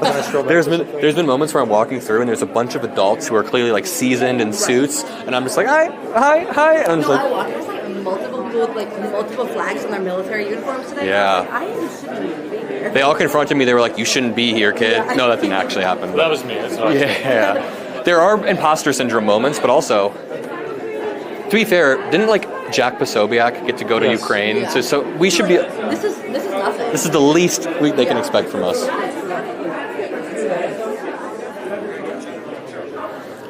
Are you listening to my stream? Oh, they couldn't hear me. Thank God. On my phone. That means I'm going to say more offensive and abrasive stuff to you. Oh, you found the exact moment when you walked in? Yeah, I did. If you couldn't hear me go, what's happening, sexy? Which would have just been that would have been really. Are we on live? We're still live. Bro. Finished. No, we've been live. We're still going, bro. What are you guys doing to me? This is terrible. You're like sleeping later tonight. You hear the recording button. And you're like, what? We were recording in the room. And I walked in to check on it. And I walked past him. As I always should. And I was like, wait, you recording? Jack's embarrassed. We were live earlier, and he walks up. He goes, "What's up, sexy?" and like taps my shoulder, just like normal bro things. And he was like, "Oh, that was live. I'm so embarrassed."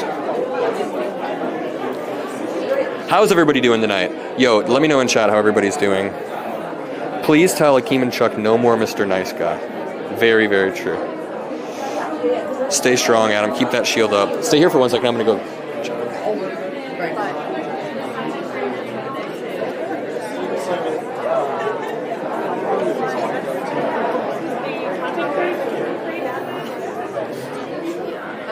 Yeah, this is wild.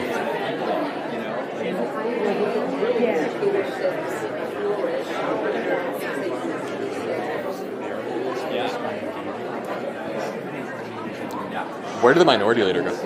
Sorry? Where'd the minority leader go? She'll still be in there. I want to say. Yeah, she'll still be in there.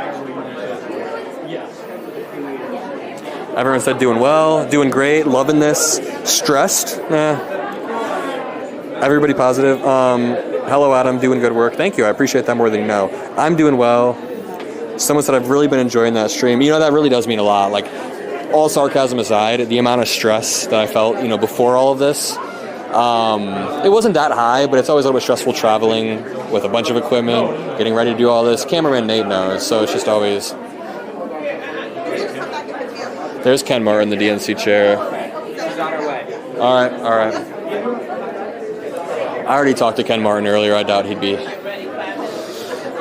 He's a cool dude. Cool dude, though. You were right. This was good for networking.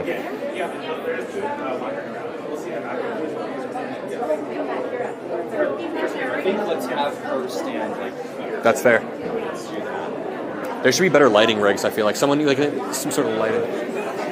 Like, that room was empty earlier, so we can just get that room. That's true, yeah. Is it still locked? From this side. Oh, it's definitely set for dinners now. Yeah. I love how we just made the Capitol our building. Someone said Walter Masterson almost got shot going into places he wasn't supposed to be. That was a joke. Also, the stream was concerned for our safety at that moment. Really? They could hear the moving shot. Interesting. So, guys, do you want to go explore?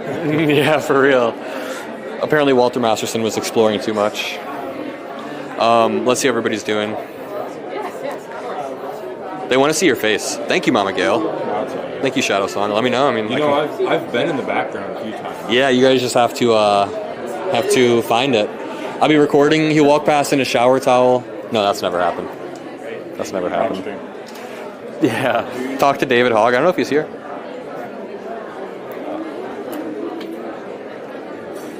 Find it. I'll be recording.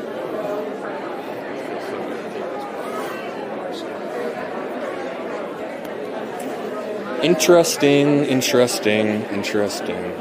like I brought the other hand.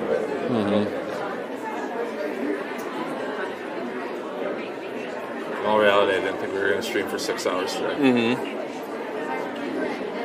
Well, we're just starting, bro. The night is still young.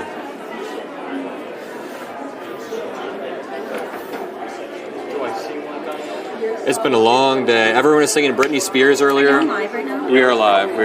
Probably got a copy strike. First singing that, yeah. And then we lost Democratic voters because we were all... No, that was probably a really cute moment on the stream, to be honest. Getting demonetized for singing Britney. Yeah. That's going to be... You got first dibs, and then I'll come after you. That's the spot where we're doing the recording. Pelosi. Right there. So you can go first if you want. Are you sure? I mean, it doesn't matter to me. We just want to have no dead time. I'm gonna be kind of quick. Just ask me one question. My shoulders are on fire right now. Your shoulders are cooked. I'm sure. Pondering Politics says, are you going to be live streaming the actual State of the Union? I don't think we can. We're running out of battery. We're all gonna go back. Yes, Josiah. Yeah, I will.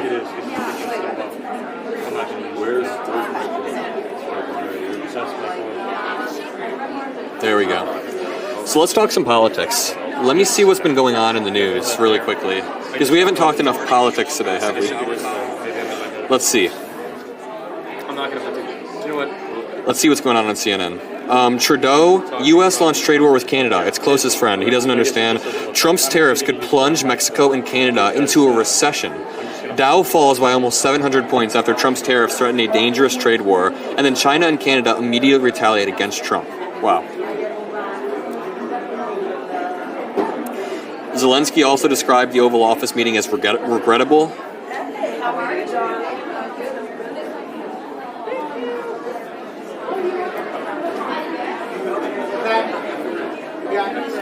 Very, very interesting. In any minute, we're going to be interviewing Speaker Pelosi, then Elizabeth Warren. We got some big names lined up. Oh, okay. We're going to grab her real quick.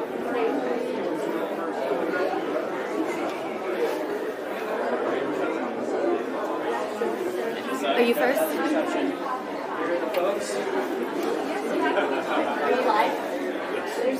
live? They're live. So they're live streaming, and here are our folks. How are you doing today? How are you? Yes. How are you guys doing? Doing okay. How are you doing? I'm doing well. I want to ask you guys, let's start off talking about Elon Musk and Doge. How do you feel when Elon Musk has a bunch of 18-year-olds firing career civil servants? Well, we're here to talk about Medicaid and what impact the policy of this president and his co-president has as to Medicaid. My guest, Elena Money, she has a child with other abilities, and she's here to talk about how we can save Medicaid.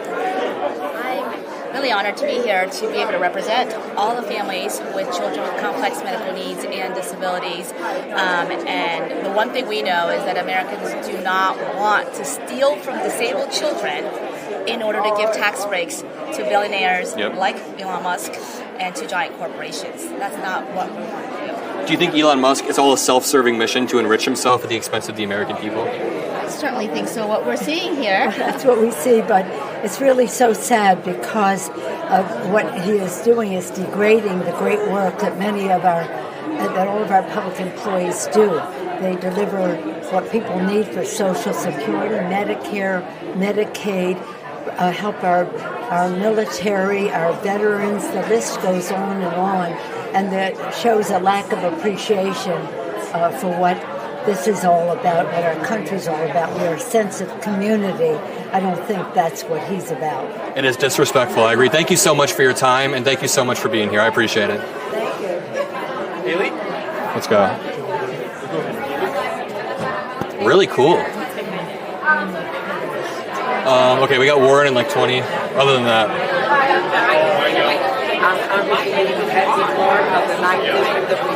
let's keep going. Let's keep pushing. Would you like to chat, sir? Sure.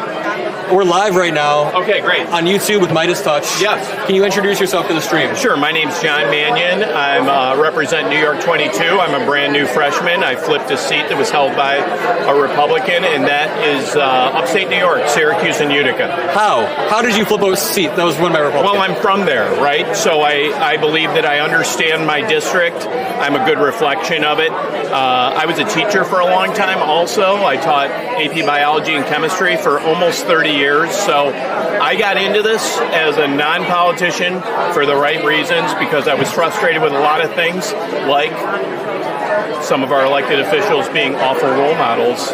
And in the 2016 election, I watched a bunch of juniors in high school watch a presidential election like I had never seen, and I didn't want that to be normal. So I ran for state legislature and I won. And here we are 9 years later, and the climate has not improved. I want to ask about your Ukraine pin. Do you think Zelensky should accept any deal if there's no explicit security guarantees? Because they argue there's implicit guarantees, but... Listen, I was actually a teacher and a union president, so I did some negotiating. I'm not going to pretend to be a part of the negotiation and what's happening there. I will say this.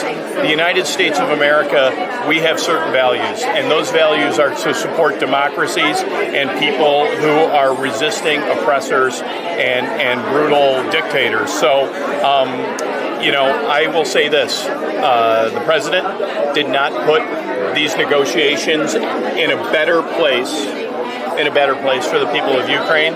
And we want peace, but we also want autonomy and sovereignty for the people of Ukraine who have fought bravely to hold the line on democracy, not just for Eastern Europe, but honestly the world, and for us.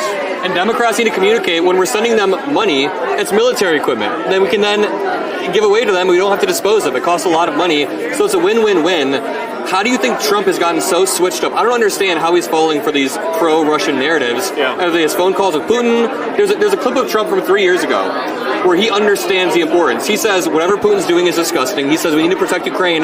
What flipped over the past 3 years? I don't know, honestly, but I do know that, other individuals that have taken the logical stance and the democratic stance to say we must continue to support Ukraine and Putin is a dictator, he's the aggressor, all of that, and they have flipped recently, basically to just fall in line with the president. That also puts us all in a very dangerous spot, and certainly Ukraine. So I cannot get in the head, but I do know of the president, but I do know this.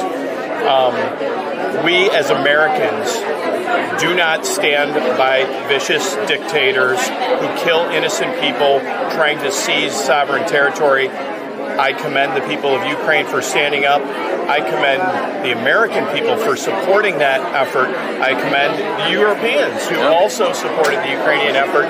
We want peace. We want a resolution, but we should not penalize the people that held the line to just maintain their own territorial borders. And other countries are watching. China is watching to see if they can take Taiwan. North Korea and South Korea, there's tension there. So we should be protecting the sovereignty of these countries. It's messed up. That's right. Well, listen, for almost 80 years, the United States has been the leader in preserving democracy and generally peace across the world. Largely because of NATO, right? That's right. With NATO, with those alliances over the course of 79 years, we have made sure that we haven't had a wartime nuclear detonation.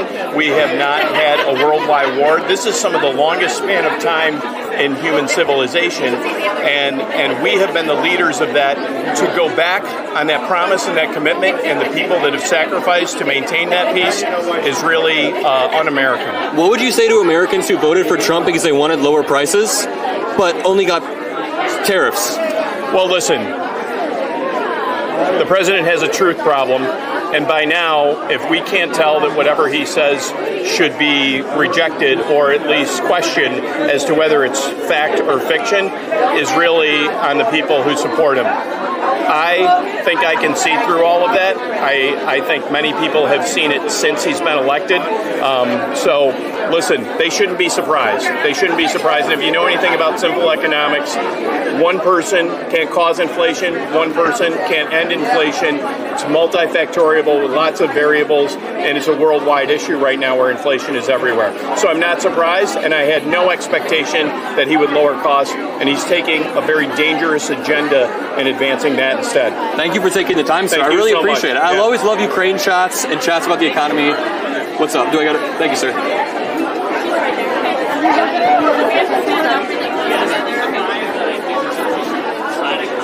Sorry, what'd you say? The whip is right there. Who? The whip, the Democratic whip. Oh, okay, sorry. I have my eyes out. Let me talk I'm Bill Foster. You want to chat, sir? Sure, yeah. So you're Chicago, right? I'm in Chicago. So I'm Illinois 11th. I can see Chicago from my particle accelerator. Mm-hmm. How do you know I'm Chicago?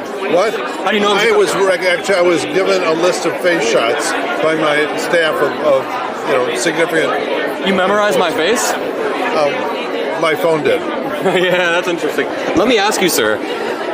You're from Illinois. Yeah, that's right. What issues domestically, not domestically, within the state of Illinois really concern you right now? Well, right now, I represent Belvedere, the Belvedere Assembly Plant, which was saved by President Biden and with a commitment from Stellantis to reopen the plant and build a battery factory nearby and start manufacturing electric vehicles.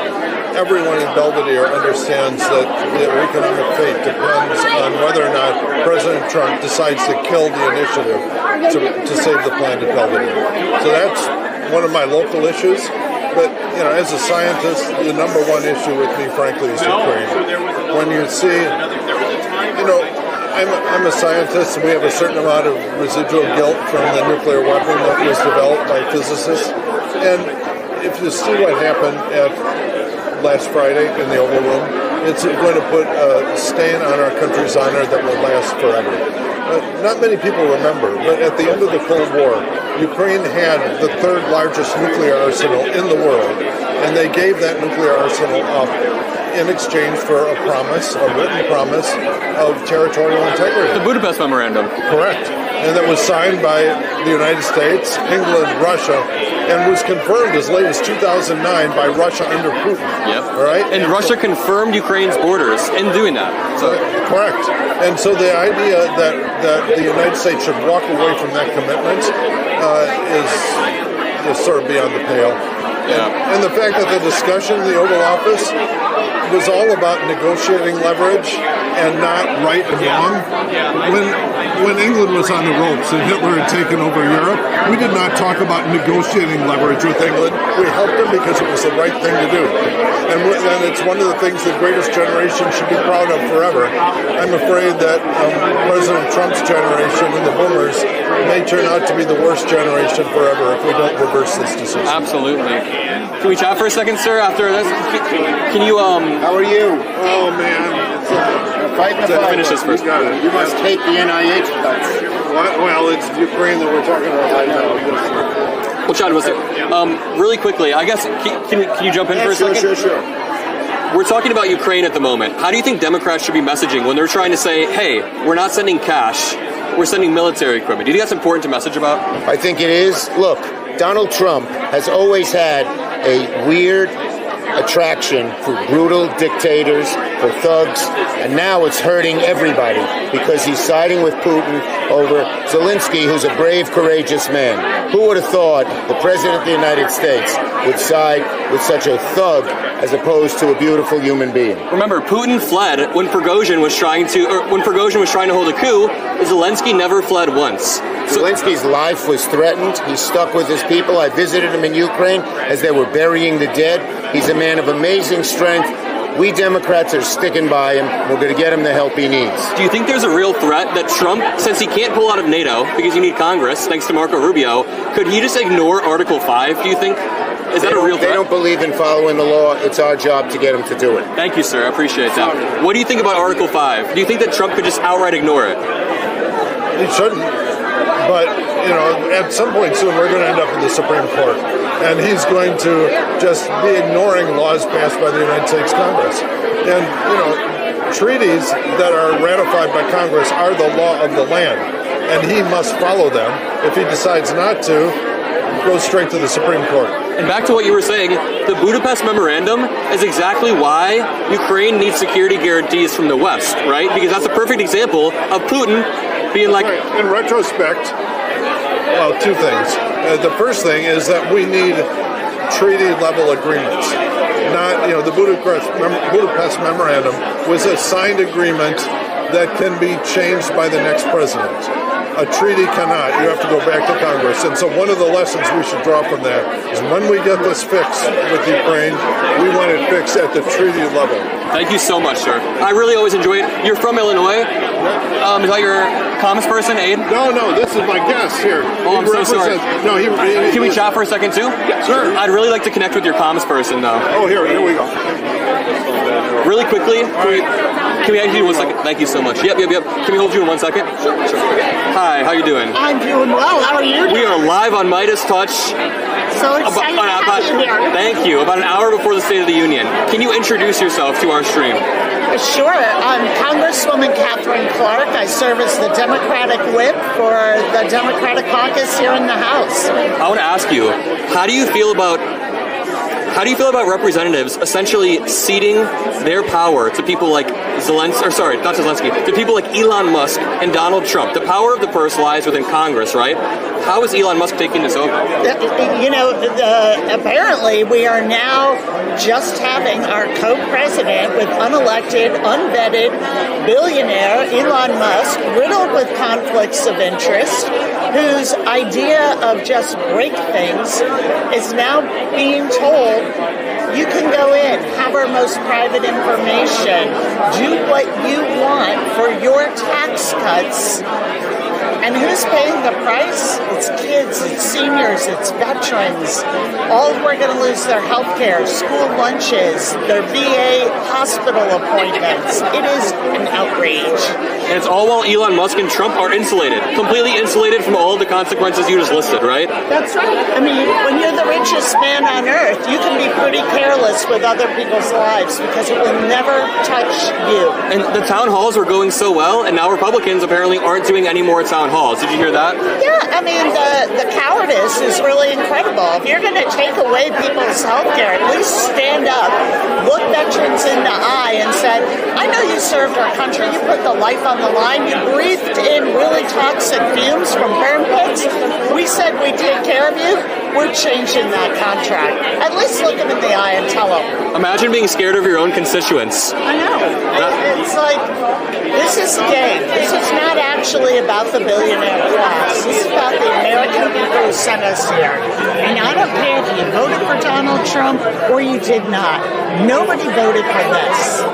Nobody voted for this. What's your message to American voters who wanted lower prices and have gotten the exact opposite with the trade war? Yeah, I mean, what we are seeing is he has betrayed you. He said it would lower costs, and everything is going up, from eggs to housing to cars, and now with these trade wars, with these tariffs. We had Senator Tuberville today saying Americans are just going to have to suck it up. Suck it up? I mean, we elected a president to address these matters, and he's doing just the opposite. All to tax cuts to the billionaire class. Sorry. Can I ask you a question that I'm genuinely interested in? Yeah. I've asked a few people this. I haven't gotten a satisfying answer. What's going through somebody like Marco Rubio's head? When Marco Rubio, years ago, even weeks ago, was ardently pro-Ukraine, and now he's like, what's going through these people's head when they make these radical shifts? Is it all a play for power? Absolutely. That is all that is happening there. It is, can I be president someday? Can I launch this into something that increases my power? You can tell from the expression on his face. He knows that we are selling out our Democratic allies. We are turning on our friends across the globe. And for what? So Donald Trump can cuddle up to Putin? It is an outrage. And yet, whether it's Marco Rubio or so-called moderates in the House of Representatives, they don't stand up for the people who sent them here to fight for them. It's pretty depressing seeing Republicans just cede all this power to Elon Musk and Donald Trump. If you could say something to Trump right now, what would your message be? Resign and get back to work for the American people. We see your grift. Nobody's fooled. And we are going to call you out and hold you accountable. And we are going to fight you every step of the way when you are increasing prices, taking away health care, and attacking the security of families and communities. Starting trade wars while you're golfing doesn't help the American people? Is that what you're saying? No, I've got some crazy ideas about what we should be doing. Thank you so much for chatting with us. I really do appreciate the time. Thank you. I'm sorry about that. Her aide and I were talking a bit ago, so she pulled her up. How you doing, sir? I'm good. How are you? You want to introduce yourself to the stream? Sure. I'm Joe Jackson. I'm the executive director of Hesed House in Aurora, Illinois. It's the second largest homeless shelter in the state. Interesting. And what's at stake over the next few years for the type of work that you do? Honestly, the biggest thing is housing. We are in an affordable housing crisis, and when you think about things like Medicaid cuts, people experiencing homelessness, if you take away Medicaid, it is going to be exponentially harder for them to get out of homelessness. Same thing with housing. We're talking about kind of these tariffs and things. How are we going to build housing if the price of lumber and steel and that continues to go through the roof because of the tariffs? So affordable housing is the biggest differentiator right now, and we could use some help there. Do you think that the Democratic policies on housing are better? Like, what's your solution? I know that's a really tough question. What's your prescription broadly? My prescription is both sides have to come together. Like, we're not going to solve homelessness with one side or the other. We have to come together. We have to all play nice in the sandbox, kind of give a little bit and collaborate, and come up with policies that work for the people that are affected, not for one party or the other. Very well said. Thank you so much for your time. I really do appreciate it. Thank you. Co-chair of the Ukraine caucus. See you on the Mike Quigley. Mike Quigley. You know, I've been to Ukraine 4 times since the war started. I lived in your district. I live in Chicago. I was in your district, but I just moved to Logan Square. I used to live in Ravenswood, but you did. I betrayed you. I'm sorry. No, we're building a studio in Logan Square, so I'd love to sometime have you. Yeah. Ukraine is one of my favorite topics because I'm so passionate about it. When we're talking about security guarantees, do you think Zelensky should accept any deal without security guarantees that are explicit? I think what the Trump administration is doing is squeezing him any way they can to make him accept a deal that's not perfect. So, look, what's the ideal world? There's security guarantees, making making Putin accountable for war crimes, kidnapping kids. But, what we're seeing is the reverse. The president is blaming Ukraine for starting the war, and the mineral deal, in effect, is kind of the Versailles Treaty on its head. We're victim blaming. We're making them pay reparations or something. To do this deal just to continue what you have with no security guarantees, we are fundamentally a different country than we were just weeks ago. We're isolated. We're less safe. And I would argue we don't have any allies. You just have to look at the Budapest Memorandum. Russia broke the Budapest Memorandum. Like this, they're not going to stay towards any deal unless there's guarantees from the West. Ukraine has every right not to trust anyone. Yep. But, we are that last great hope. So I'd like to hope my Republican friends who are speaking out will use their vote as leverage and fight for Ukraine. What do you think someone like Lindsey Graham is thinking? And you don't have to speak for him, but how does somebody like this, I know for a fact deep down he's pro-Ukraine, but how does he run defense for Trump like this? I don't understand it. Look, I won't single anyone out, but there's any number of Republicans who have spoken out, but they're afraid of Trump's base. At some point in time, you got to love this job so much you're willing to risk it because it's so important. Thank you so much for your time, sir. Do you have a card that I can take for your... I would love to have you in the Chicago studio that we're building. When you call the district office on Clybourne, ask for Victoria. Thank you so much, sir. I'm glad you did. Good to see you. Was it 7:15 or 7:50? 25. 7:25. Okay. What time? I'm watching. Thank you. There's a. Oh, over here. I'm sorry. Can we squeeze through here?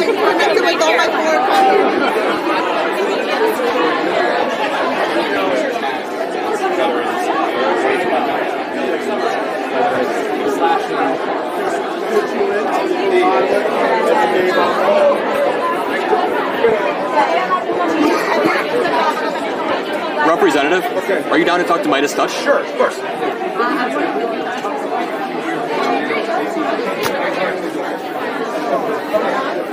How you doing, sir? Hey, man. Doing great, man. We are currently live. Say what's up to the brothers. I know you guys are close. Guys, what's up? Good to see you guys. I'm glad you guys are here, by the way. Really good stuff. I want to ask you, what do you say to Elon Musk and his cronies of 18-year-olds who are firing career civil servants? Well, first, Elon Musk is a coward.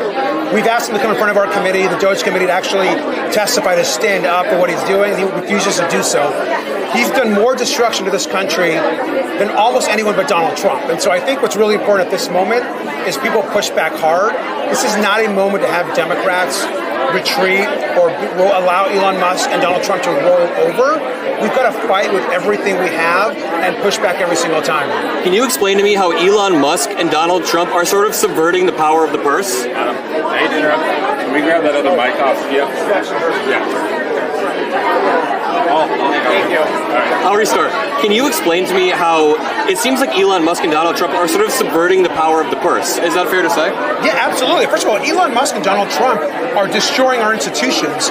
They are doing everything they can to damage working people, to damage all the agencies and programs people depend on. They're destroying the way we budget in this country. And what people need to be really focused on is all of this is happening so that Elon Musk can give himself a massive tax break for himself, his companies, and his billionaire friends. All the money that they're trying to save is actually going back to themselves to enrich themselves. It's pure corruption. People need to know about it.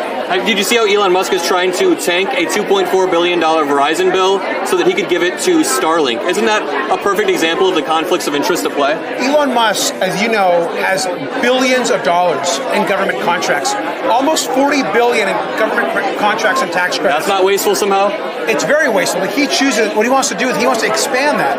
So he wants to cancel a contract with Verizon so that he can win the contract himself. He will cancel contracts and give it to themselves. That is pure corruption. It's unconstitutional, and we've got to call it out. I genuinely don't understand how the President of the United States seems more sympathetic to Vladimir Putin. What's your reading of this? Well, it's weakness. I mean, this is someone that clearly wants to weaken the United States so he himself can have more power. He wants to weaken people, weaken our voice, push our country backwards so that he can amass more power, not just in the U.S., but around the world. This is a very dangerous man to the U.S. and to the rest of the world, and Donald Trump is enabling him. Do you think there's a chance, since Donald Trump can never pull us out of NATO, because you need congressional approval, he could just ignore Article 5? Is that a real thing that could happen? I don't think Donald Trump cares about the Constitution, the law, NATO, or what the courts say, or NATO. And so that's what's really concerning. We'll see what he tries to do, but so far, we've been winning some cases in the courts. We've got to continue to use the courts and people power. People can't be shy. They've got to get out. We've got to protest. We've got to call the representative. They've got to protest those Republicans in their town halls and push back as hard as possible. What would you say to American citizens who voted for Trump because they wanted lower prices, but they got the exact opposite in the form of a trade war? I mean, Donald Trump could care less about the cost of goods or the cost of prices. All he's focused on is attacking immigrants, attacking women, rolling back rights, putting tariffs on that also damage the economy. He's going to make prices go up. I recommend everyone take pictures of your receipts and the cost of goods right now, and in 6 months they're going up. Do it. That's a good call to action. Thanks, guys. Good to see you guys. Thank you so much. I really appreciate that. Hi. Thank you. That's preposterous. You see how You might be able to set it on the floor. Well, look, I served in the House of Representatives. That was round zero. Yes, there are some people who don't make news for acting out and acting discrimination. For the past 50 years, that's just how it works. How you doing, sir? You want to chat for a second? Can we squeeze through here? Sorry. What time? We've got about 4 to 5 minutes. Okay. How you doing, sir? Great, how are you? Doing well. Yolanda Garcia, my guest. Nice to meet you. Can you tell me, first of all, introduce yourselves and tell me why you're here. So I'm Congressman Stephen Horsford from Las Vegas, Nevada. I'm proud to have Yolanda Garcia, my constituent from Las Vegas. She is a fountain worker, a member of the Culinary Workers Union. I am the sponsor of the TIPS Act, which is the no tax on tips and the elimination of the sub-minimum wage to give tip workers a raise. And I invited Yolanda because, Donald Trump has a concept of a plan, but he's actually done nothing to bring forward a bill or to make it a priority. And I have been working to do that with the culinary workers, with One Fair Wage, and Yolanda represents a lot of workers, and it's important that her voice be centered in this process. Can you explain to me and explain to the audience why workers should have more autonomy than they do right now, and why Donald Trump and his tax policies need to align more with yours? Like Donald Trump said, he got a promise that he was going to remove the tax on tips, but he has signed a lot of bills which nothing include that in there. So right now I'm happy that Stephen Horsford has reintroduced the tip tax. So that way we have like an extra money in our package. Right now everything has gone up, so with that extra money it's going to help us to buy more groceries, even to put a gallon of gas, and that way like tips are not guaranteed. It's a gift from guests, but never guaranteed. Very well said. Doesn't it feel like sometimes Donald Trump makes promises to the middle class and lower class, but then only enriches himself when he gets into office and the people around him?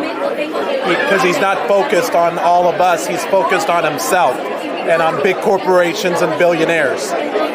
His tax cuts are favoring the very wealthy, and it leaves workers like Yolanda out, and small businesses. And that is why, as a member of the Ways and Means Committee, I'm proud to be working with Yolanda and workers like her to make sure they're at the center of our tax policy. Thank you so much for your time, and I appreciate all of your work. Thank you so much. Can we squeeze through? Sorry.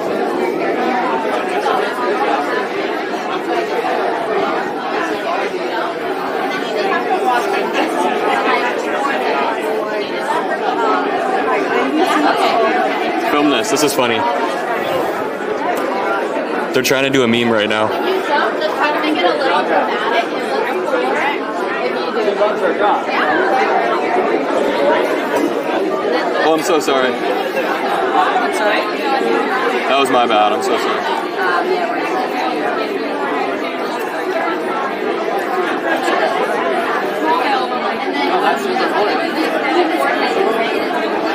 Sorry, they're trying to make the representatives dance. I thought that was really funny. They're trying to make the reps dance. What's up, homie?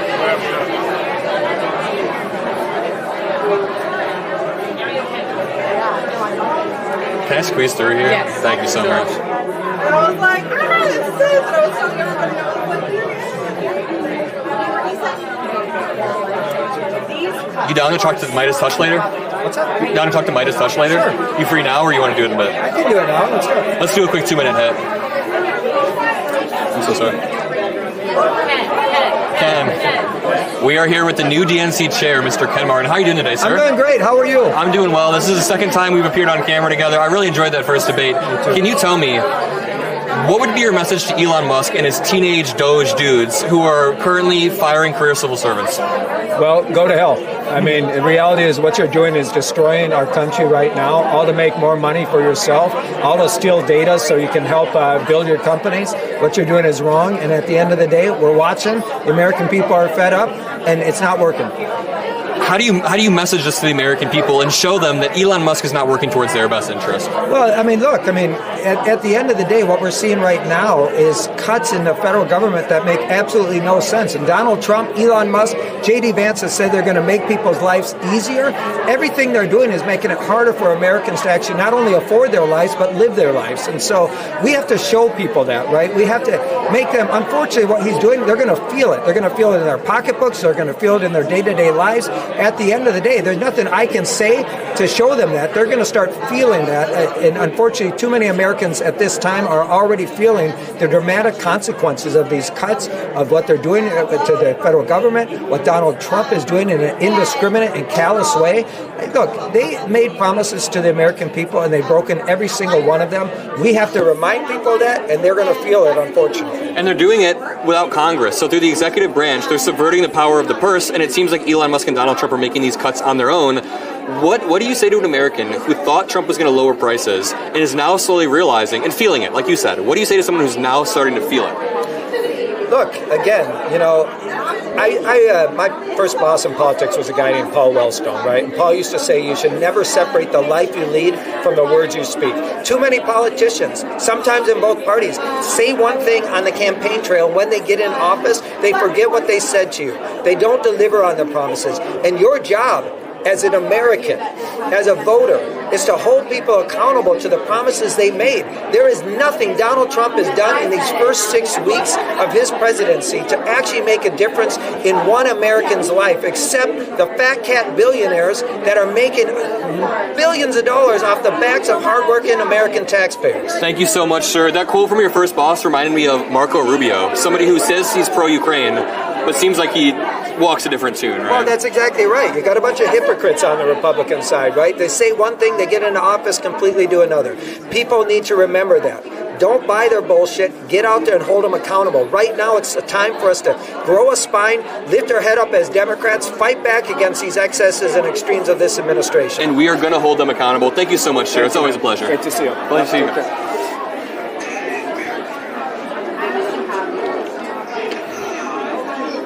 Cut the swallow wall cut and it's doing well.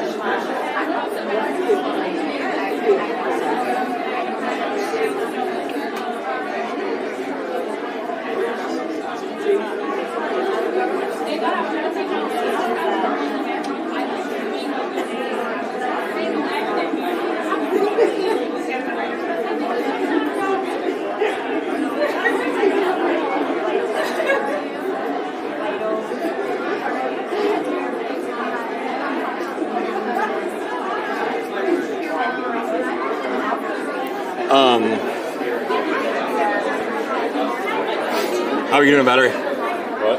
Did good on battery? I might make 7. Might make 8, you mean? I mean 8. That'd be good. I don't know which is going to die first, the gimbal or the mic. Actually, I can supplement the mic. How's everybody doing? Damn, we're peaking at 10K again. And by the way, thank you, JD. If I have missed any donations, I completely apologize. That was not my intention. I've been walking around and trying to interact, and I'm trying to find the balance between being on my phone and talking. So I'm sorry if I missed donations and stuff. I'm starting to see some come in now, but thank you guys so much. Also, same time, thank you all for being here. I really appreciate that. Senator Warren's coming in 1 second, but we're about to peak again at like 10K, which is amazing. Patty Ann, thank you so much. Hang with us, guys. Yeah, hang with us while Senator Warren comes through. She's coming in 1 second. We have 24,000 likes. You guys are the best. Canada's not for sale.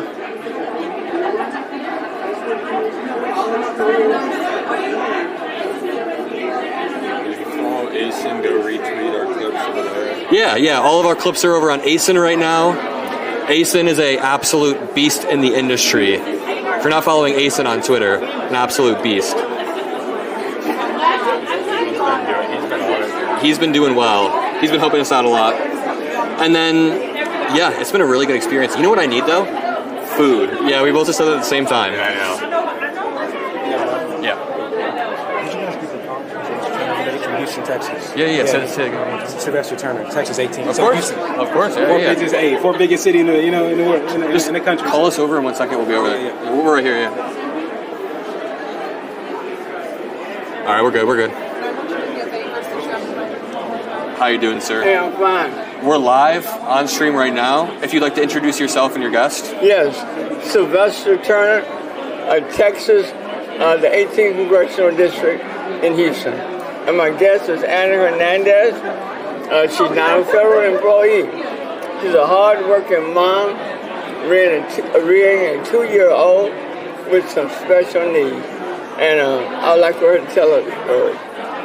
So my baby girl is Baisley. She has a rare genetic disorder that with only 550 known cases around the world. Cutting Medicaid would be devastating for her.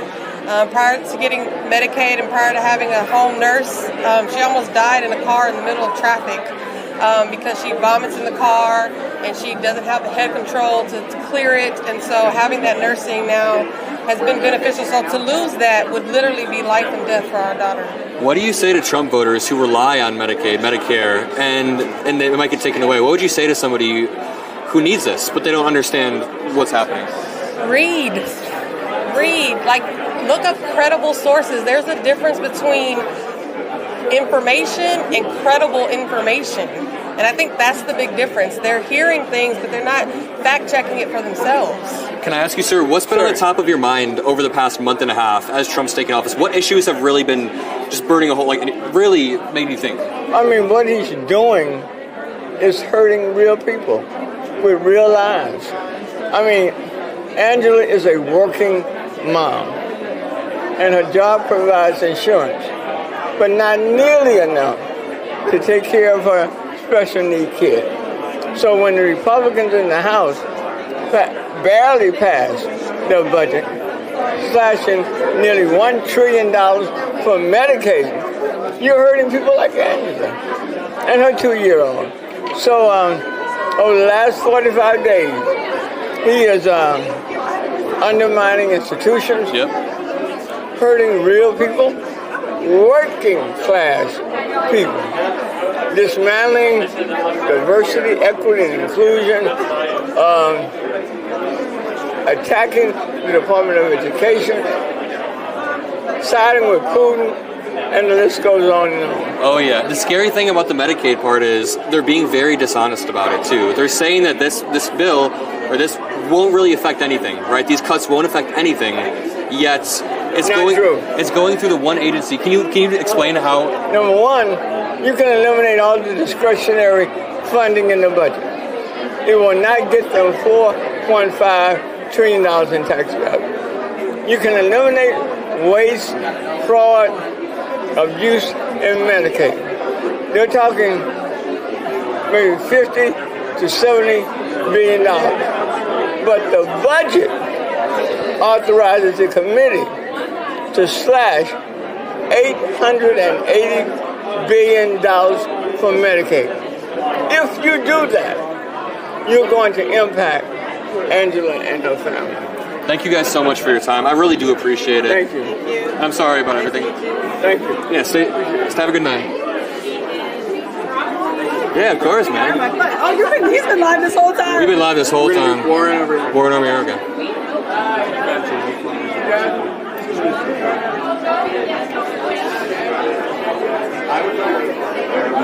Maybe. And then, because we've got a line coming for Warren. There's Raskin. Do we just need to stand by for Warren? For Warren, yeah. Still live? Yeah. What is your opening line for people? Just say, what issues have you been thinking about the most over the past few months? You know what I mean? Because I just got sprinkled. Oh, yeah. Where's this interview? We've got Raskin, we've got Warren, we've got a bunch of people coming through. Maxwell Frost is over there. He's with the mic. Wait, I have another mic right here, so whisper into this ear.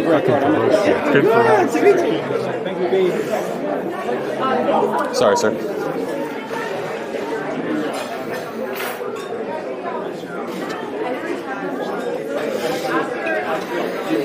Let's see how far we can get behind the scenes. No, we're about to get kicked out in 1 second. Never mind. Yeah, no.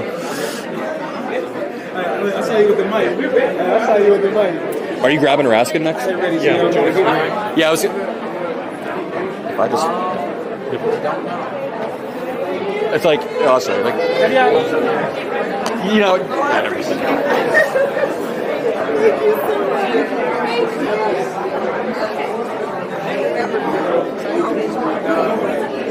Boom, boom, boom. We've got Maxwell Frost right here. We've got Raskin. Did we talk to him at DNC? Raskin, yeah. For a minute. Yeah, I think it was almost not willing. Warren will be here in 5 minutes.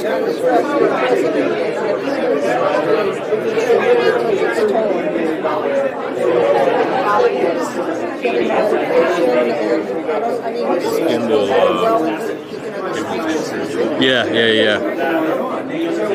We got a lot of really great names coming through. If you see Warren from behind, we just back up over there so we're in the area. Why is the hallway so damn tight now? Little guys with all this stuff. Yeah.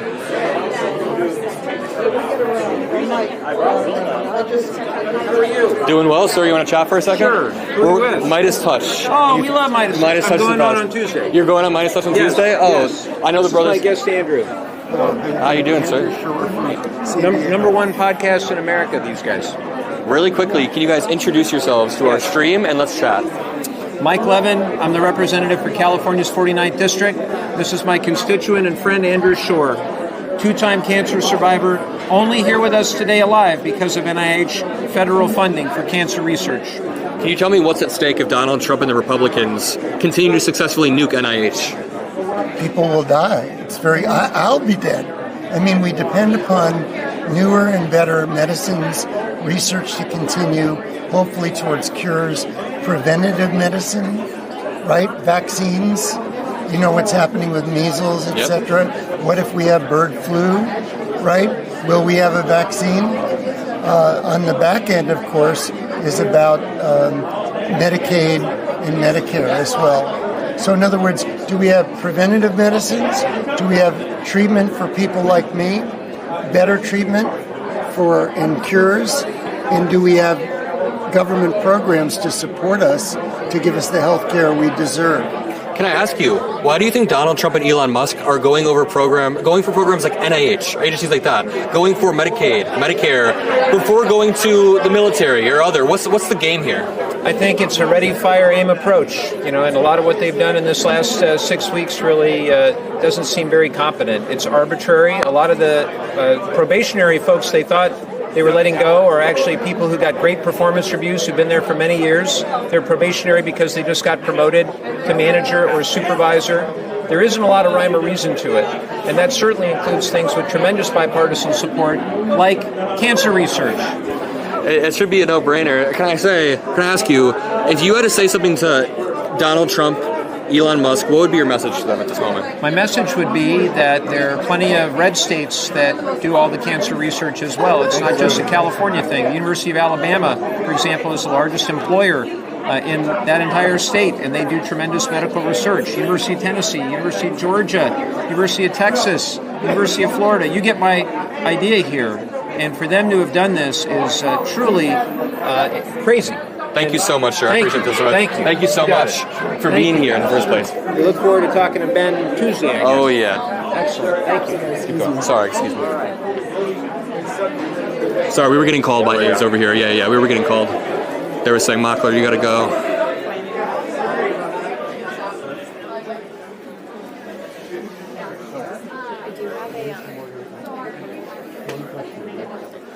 Cool. Sorry.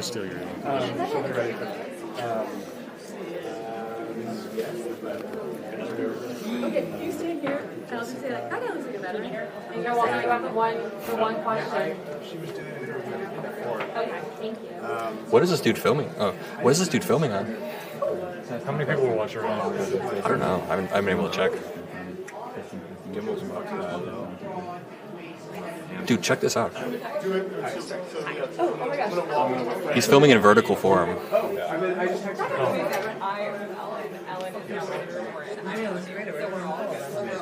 Perfect. You can do both. Oh, yeah, I can't. That one's not on this phone. No, don't follow the other one. Okay. That's for like politics. Okay. Yeah. Okay. And razzmatazz. Stand by for Warren. Stand by for Senator Elizabeth Warren. Why don't we just go explore and see how far we can get before someone yells at us?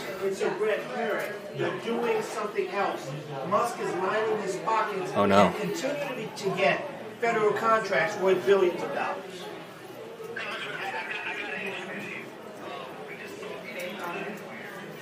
Are you down to chat with Midas Touch for a second?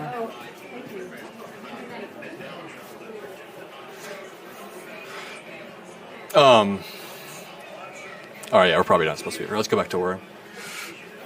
Currently looking at the floor. Yeah.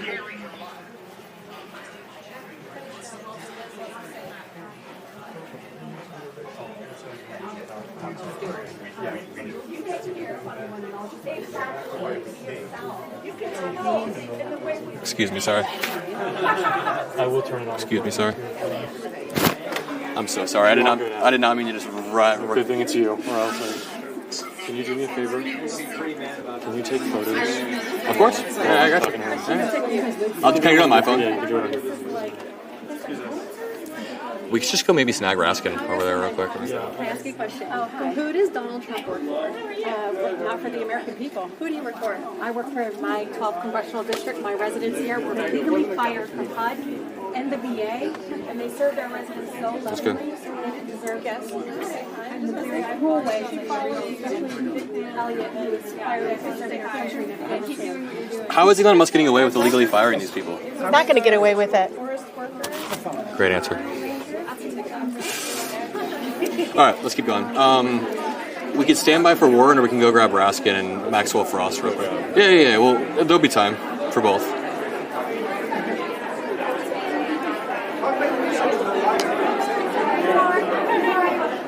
You don't have to. All right. One second. Hi. Nice to see you. Yes, I do. Yes, of course. That was crazy.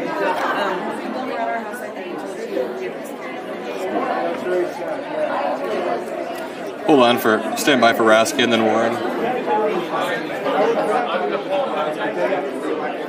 I'm so sorry.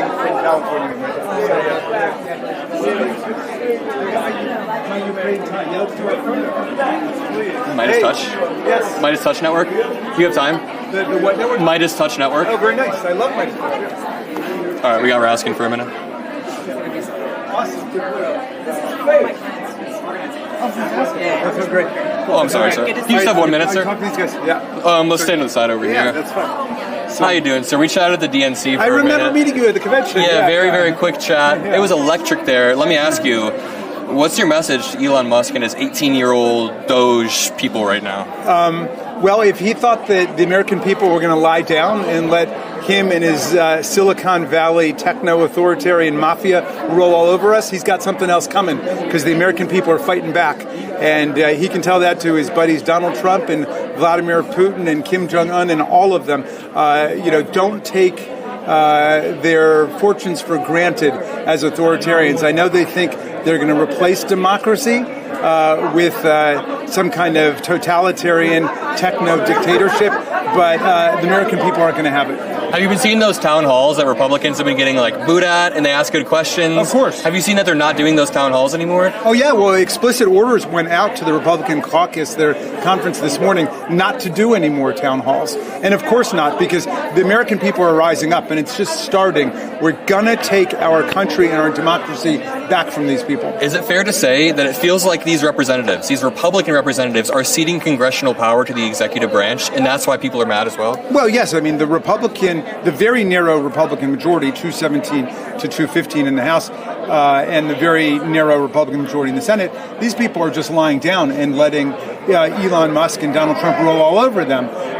What a horrific confession of their non-commitment to American democracy. These are congressionally created agencies and departments that they're dismantling. Yep. The Agency for International Development, the Food and Drug Administration, the NIH, the Consumer Financial Protection Bureau. These were created by the people's representatives in Congress, and only the people's representatives can take them down, not the President of the United States or his buddy from South Africa, Elon Musk. Exactly. And what would be your message to Trump voters who thought that he was going to lower prices, but so far have only gotten a trade war? Well, all we've gotten is a trade war that is going to drive prices way up. They already, have completely failed us. They said that the prices would come down on day one. They talked about the price of eggs. The price of eggs has never been higher in American history than it is right now. But what about the price of eggs Benedict? All of their treason to democratic institutions. So I don't think people want to pay for the price of either eggs or eggs Benedict under Elon Musk and Donald Trump. One final question. Do you agree that Zelensky should only accept a deal if there are explicit rather than implicit security guarantees? Well, that's obviously going to be completely up to President Zelensky, but he's been emphatic from the beginning that there've got to be real security guarantees because nobody trusts the murderous dictator Vladimir Putin. And so, look, Ukraine, the people of Ukraine are the allies of people in America, and we stand strong with them and with President Zelensky. Thank you so much, sir. Midas Touch always loves having you on. Great to see you, Mike. Hell yeah. Let's go see what's up over here now.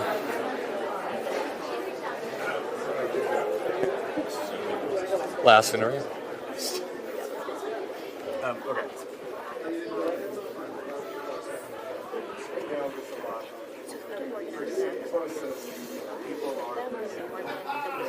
Thank you. Really quick, sweet. Yeah, we'll keep it snappy. They want to see them fight back. They don't play back. It is important to stay in the fight. You know, actually, I just got to say, how do you do it? But that does not mean it does not make it yeah, sorry.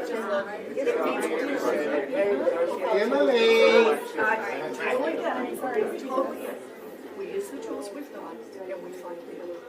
But let's use all the tools. We are not in a position where we can afford to say, I only think I'm going to use 2 or 3 of them. We're using the courts, we're using the floor of the Senate, but we also need this fight. We need everyone. You know somebody who works in the federal government and does a damn good job of telling the story. Because Show this. Down below the... I'm so sorry. That was not good. I bumped into him on accident. Nice to meet you.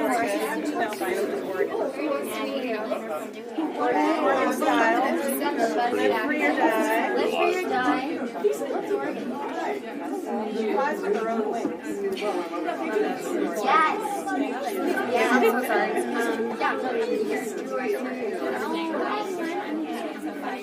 Sorry, speaking of nice.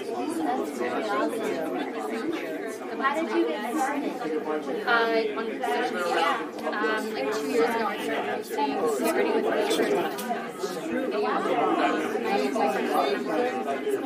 oh my gosh, so I started. Are you down for Midas Touch it in a second? I'll be here after. So sounds good. How do we find you?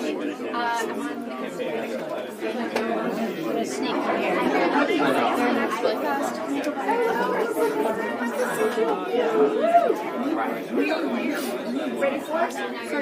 All right, I'm here with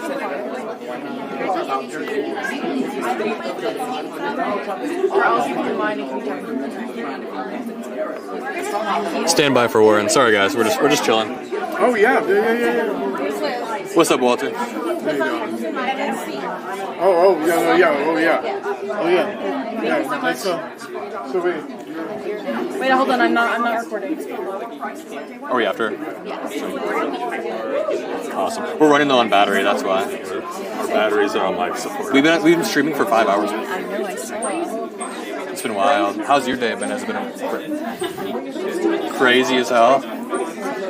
Beating the shit out of people all day? The modems, dude, was bad. Is it bad? Yeah. Did the timer just turn off? Oh no. No, I got the gimbal off, or we maybe went life support, man. Our battery's almost dead.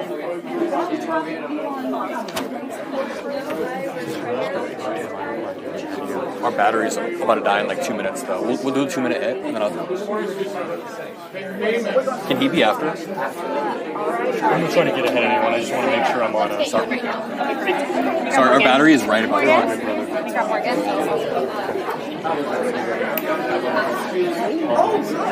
Yep, so give us Just 1 second, she's running.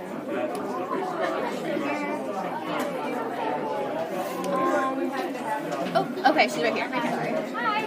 Oh, here we go. Hi, I'm Morgan. So nice to meet you. I appreciate it. Yeah, you could. Yeah, go for it. Go for it.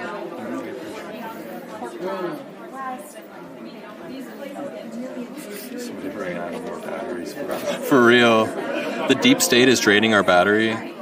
The deep state is trying to screw us. Okay, and when you say don't know what to do, just let me know. I just want to make sure.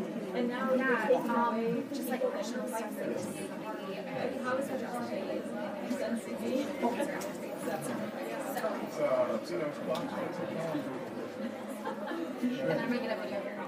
Okay. No one knows what it is. Okay. Hi, I'm Mrs. I'm in the United States. Thank you. Sorry, stand by for 1 second. I'm going to ask you 3 things. The first one is tell stories. Tell stories everywhere. Is he getting combative? Excuse me. Sorry about that. For example, who's been laid off? We can go stand over here for a second. We're close. We're close. I want to hear that you're going to break the law. There's a woman named. She's going to get with a farmer. She's going to get with some farmers, and they're going to dump manure in the White House. I mean, I want to see you know, like toilet paper the White House or something like that. Come on. One of those I dream.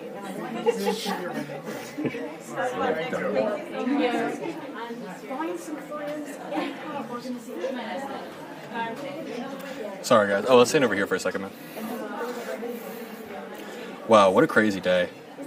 Stand by for Senator Warren. Sorry for the downtime, but you know, this is probably a good distraction from the State of the Union or the Joint Address to Congress that's about to happen. Probably a good distraction.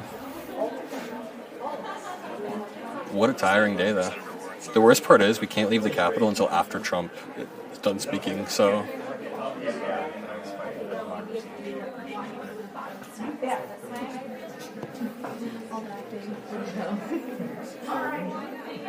Go for it.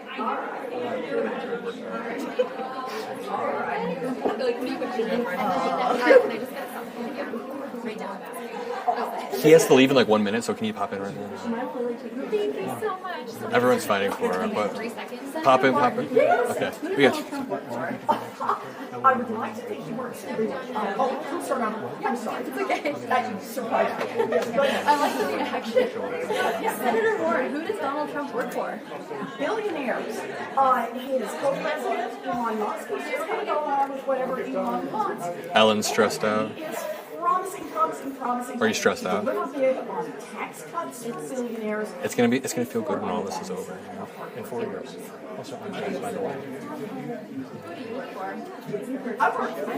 We're close, guys. We're holding 8K live, and we haven't even said anything in like 10 minutes. That's wild. I love everybody that's here. You say something. Oh, you're still live? Yeah, you put me on the spot like 9 times today. Hello, friends. It's your job. I know it is my job. I love you all. The speech is going to be terrible, but what happens after is the fight, and we're all going to be in that together. I love you. Check me out on my channel later. Cheap plug. Adam's going to be around. You still don't know how to say my last name. Cockerel. Thank you. Sorry for like jump scare you. That's okay. That's scary. Jump in. Just go. Yes, nice to see you. Oh, we're so cooked. Our cookie is cooked.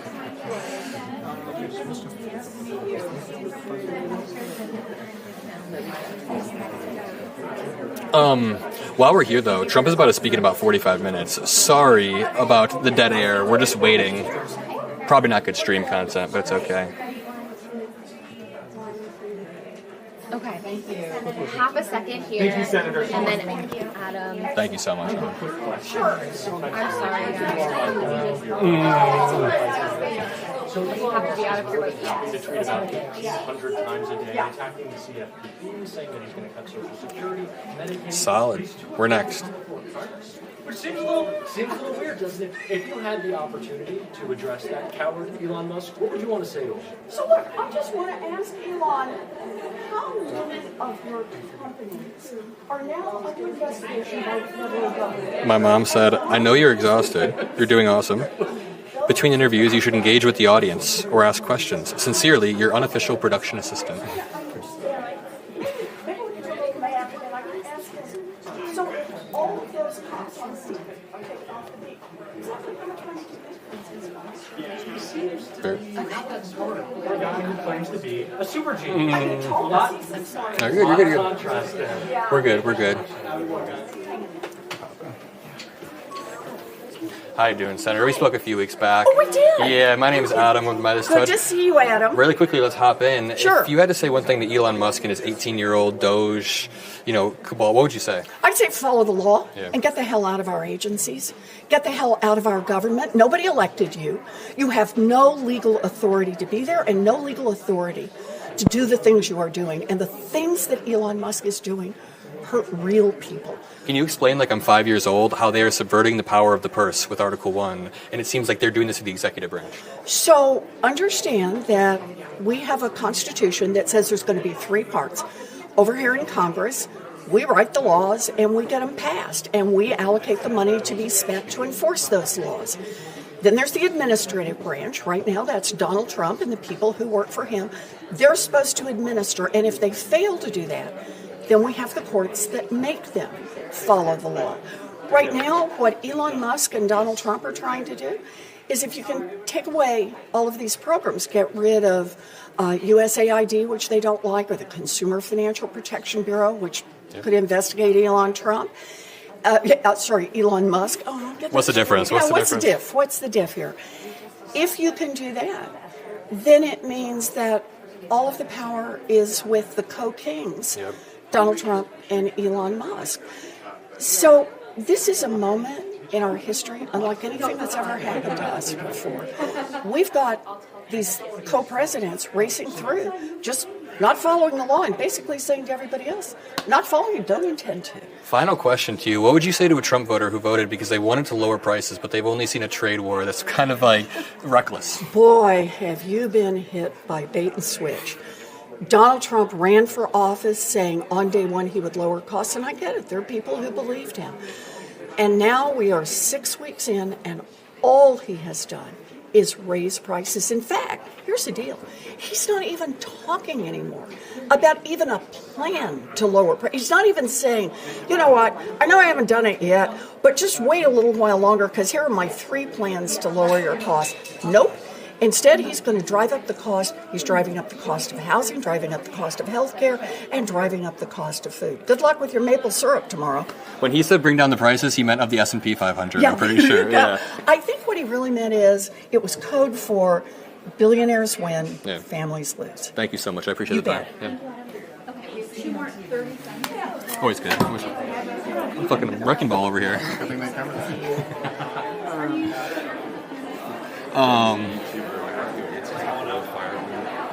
Yeah, I think. Let's hop in here and see if we can find anybody. But it's probably about time to chill out for a bit, if that's even possible. I was here, but I couldn't understand.